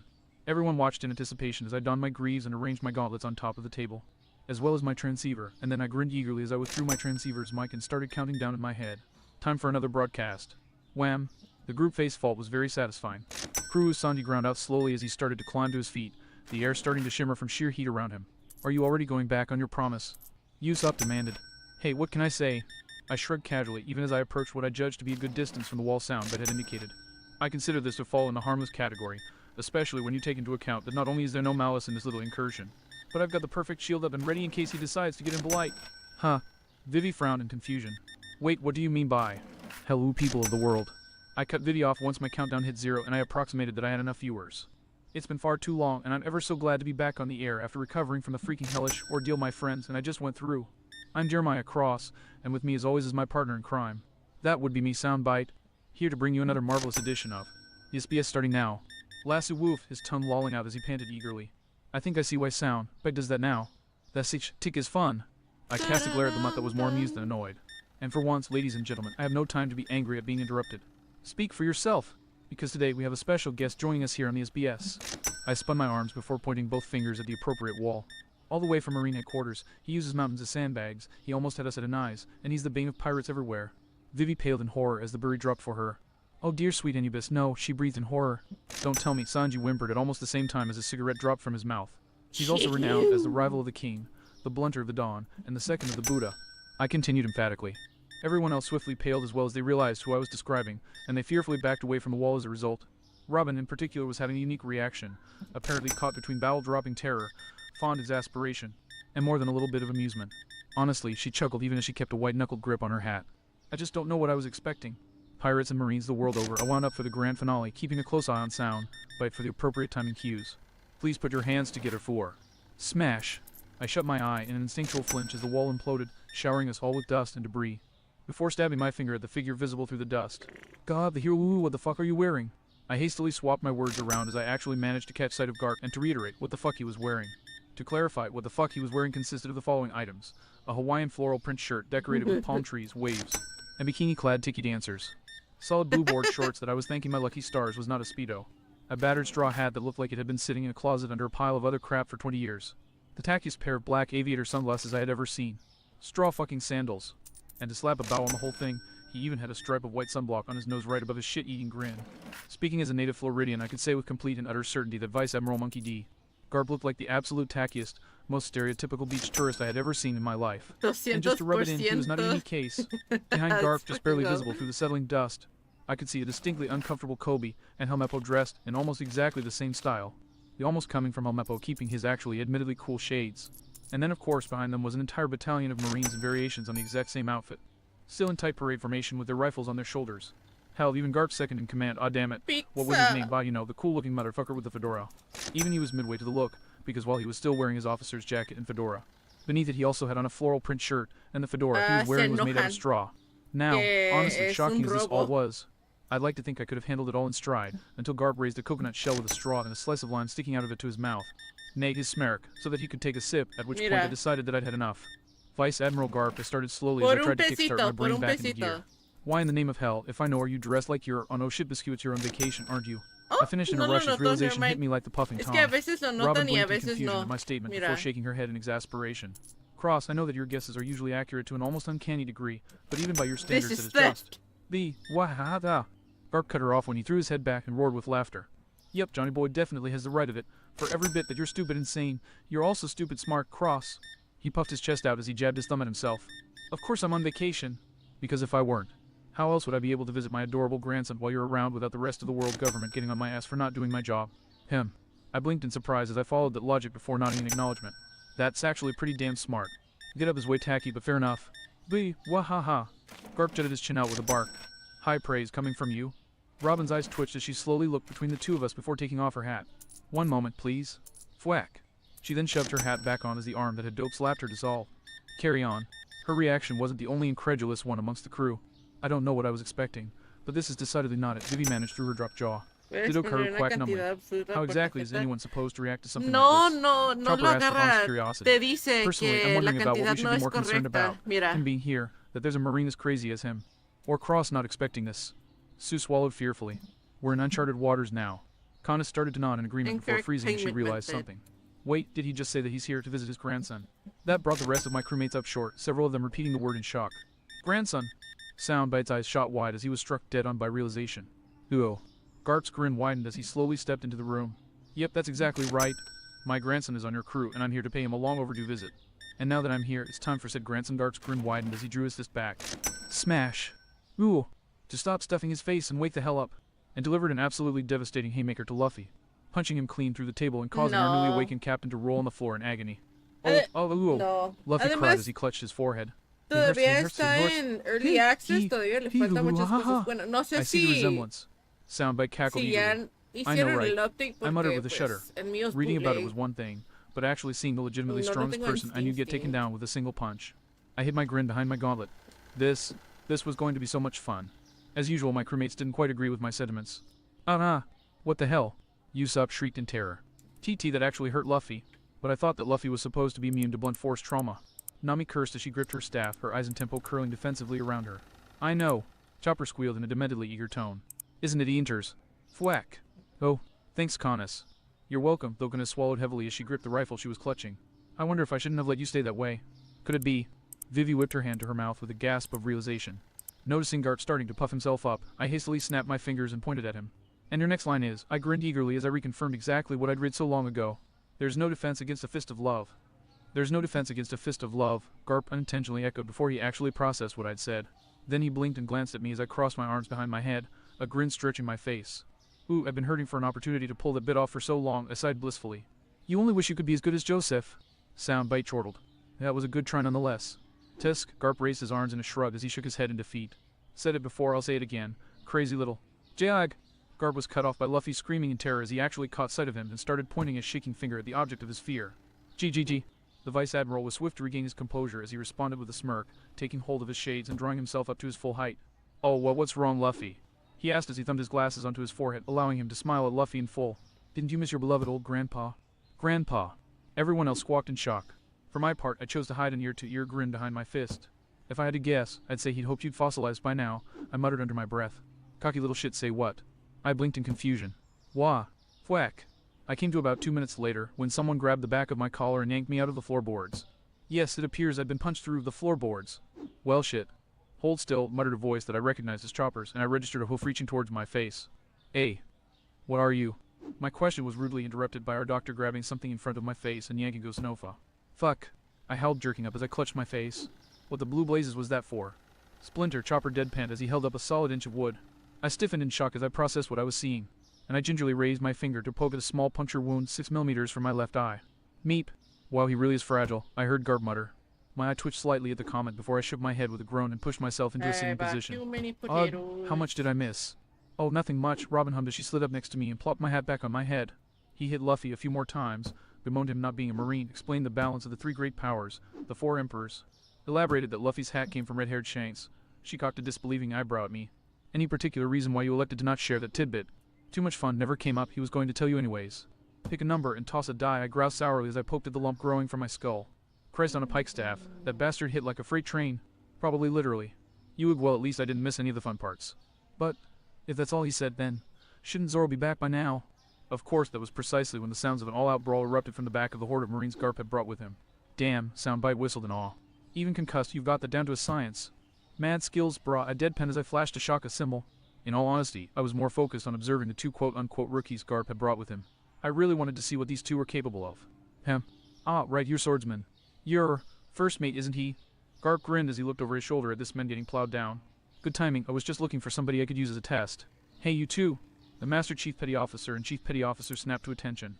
Sir, chances are you're gonna lose and badly, but even so, he flashed them a winning smile as he popped a thumbs up. At least try and last 2 seconds, alright. 1 second each, and that caused the Master Chief Petty Officer and Chief Petty Officer to slump in despair. Yes, sir. Still credit where it was due. In spite of their reluctance, the pair didn't even hesitate to face Zoro when he became visible in the crowd and charge him as one. CR crack! However, for all that their valor was well and good, they only made it about halfway when they were forced to come to a screeching halt as a rain of bullets broke up the ground a few inches in front of them. Before they could react further, Kobe's hand shot up, snatching the handle of a kunai with the point 2 inches from his forehead, and then seamlessly flowing into a series of blocks that deflected the rest. Helmeppo, meanwhile, had drawn his kukri, and was using them to only just hold off what appeared to be a buzzsaw the size of his torso with a red cable leading out of it and off to somewhere that was grinding into his blades with abandon. Zoro stopped as well, observing the clash for a moment before glaring to the side. Care to explain why you're stealing my fight? You seem to be forgetting, first mate. Boss blinked into visibility in front of Zoro as he came out of his Sha-Rip current, and moments later 3 of his 4 students appeared out of nowhere to flank him as well. Mikey spun his pistols as he reloaded them. Down he held a trio of kunai between the fingers of one flipper while the other held his staff across his shoulders. And Raffi jerked back on the end of the red cable she was holding, withdrawing the disc of death that was assaulting Helmeppo and catching it, revealing it to be a massive shuriken almost as large as her that she sheathed on her back. Our position on this crew, Boss snorted as he tapped off the ashes on the end of his cigarette, is as the ship's guards. End of the day, we are the very bottom of the pecking order. If the enemy can't get past us, then they're just not worth your trouble. Kobe and Helmeppo glanced at one another with uncertainty for a moment, but they swiftly fell into battle-ready positions. Please try it, before stiffening as Leo poked his swords into the smalls of their backs. No, really, I'm serious, Leo goaded them eagerly. I am honestly curious about how you two actually think you can beat us, and I've been itching for a nice and curb-stompy fight for a while now. So, if you could do me a favor and give me a reason to kick your asses, I would be most appreciative. The Chief Petty Officers visibly hesitated. Wah-ha-ha, before snapping their heads around to look back at their teacher as he started laughing. Ha-ha, Garp trailed off into chuckles as he wiped his eyes. Oh, good stuff that. Yes, sorry you too, but if you actually value your hides, you had better not fight. Vice Admiral. They asked incredulously. Yeah, I'm with them. Mind running that by us again? Mikey asked with a cock of his head. You mean to tell us that you're actually smart enough to know when to fold them? Garp grinned darkly in response. Not like I actually have much choice, you know. These brats are good and all, sure, his grin widened as he directed his gaze at Boss. But they haven't been around nearly long enough to have a hope of taking on the second generation of apprentices to come from the strongest dugong in the New World, much less the sole member of the first generation himself. A single second of silence followed those words before Boss's cigar snapped between his fingers. Though going by the way he was blankly staring at Garp, I don't think he honestly even noticed. You know my mast. Boss finally managed to breathe. Wah-ha-ha. Garp barked as he scratched his finger beneath his nose. Know him. I take a day off to have a scrap with him at least 3 times a year, and each time is as good as the last. Though he glanced away with a scowl. The fact that the damn bastard doesn't tend to hang around in any one place for that long makes tracking him down time and time again a damn nightmare. Boss blinked slowly at the statement before slowly turning to look towards the horizon. Knew the old bastard was still alive. I damn well knew it, he muttered quietly. Ah, hang on, Boss Mass. Usopp asked in interest. Who are we talking about here? Sifu Dugong, Raffi breathed in awe. We'll tell you the details later, but for now, suffice to say he's the strongest dugong in our species' history. Last rumor I heard. Mikey piped up. He can kill a sea king with 1 punch. Now that's a bold-faced lie. Garp sniffed indignantly, before popping up a trio of fingers. Last time I saw that old bag of bones, he was strong enough to take down 3 sea kings at once easy. You were going to spread rumors, at least make sure they're accurate. There was a resounding silence in response to that proclamation, during which Kobe and Helmeppo exchanged a frantic look, following which, please spare my worthless life. Haha. Wow, Luffy. It looks like you've really gathered an incredible crew. One of them collapsed to their knees begging for their life, while the other scratched behind his head as he laughed happily. 3 guesses on who did and said what. Huh. Why are you talking about me like you know me? Although, you do look sort of familiar.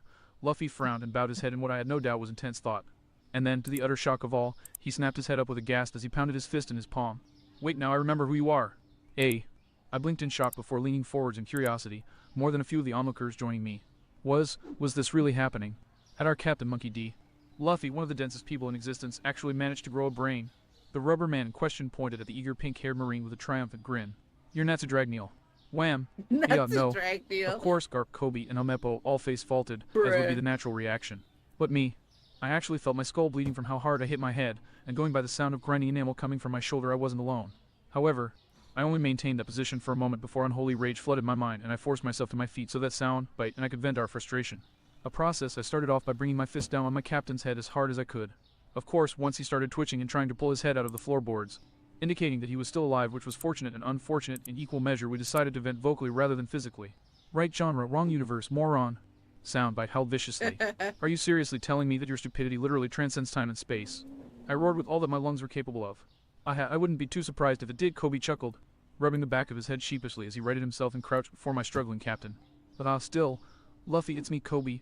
You know, from the East Blue. Eh. Luffy barked as he wrenched his head from the floor with a single jerk, blinking at the marine in question in awe. Wimpy Koby. No way. The last time I saw Koby, he was. I tuned out the conversation as I turned on my heel and walked back into the house, massaging my flaming temples as I tried to calm myself down. Honestly, most of the time Luffy's stupidity was hilarious, really it was, but that. There are limits, damn it all. Standards. I was drawn from my blackened thoughts by a slight tugging on my pants leg, a glance downwards revealing it to be none other than Raffi smirking up at me. Idiocy isn't quite so funny when it's concentrated like that, is it now? She taunted. I ground my teeth as I reined in my temper before finally snorting out a heavy breath. No, I growled. No, it is not. Usually it's funny. Breaking the laws of reality. That's something else entirely. The In physics small in doses this it's thing fine, is but fucking concentrated weird. like that. I cast a meaningful glance to the side. How do you deal with it? Raffi followed my gaze and promptly adopted a grimace. Well, I'll admit it's not easy. Why the hell are you two looking at me when you say that? Mikey cried indignantly. I'm nowhere near as bad as him. Nah, no way in hell. That's just not. Crack! Owie, he whimpered into the wall his face had been buried in. But as you can see, Raffi chuckled as she blew the smoke off her flipper. I handle it pretty handily, thank you very much. I contemplated that for a moment before electing to shift the discussion with as subtle a cough as I could manage.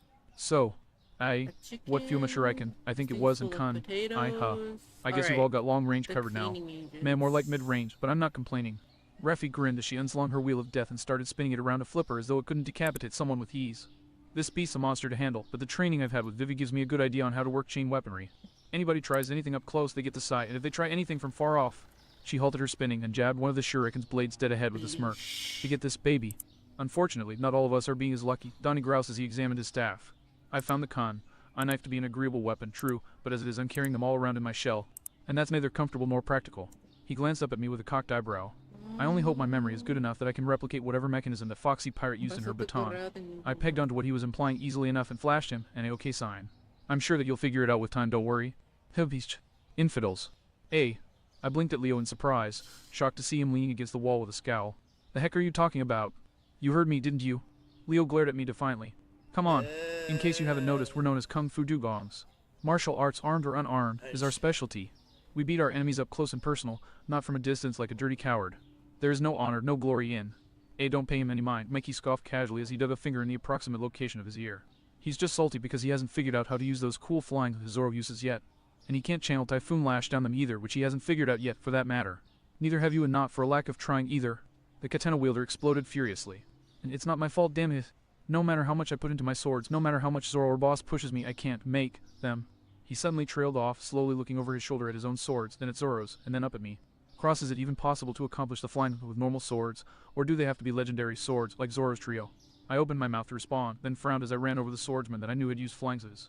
Come to think of it, I don't think I've ever heard of any normal blade sending flying slashes without devil fruit enhancements. Though, I tapped my chin thoughtfully. I'm sure that a world-class swordsman like Mihawk or someone could, but... Leo set his jaw tightly as he reached up to grip one of his katana's hilts. In that case, there's just nothing for it, is there? These two have served me faithfully over the years, but if I'm going to hone my style any further... He shook his head in defeat. I officially need an upgrade. I winced sympathetically at the poor Dugong's plight, but before I could say anything on the matter... A familiar finger tapping me on my shoulder drew my attention away. Pardon the interruption, Cross, Robin said politely. But if you don't mind, would you kindly elaborate on the relationship between Luffy, Zoro, and those two? She nodded her head at where the four in question three, really, seeing as Helmeppo was sobbing pitifully over being forgotten, were talking. I can only imagine that the tale surrounding them must be at least marginally fascinating. I considered the question for a moment before shrugging, though before I said Jack I made sure to cover my transceiver's mouthpiece. After all, it wouldn't do to go spreading around that Koby was an ex-pirate, however unwilling. Not that much of a story to tell. Koby was an unwilling cabin boy for the Alvida pirates, and Helmeppo was the spoiled brat of a corrupt to the core marine captain in the East Blue. Robin hid a chuckle behind her hand. And then Luffy arrived and removed the both of them with his fists, I'm guessing. I smiled back in turn. Yeah, that is how most stories involving Luffy usually go, isn't it? Anyway, that was about 7 months or so ago when Luffy first set out. A while after that, the two were, let's say, lucky enough to catch Garp's attention, and he decided to personally train them. And believe you me when I say that for all he's a devil, he's also damn effective, because if you'd seen those two as they were then, you'd have a hard time recognizing them. Nami took a moment to make sure my hand was still covering the mic before quietly asking, so if I had to guess you're planning on. Eared you met your father in Logtown. Nami's question died in a choked gasp. At the same time, the blood evacuated my face. Damn it all, of all the milestones to forget, I forget this.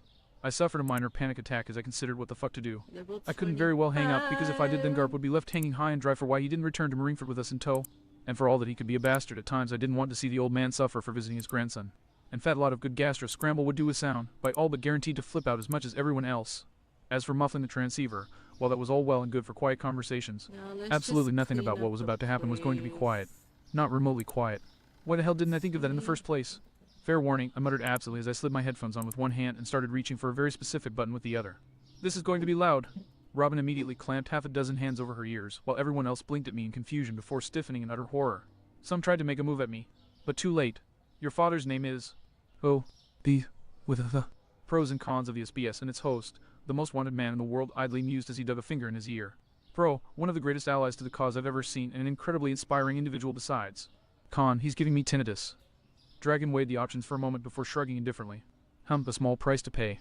His reaction was easily the most subdued among the command center, with everyone else laid out flat and groaning as they clutched their ears. And Cross, of course, was just chuckling. I love this thing so much. We know. The nerve center of the revolutionaries roared alongside the majority of the world. However, not all of the world was content to leave matters at that. You little brat, Garp growled venomously. Maybe I should show you my own brand of love again and see if that example manages to beat the stupid out of you, him. Cross's eyes widened in terror for a moment before he hastily adopted a heavy scowl. Before you start that little demonstration of yours, may I remind you of the sheer magnitude of what you were about to say. If you think about it just a little, just a tiny bit, I think you'd find that it's not a good idea to spill the secret to everyone who's here. Especially since, in case you've forgotten, the SBS is still running. Do you really think that that's something to blab to the whole freaking world? There was a brief moment of confusion on account of the past minute of the SBS having been muffled, and then the crew's doctor, Chopper, posed an innocent question. Is Luffy's dad really that big a deal?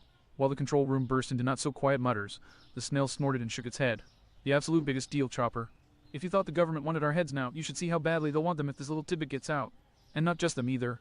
Dragon had to fight very hard to keep from stiffening at those words, and even then he couldn't keep the shock off his face. There's no doubt now, he knows. Not only that, but Garp was about to.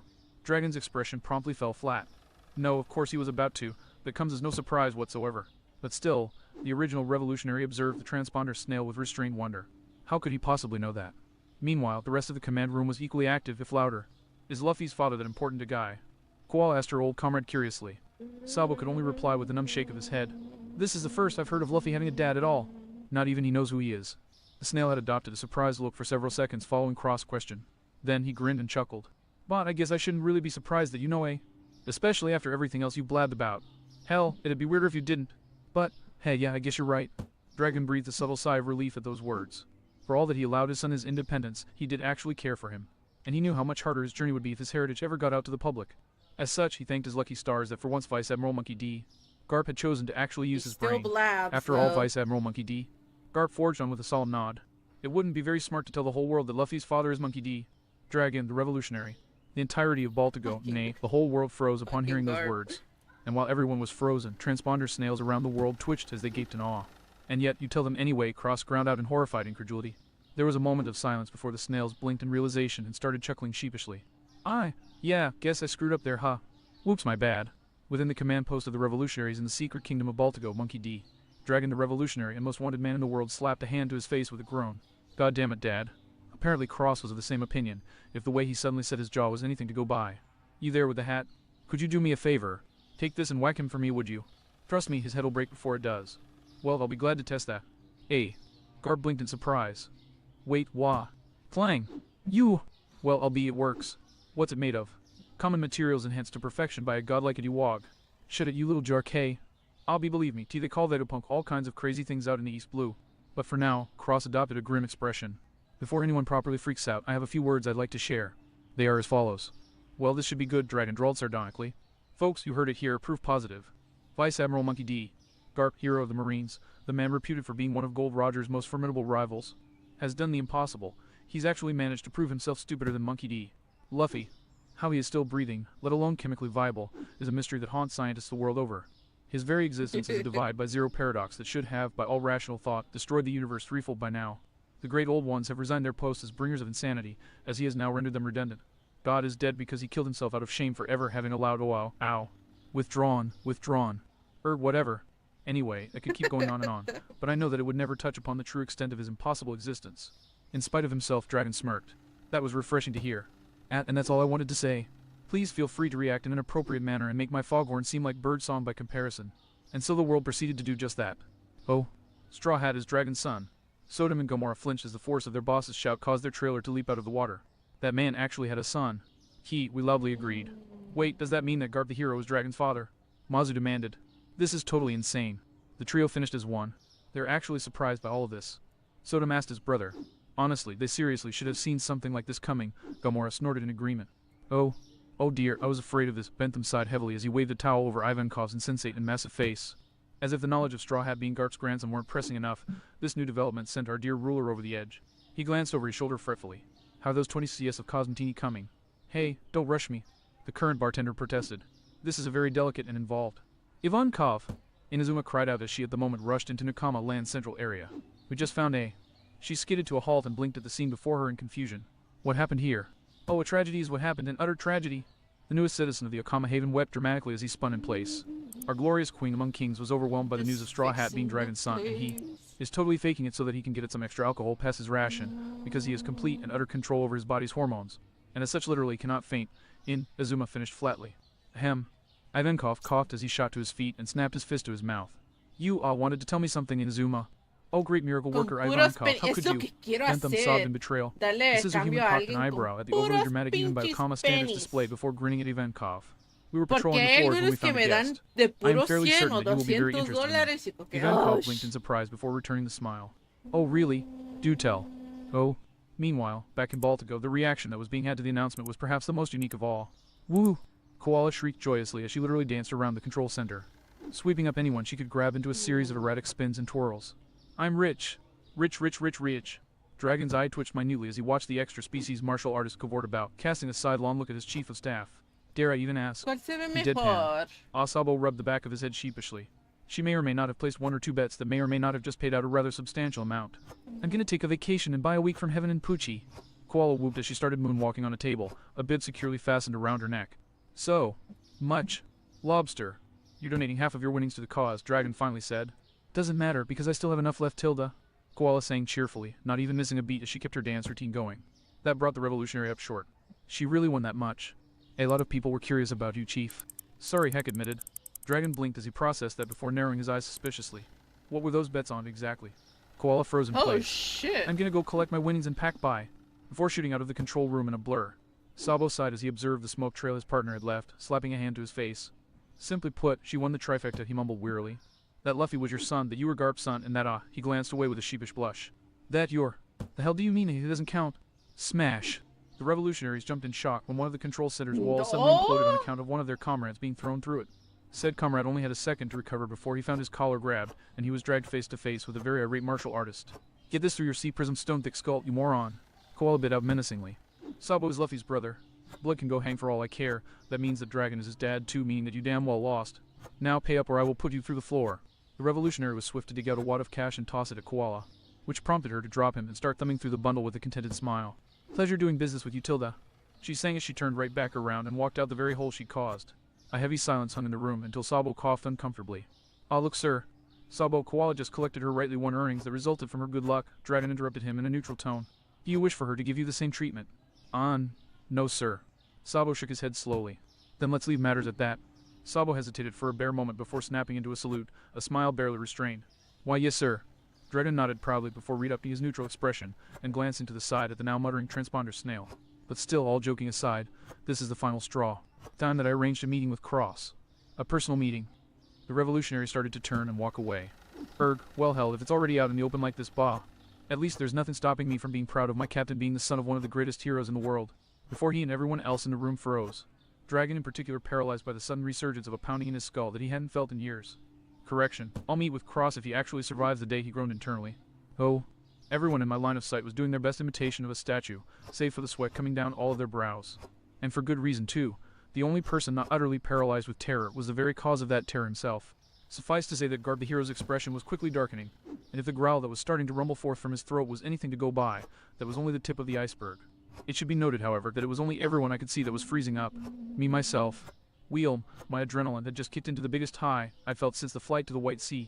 So naturally, I had an ear-to-ear grin on my face. Pef, I whispered euphorically. Oh God, I'm attached to a suicidal idiot, Soundbite whimpered through his stricken smile and tears. You knew that going into the Grand Line, and don't you dare pretend otherwise, I hissed back. What? My spine snapped ramrod straight when Garp's voice suddenly shook the air, and I was acutely aware of him turning to loom over me even from halfway across the room. I shivered as he marched up to me and only seemed to grow bigger still. Sweet heck, if the man didn't actually have haki, then he damn well knew how to fake it. The hell, the Goliath before me snarled. Did you just say? Oh, I hedged nervously, glancing around as I centered my thoughts. In the process, I just so happened to catch sight of Nami and Robin, who both had their arms crossed and were shaking their heads frantically. Well, there was really only one thing I could do seeing that. Well, I slowly drawled as a massive grin spread across my face. Nami slapped a hand to her face, while Robin whipped out and started writing on a notepad that had the words "The Death of Jeremiah" cross-scrawled on the top of the first page. I cocked my eyebrow at that particular development before refocusing my grin at Garp. To answer your question, I continued in a nonchalant tone, even as enough energy for 10 shaves thrummed within me. It's simple, really. He's leading a fight against a tyrannical force of oppression that's dominating the entire world, so what else could he be? Honestly now, you should be proud of him. After all, I grinned innocently as I crossed my arms behind the back of my head. He is doing the Marine's rightful job. Riet. Garp ground his teeth as he slowly and audibly cracked his knuckles. You have one chance to take that back. I snorted in response, spreading my arms wide invitingly. Buddy, in case you've forgotten, I enjoy the rush of adrenaline terror affords me. So please feel free to do your damn worst. Oh god, I pooed. Sound, bite, wheeze, his eyes blank from fear. Wish granted. Garp rumbled, drawing his fist back in preparation. For a bare moment, I actually felt a sliver of doubt. Emma Gawp. And then everyone froze again, only this time it was on account of a distinctly small, timid, and positively heart-wrenching voice. All attention turned towards the source. I thought I had long since grown immune to the whole puppy dog eyes bit thanks to Sound, by utterly ruining it within the first week of me knowing him. But Mary proceeded to prove me wrong. I mean seriously. Small, adorable, and on crutches with massive watery eyes and a quivering lower lip. You'd have to be utterly lacking of a heart to not be affected, as evidenced by Garp visibly faltering. Are you going to hurt my big beat weather? Mary whimpered sorrowfully. TT, that is to say. The Vice Admiral hedged fretfully, glancing to and fro in search of a response. We don't hurt, see. Was, Mary hiccuped, tears welling up in the corners of her eyes. He's one of my bestest F-weens in the whole wild, and he saved my WW wife. Wees. Don't, she bowed her head as she started crying softly. Garp flinched back. Vice Admiral, how could you? I managed somehow to wrench my attention away from the scene in front of me to catch sight of Kobe glaring daggers at the Vice Admiral who, I should note, massively outweighed him, and outranked him, and out-everythinged him, making an innocent young girl cry. The Master Chief Petty Officer fumed. You should be ashamed of yourself. But she. And I. Garp scrambled to get his words together. You dirty bastard. Helmeppo accused fervently. What kind of a man are you, huh? A random Marine piped up. Disgusting, simply disgusting. Yeah, no, I'm definitely not naming my son after you. And now hold on a minute, all of you. I have to admit, to this day I have seen few sights funnier than that of Vice Admiral Monkey D. Garp, hero of the Marines, flailing about desperately as his own men lambasted him. Still, even through my barely concealed amusement, I couldn't help feeling that something was off about this whole affair. Before I could put much thought into it, however. Disgraceful, Garp's fedora-wearing compatriot huffed. For whatever reason, that was what rebooted Garp's brain, prompting him to turn on his men and draw himself up to his full height. Now see here, you young whippersnappers. It all happened in an instant. 1 second, Mary's head was bowed, and she was sobbing her eyes out. The next it snapped up and her gaze locked on dead ahead. A pair of utterly evil golden stars glinting in her eyes. She spared a second to glance at Soundbite and with a finger across her throat before she shoved her crutches into the ground, effectively flinging Mary forward. And then, chomp. The world just seemed to, stop turning as once anew everyone froze. May, ye good, I dragged out incredulously. Well, now Robin breathed. Oh, for fuck's sakes, Nami moaned, dropping her hands in her face. What the? Kobe and Helmeppo gaped in shock. HFFF Soundbite snorted, very visibly holding himself back from cackling. TT technical difficulties, folks, sorry. The second he finished the last word he burst out howling. He, Garp slowly glanced over his shoulder, shock written across his face. What the? Mary's grin widened around the mouthful of his ass she'd bitten into. She argued teeth, and then she redoubled the strength of her bite and things got. Yeah? Interesting. Years in the future, Monkey D. Garp would still swear up and down to anyone and everyone who would listen that the scars on his ass came from either a bear trap, a snapping turtle, or a juvenile sea king that someone had left on his office chair, either as a practical joke, as part of an assassination plot, or on account of his forgetting that he'd left it there the day before. And years in the future, nobody would believe him on account of the Marine witnesses present spreading the true story like wildfire in spite of how much he threatened and pleaded with them afterwards. Said true story being that a little girl had sunk her teeth into his ass like a freaking cobra and absolutely refused to let go, no matter how much he howled and ran around frantically, arms flailing with all the dignity of a cat in a water-soaked sack in a room full of rocking chairs. And quite honestly, there was only one way or hell, anyone could react to it. I cackled, falling onto the ground, pounding the floorboards with my fists. This is comedy, go ho ho hold. BFF, She. Luffy howled alongside me, rolling about as he clutched his gut. This is great. Go, Mary. She. Says someone get a picture of this. It'll be worth millions. Nami shrieked, clutching Sanji in a desperate bid to keep herself upright. Sanji, for once, didn't fly into a love hurricane due to being too occupied with supporting himself on Nami. I'm trying. Kana wheezed, her arms spasming furiously as she tried to hold her vision dial properly and stay upright. BB, but I'm laughing too hard. I see can't keep his steady hand. See, he, How does it look? Sue, meanwhile, had no such restrictions and was flailing about on her back as she kept Wait. laughing. In fact, most of the room was on the floor. The only ones upright were Zoro, Boss, Oh, I and could Robin, change and they the were either slumped over or on their knees. colors. Even I'll among the keep Marines, nobody was composed enough to be bothered to help their boss. Kobe and Helmeppo were laughing themselves to tears. The grunts were Not accumulating grass bad. I stains, wanna change and the the cool guy Thor. Bogard, Thor looks that's the name, I knew him by Bogard, was hiding his face with his fedora.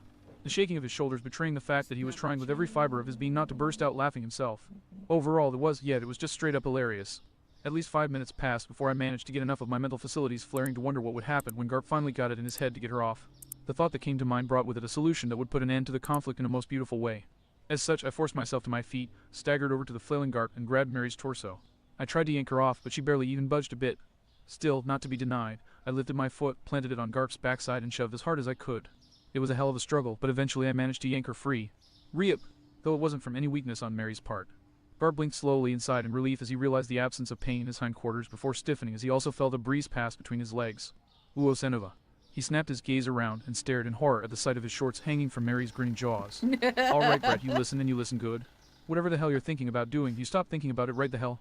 Mary sucked the shorts down in a single gulp before adopting a shameless grin. Tasty. Garp's eyes twitched even as his jaw, as well as that of every other Marine and Luffy, dropped in shock. I blinked numbly as I processed the, let's say, interesting developments that had just occurred before glancing down at Mary. My eyebrow cocked in confusion.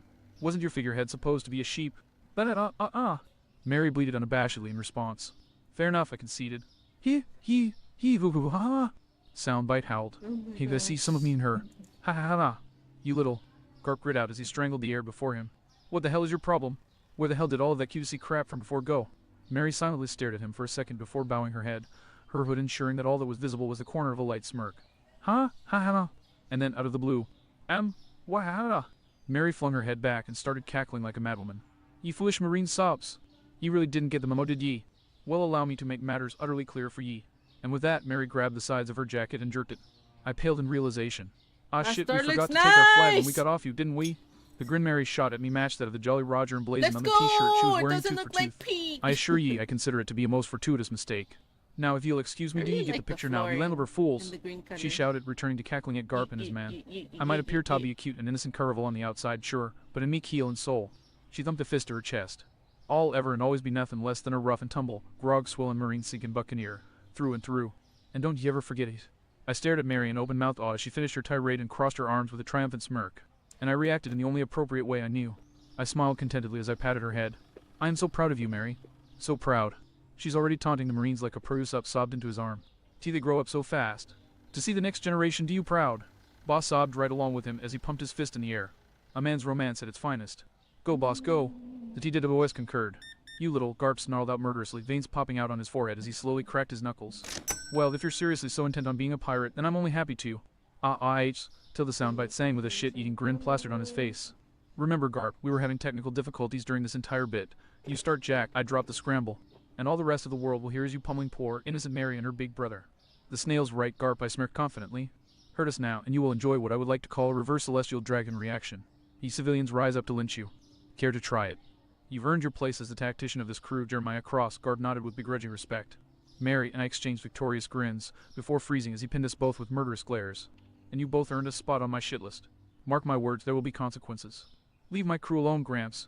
Luffy protested before shrinking in on himself when Garp turned his glare at him. It only lasted for a moment, however, before Luffy set his face in stone. His legs were trembling like Usopp's, but he stood strong in the face of his grandfather's anger. You can hit me all you want, but I won't forgive anyone who hurts my friends, he growled. I had only a moment to appreciate him quoting Shanks again before Garp reared back his fist, clearly preparing to hit his grandson. Shink! And family or not, I don't take threats to my captain lightly. Only to pause as Zoro, Wado, and Kaitsu in hand moved to stand beside Luffy. Garp raised a brow. The Moss head has a point, Sanji conceded, moving to Luffy's opposite side. I hastily glanced at Lasso and nodded at him.